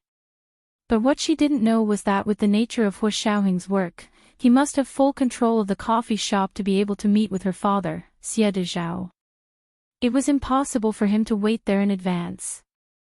Hua Xiaoheng was still on the way in his car when the people monitoring the coffee shop sent Zhao Liangzi a message saying that Xia Dezhao's daughter, Xia Qingying, had gone to the coffee shop early and was having coffee and snacks at a coffee table separated by a screen. Zhao Liangzi forwarded the message to Hua Xiaoheng and called him. Mr. Hua, Miss Xia is also there. Should I ask her to leave? Hua Xiaoheng thought about it and said calmly, no need, just watch her. We don't have anything particularly confidential to ask today, we just want to find out what's going on. It'll probably take less than 5 minutes. Zhao Liangzi took the order and sent it to the people monitoring the coffee shop to watch Xia Qingying and not cause trouble for Hua Xiaoheng. Xia Dezhao walked into the European-style coffee shop near Speaker Long's home on time. Sir, do you have an appointment? An elegantly dressed waitress walked to his side and bowed. Xia Dezhao looked around. The coffee shop was decorated very European style and looked very authentic to someone who had just returned from Europe. Most of the people here were foreigners, Caucasians, blacks, and of course, Huaxia people who had just returned from abroad. It seemed that the owner of the coffee shop had also returned from Europe. Xia Dezhao smiled at the waitress and said in a deep voice, "Thank you. I'm here to wait for someone. Are you waiting for Mr. Hua?"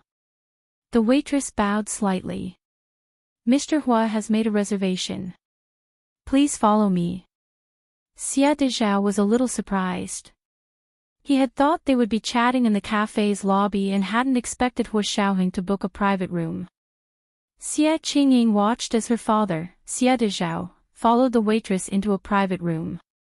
She couldn't help feeling vexed. Then why did she follow him? "I thought I could eavesdrop on them." Xia Qingying listlessly ordered another gram of Spanish seafood fried rice and sat behind the screen to eat.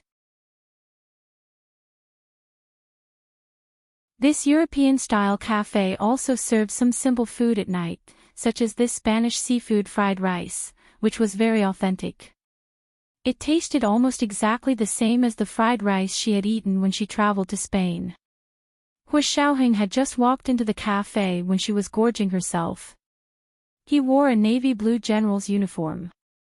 His shoulders were straight and broad, and he was unusually tall.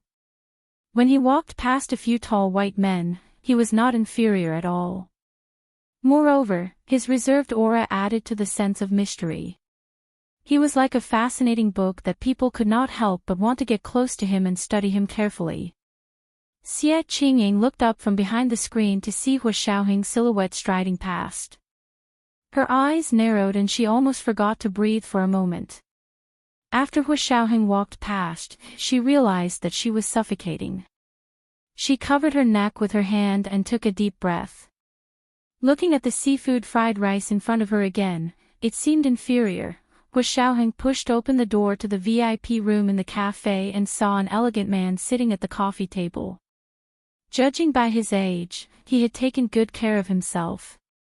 Some of the characteristics of the Xia family could be seen in his eyes.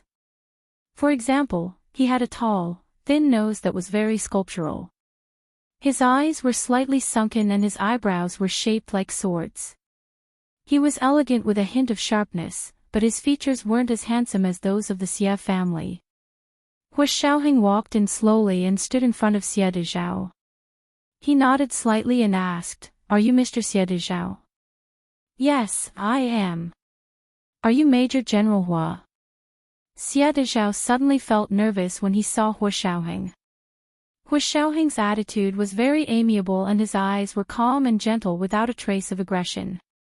However, Xia Dezhao felt like he couldn't breathe. "Yes, please sit." Hua Xiaoheng motioned for Xia Dezhao to sit down and sat down across from him. The waitress serving the private room came in and asked what they wanted. Hua Xiaoheng ordered a cup of Jamaican South Mountain black coffee, no sugar or milk, and a gram of Black Forest cake. Xia Dezhao ordered a cappuccino with sugar and milk and a gram of tiramisu. The waitress quickly brought the coffee and cake over and Hua Xiaoheng and Xia Dezhao began to chat over the coffee and cake. "I didn't expect to have such authentic cappuccino here. Look at how evenly the milk is whipped." Xia Dezhao first praised the coffee and then praised the tiramisu. Hua Xiaoheng only drank the coffee and didn't touch the Black Forest cake at all. However, he nodded. "This coffee tastes good." The two chatted for a while but never got to the point. It was as if they were competing in patience. Xia Dezhao finally couldn't take it anymore and pushed the coffee cup in his hand away. He frowned and asked Hua Xiaoheng, "Major General Hua, I'm not here to talk about the coffee here, am I?" Hua Xiaoheng smiled slightly and said noncommittally, "Since it's a talk, we can talk about anything, including coffee." "All right, I'm done talking. Coffee, cake, and yes, although this tiramisu is good, it's not as good as my daughter's. My daughter's tiramisu is top-notch. If there's a chance in the future, I'll treat Major General Hua to my daughter's tiramisu." Xia Dezhao beamed at the mention of his daughter. Finally, he was talking about his daughter. Hua Xiaoheng's brows furrowed slightly. He lowered his eyes and said nonchalantly, "Your daughter. Is it Miss Xie Qingying? She gets along well with Speaker Long's wife." "How rare. My wife is also a good woman. She treats Qingying like her own daughter. Speaker Long and his wife love me as well as her dog." Xia Dezhao complimented his wife again subtly. His remarried wife was 7 or 8 years younger than him but was already over 40. They weren't old couples. Hua Xiaoheng nodded. "Speaker Long's cousin. I've met her once. She's not bad."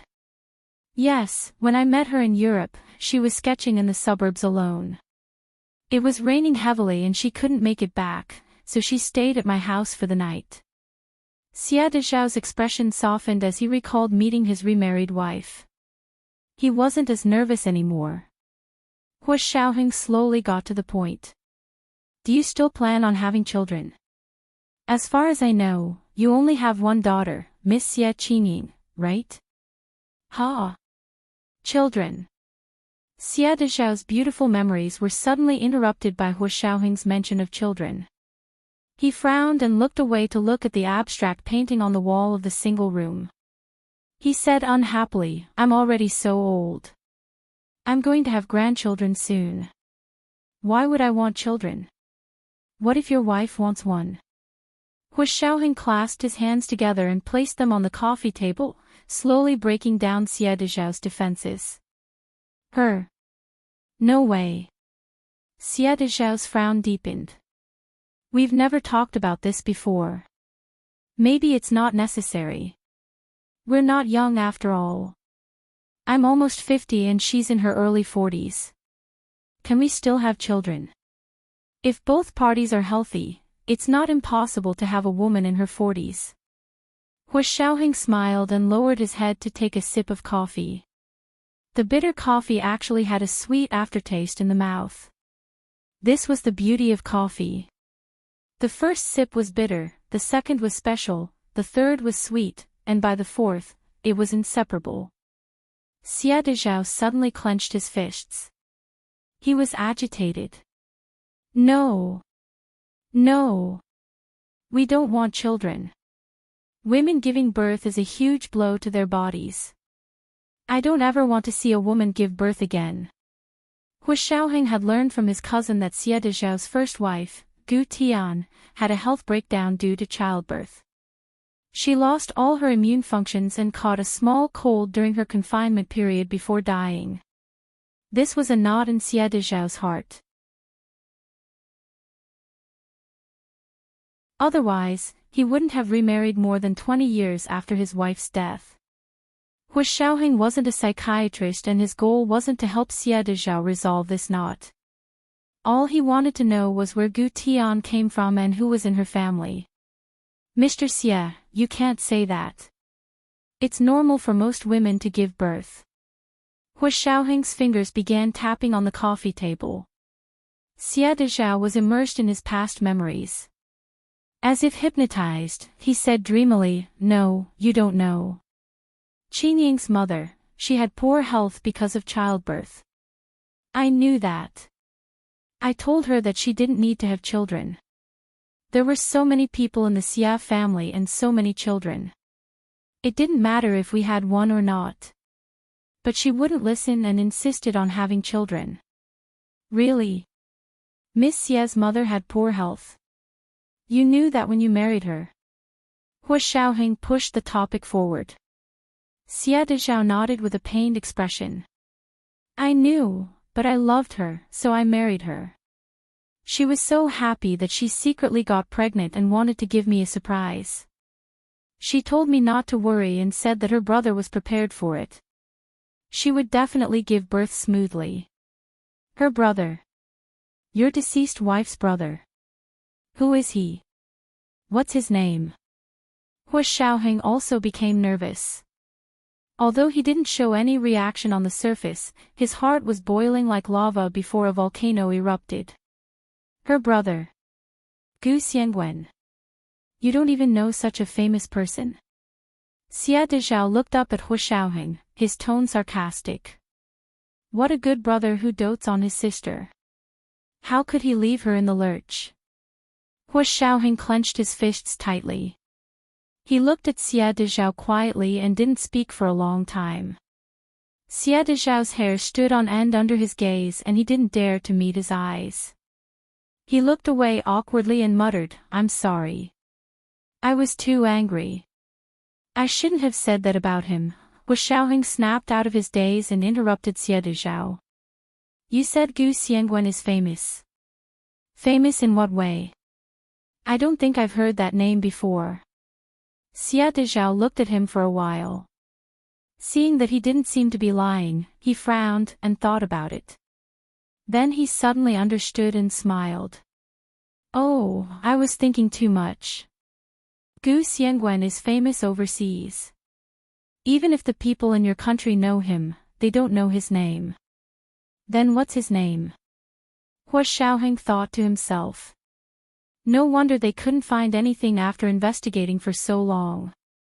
Xia Dezhao picked up a pen from the coffee table and wrote Kevin Ku on a napkin. That's his English name. All his published papers use this name. You can find it online. Hu Xiaoheng took the napkin and looked at it without batting an eyelid. He put it aside as if it was of no importance. Oh, he's a scholar. What kind of research does he do? I'm not sure either. I only know that he has many patents that are widely used overseas. Although he keeps a low profile, he's extraordinarily wealthy. He's one of the hidden billionaires. Xia Dezhao said nonchalantly.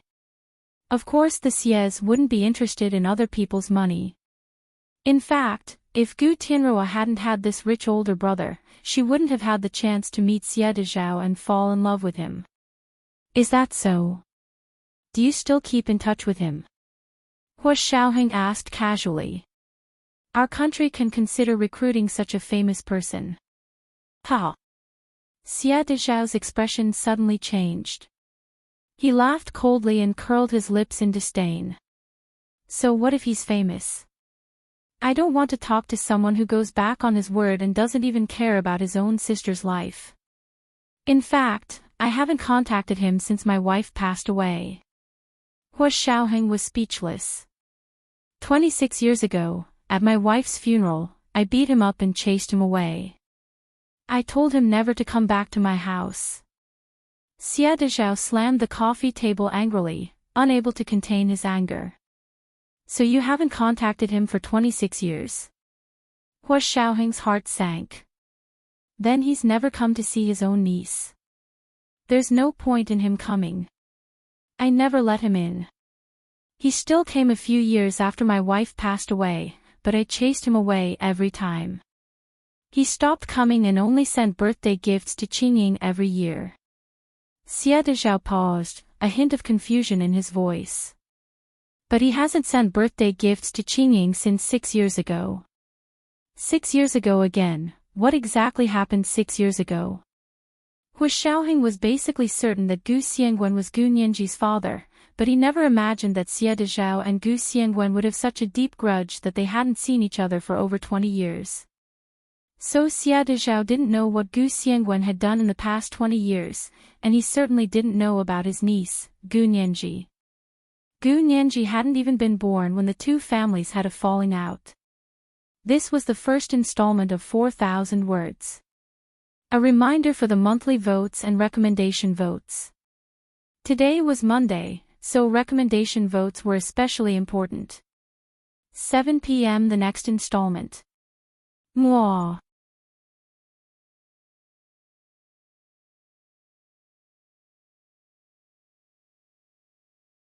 Chapter 386.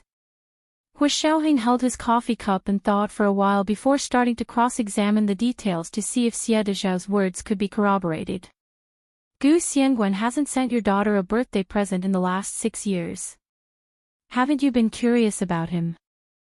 Hu Xiaoheng looked at the black coffee in a daze. He had already decided to get Zhao Liangzi to search for Kevin Ku on the internet. Right, what field of research does he do? I'm very curious. Isn't it too much to become an invisible tycoon with just patents? Xia Dezhao was in a much better mood after scolding Gu Xiangwen. He took a sip of his cappuccino and began chatting with Hua Xiaoheng. Major General Hua, you don't understand. Intellectual property is very profitable overseas, and you can earn it without doing anything. Xia Dezhao sighed. Gu Xiangwen is indeed a very capable person. I used to admire him. His parents passed away early and he became the head of the family at a young age. He's also very smart and didn't miss a single thing in school or scholarships. He started his MD plus PhD at the age of 16. Others would take 8 years to finish their degree, but he finished it in 3 years. After that, he worked as a resident doctor for 2 years and became interested in physics. He applied for a PhD in physics from the top-ranked MIT at 20 and graduated in only 3 years. Hua Xiaoheng's fingers twitched. Hua Xiaoheng had met one other person who was talented in reading, and that was Gu Nianji. It seemed like it was indeed hereditary, from a medical doctor to a physics PhD. That's a huge leap. Hua Xiaoheng smiled and looked as if he was listening. Oh, you have to believe me. Although I despise his character and hate him very much, I can't deny his talent. He really is a genius. Xia Dezhao sighed.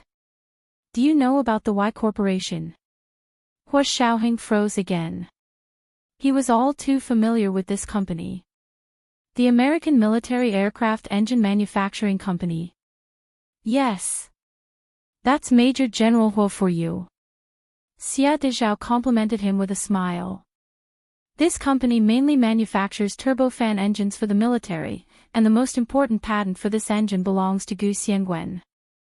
Hua Xiaoheng's hand gripped his coffee cup so tightly that he almost shattered it. He thought of the aircraft engine blueprint in Gu Nianji's backpack.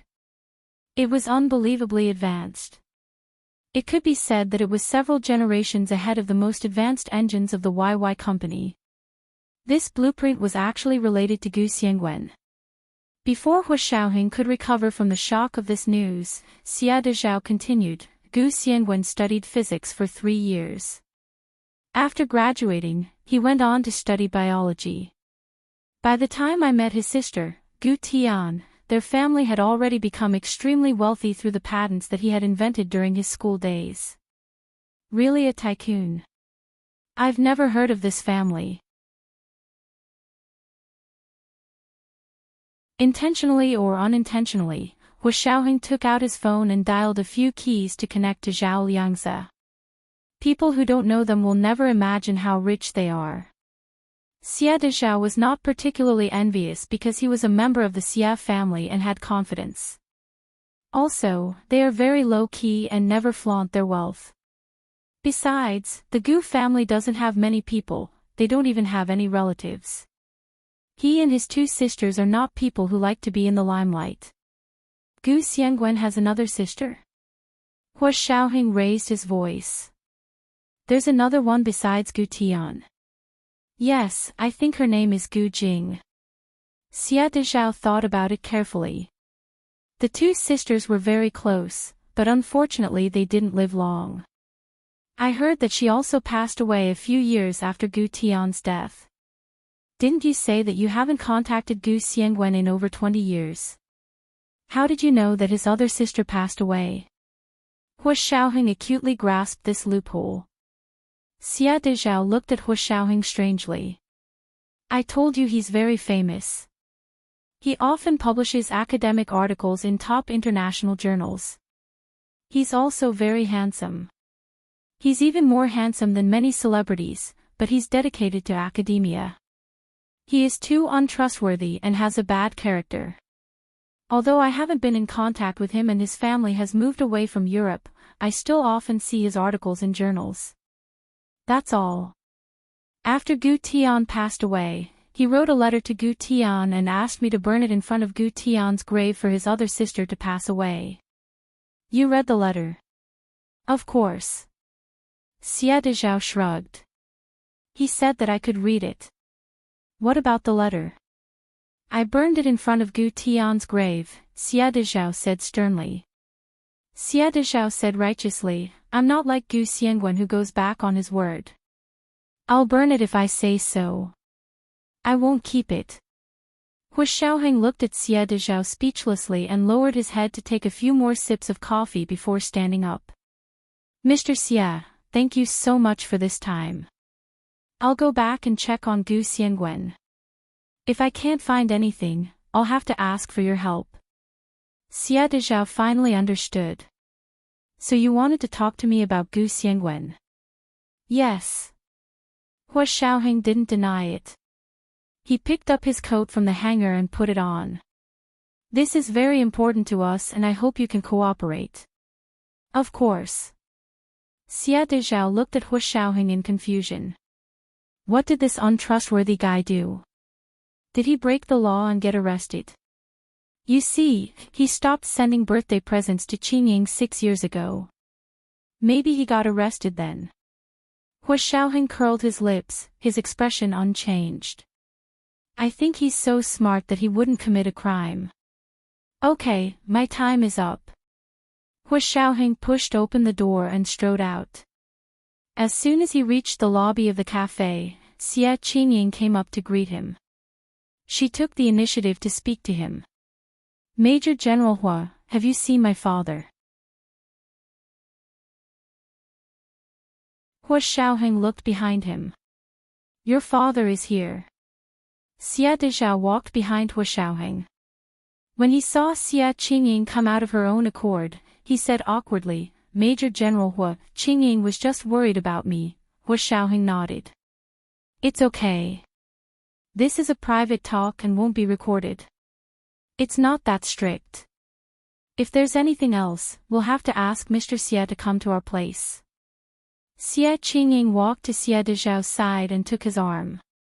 She asked nervously, Major General Hua, my father has always been law-abiding and has never done anything bad.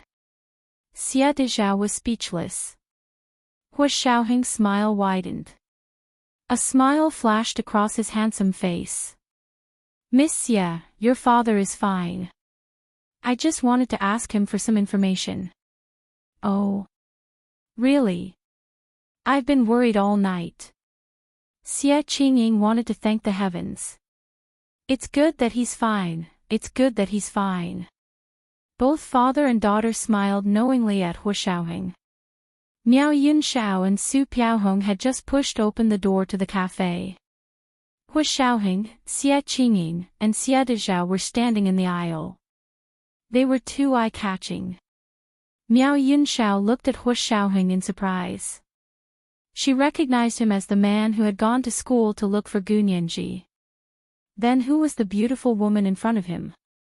They also seemed to be very close. The three of them were smiling as they faced each other. Su Piaohong also saw them and her expression darkened. She thought about it and walked over to greet Hu Xiaoheng. Hu Xiao, I didn't expect to see you here.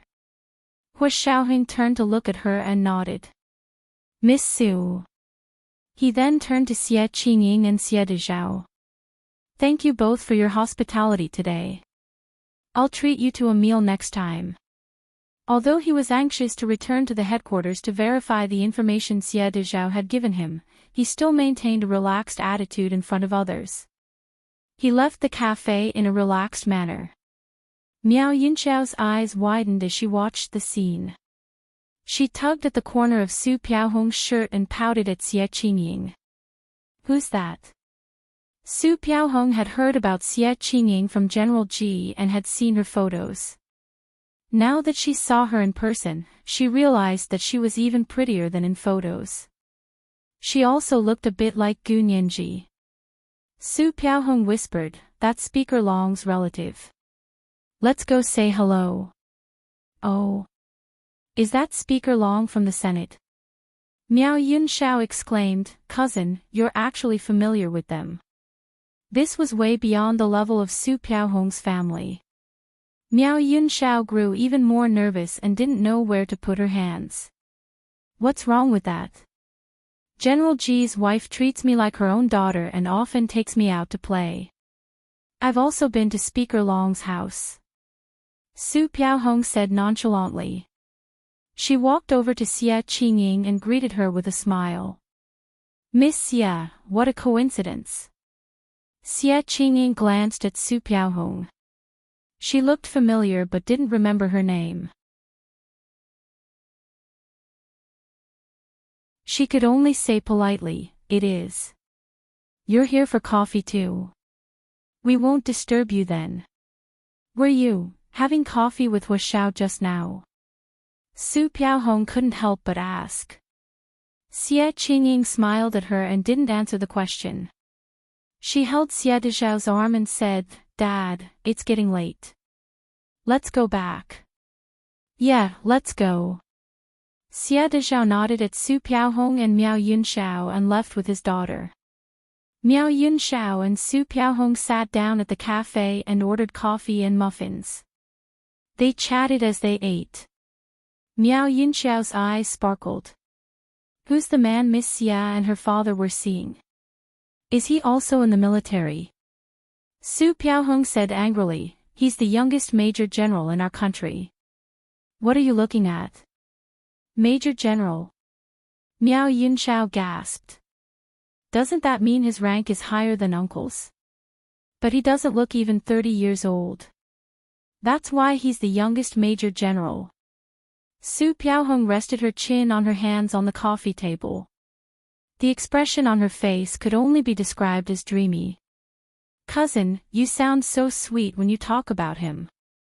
Miao Yunxiao smiled and scratched her face shyly. "If you like him, then go after him. I'm sure uncle will agree." "More than agree." Su Piaohong blushed. "General Ji and Madam said they're going to ask the military to matchmake me and Hua Xiao." "Oh? Really? That's great." Miao Yunxiao was so happy she almost jumped up. She was happier than finding a boyfriend herself. "Sure. Don't make a fuss. We haven't even gotten married yet." Su Piaohong quickly covered her mouth. "Don't be a blabbermouth. If I find out, I won't forgive you." "Okay, I promise I won't say anything now." Miao Yunxiao smiled. "But if you guys get together, you can't stop me from saying anything, right? I can't win against you in an argument, my great lawyer." Su Piaohong pushed her muffin to Miao Yunxiao happily. "But why did that Miss Xie and her father meet Major General Hua? It looks weird, like they're meeting a parent." Miao Yunxiao thought back to the situation earlier and stuck out her tongue playfully. She didn't know why, but she felt a surge of happiness. This was the second installment of 3,000 words. A reminder for the monthly and recommendation votes. Today was Monday, so recommendation votes were very important. Mwah. Oh, N_N. Oh.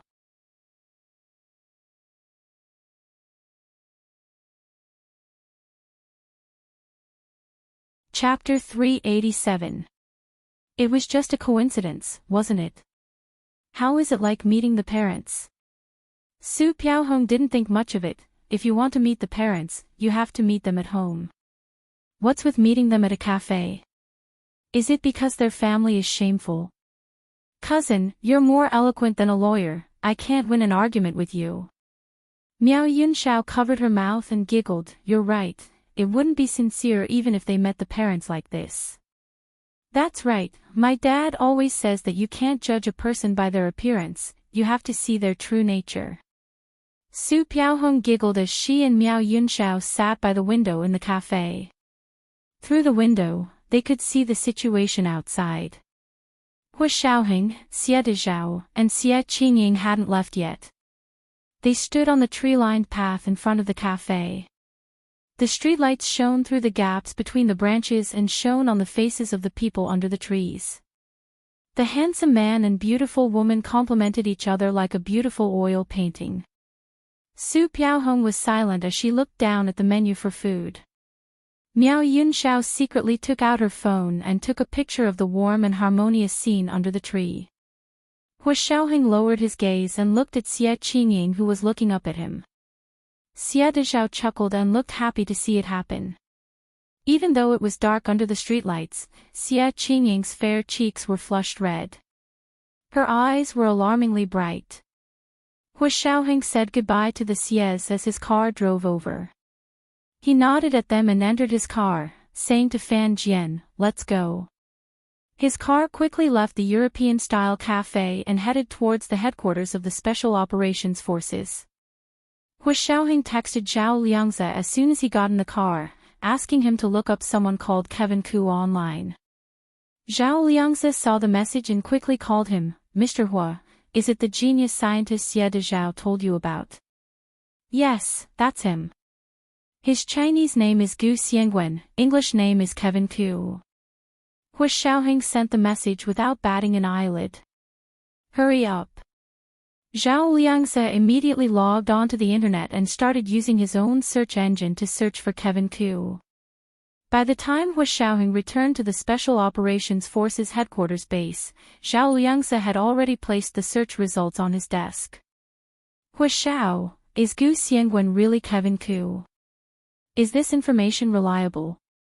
Zhao Liangze followed Hua Xiaoheng excitedly into the office. F***CK.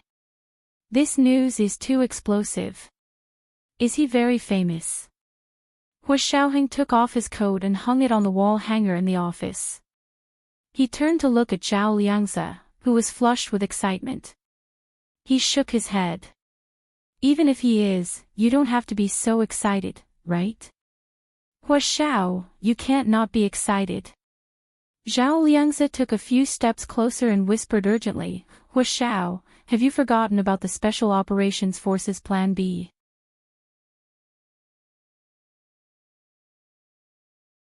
Hua Xiaoheng froze, a complicated look flashing across his eyes. However, he quickly composed himself and walked to the desk to sit down. He picked up the information Zhao Liangze had found and began reading. He did not look at the details and only skimmed through the main points Zhao Liangze had listed. As he read, he nodded and said, "So it's him. This person is indeed very famous, but he didn't sign his name as Kevin Ku. It was KXW, yes, it doesn't seem like a name. It's more like a code name." Zhao Liangze pointed to the information he had found and explained to Hua Xiaoheng, "This KXW is considered the most famous and mysterious person in foreign military history. His patents not only include the core technology for the most advanced military aircraft engines, but also many patents for semiconductors and superconductors. In the field of material science, he also has several patents that are widely used today." When he saw the list of patents under the name KXW, even someone as knowledgeable as Hua Xiaoheng was deeply shocked. Not to mention the military technologies, there were also some widely used civilian technologies. For example, the core technology for the Apple phone chip was also KXW's patent. This meant that every Apple phone sold in the world had to be paid to the owner of KXW's patent. Even if Gu Xiangwen only paid 1 yuan per Apple phone, based on the astronomical number of Apple phones sold every year, it was already very humble to say that Gu Xiangwen was an invisible tycoon. Our department used to think that this name was a code name for a team member and that their research results were collective. But if what Xie Dezhao said is true, then our intelligence work will have to be rewritten. That was why Zhao Liangze was so excited. Hua Xiaoheng nodded thoughtfully. KXW, I know this code name. Our Plan B code name is him. So he was so close to them, yet so far away, but Mr. Hua. Zhao Liangze knocked his head in confusion. I looked up all the public and private information about Gu Xiangwen on the internet. I found that other than these publicly published academic papers and patent applications, there was almost no other information. What do you mean you couldn't find anything? Hua Xiaoheng put down the pile of materials. What do you mean? For example, I wanted to look up his resume, photos, and even his life, but there was very little information. Zhao Liangzi grinned, revealing his pearly white teeth. Then I remembered something. Speak. Gu Xiangwen almost disappeared after he became famous, and all information was erased. But what about before he became famous? What about when he was studying? Zhao Liangzi pointed to the papers at the bottom of the stack of materials.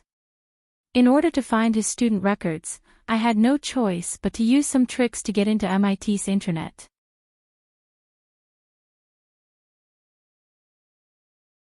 Hu Xiaoheng replied calmly, I don't know what you're talking about, but just get me the information. Roger, Chief. Zhao Liangzi was secretly happy. He knew that Hu Xiaoheng was not going to pursue the matter. There was an unwritten rule in the Special Operations Forces called, Don't Ask, I Don't Tell, which meant that everyone had a tacit understanding of each other. You can see the timeline of Gu Xiangwen's studies from here. It's very clear. Zhao Liangzi placed a chart in front of Hu Xiaoheng and pointed it out. Look at this timeline. All the way until the year Gu Tian passed away, there was a loud bang, and all the clues were cut off. We couldn't find out where he was after that, except for a few years when he published an important thesis under the name K.X.W. Hu Xiaoheng looked at the timeline Zhao Liangzi had drawn and nodded. Very interesting. Little Zhe, you did very well. Thank you for the compliment, Chief. Zhao Liangzi was so excited that his face turned purple. What else do you want to find? Just tell me. Hu Xiaoheng was speechless. Ha, Hu Xiao, you don't say. After looking at Gu Xiangwen's resume and thinking about our Nianji, he's the only one worthy of being her father. No one else is. Zhao Liangzi knew that Gu Xiangwen was Gu Nianji's biological father. Now that he knew that Gu Xiangwen was such a big shot in the academic world, he was so excited that he rubbed his hands together. He wanted nothing more than to bring Gu Xiangwen to the imperial capital immediately to reunite with Gu Nianji and collaborate with them. Hu Xiaoheng smiled faintly. You're oversimplifying things. Isn't that so? Although we can't directly find his address now, we have so many clues. It's only a matter of time before we find his address. Zhao Liangzi rubbed his palms together. Do you want me to try again? You can try, but I don't think there will be any results. Hu Xiaoheng put the stack of search materials aside and said with a dark expression, Gu Xiangwen chose to live in seclusion 26 years ago. How can you find him so easily? Also, he's Nianji's biological father, but why has there been no news of him for the past 6 years? Doesn't he know that his daughter is missing? These words were like a bucket of cold water splashed over Zhao Liangzi's head. He was like a frosted eggplant. You mean that something might have happened to him? Zhao Liangzi thought about it for a moment. The worst possibility made his expression change. Hu Xiaoheng closed the file and closed his eyes. I don't know. Everything is unknown now. It's still too early to make a conclusion. But it's not completely unknown. Zhao Liangzi waved his arm. At least we have a direction and a goal. It's not like before, where we fumbled in the dark for 6 years. That's true. Hu Xiaoheng took a sip of water and pursed his lips. Okay, we have some leads on this matter. You don't have to worry too much.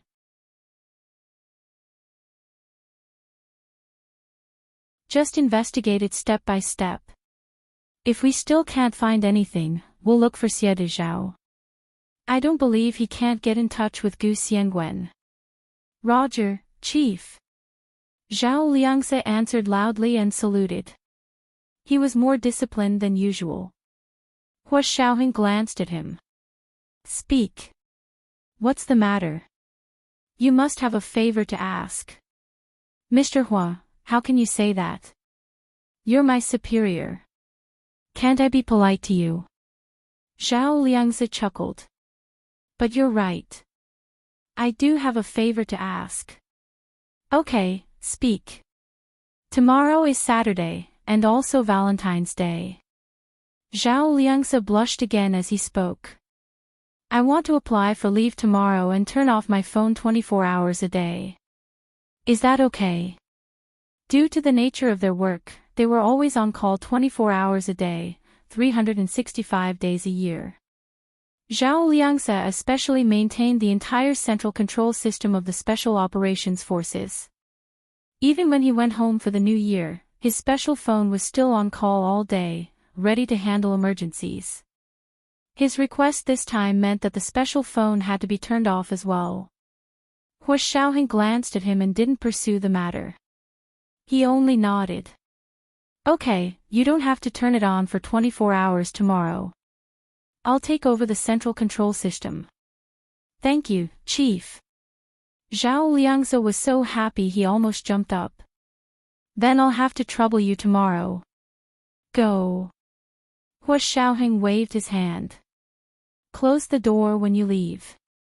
Zhao Liangzi responded loudly and ran out, closing Hu Xiaoheng's office door on his way out. Hu Xiaoheng finally lowered his head and carefully studied Zhao Liangzi's search results again.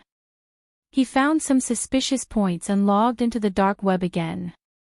On Friday night, the B University Faculty of Law female graduate students' dormitory was filled with a relaxed and cheerful atmosphere.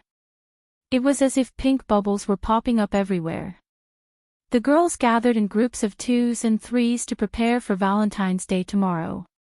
This was the season for everyone to secretly compare themselves. Whose boyfriend was tall, handsome, rich, and powerful? They couldn't wait to make a list of their rankings and post them in the hallways for everyone to admire. If someone's boyfriend was tall, handsome, rich, and powerful, they would be crowned a god. That was how male idols came to be.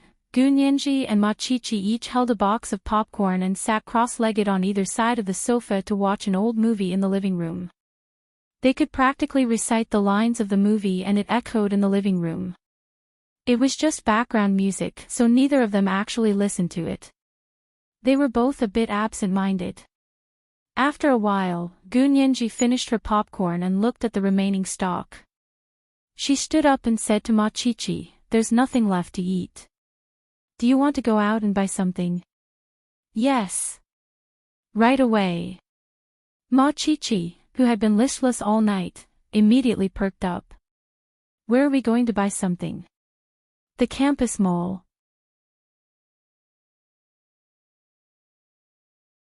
"Where else?" Gu Nianji put on a down jacket and walked out of the room with Ma Qiqi to the hallway. The dorm room diagonally across from them was open and waves of laughter came from inside. Miao Yunxiao's voice was exceptionally crisp and sweet. "Don't fight over it. This is my future cousin-in-law. Don't ruin it. He's really your cousin-in-law. But why is he with another woman?" "I said he's my future cousin-in-law, not now. He's the youngest major general in our country and my uncle is also the deputy chief of staff.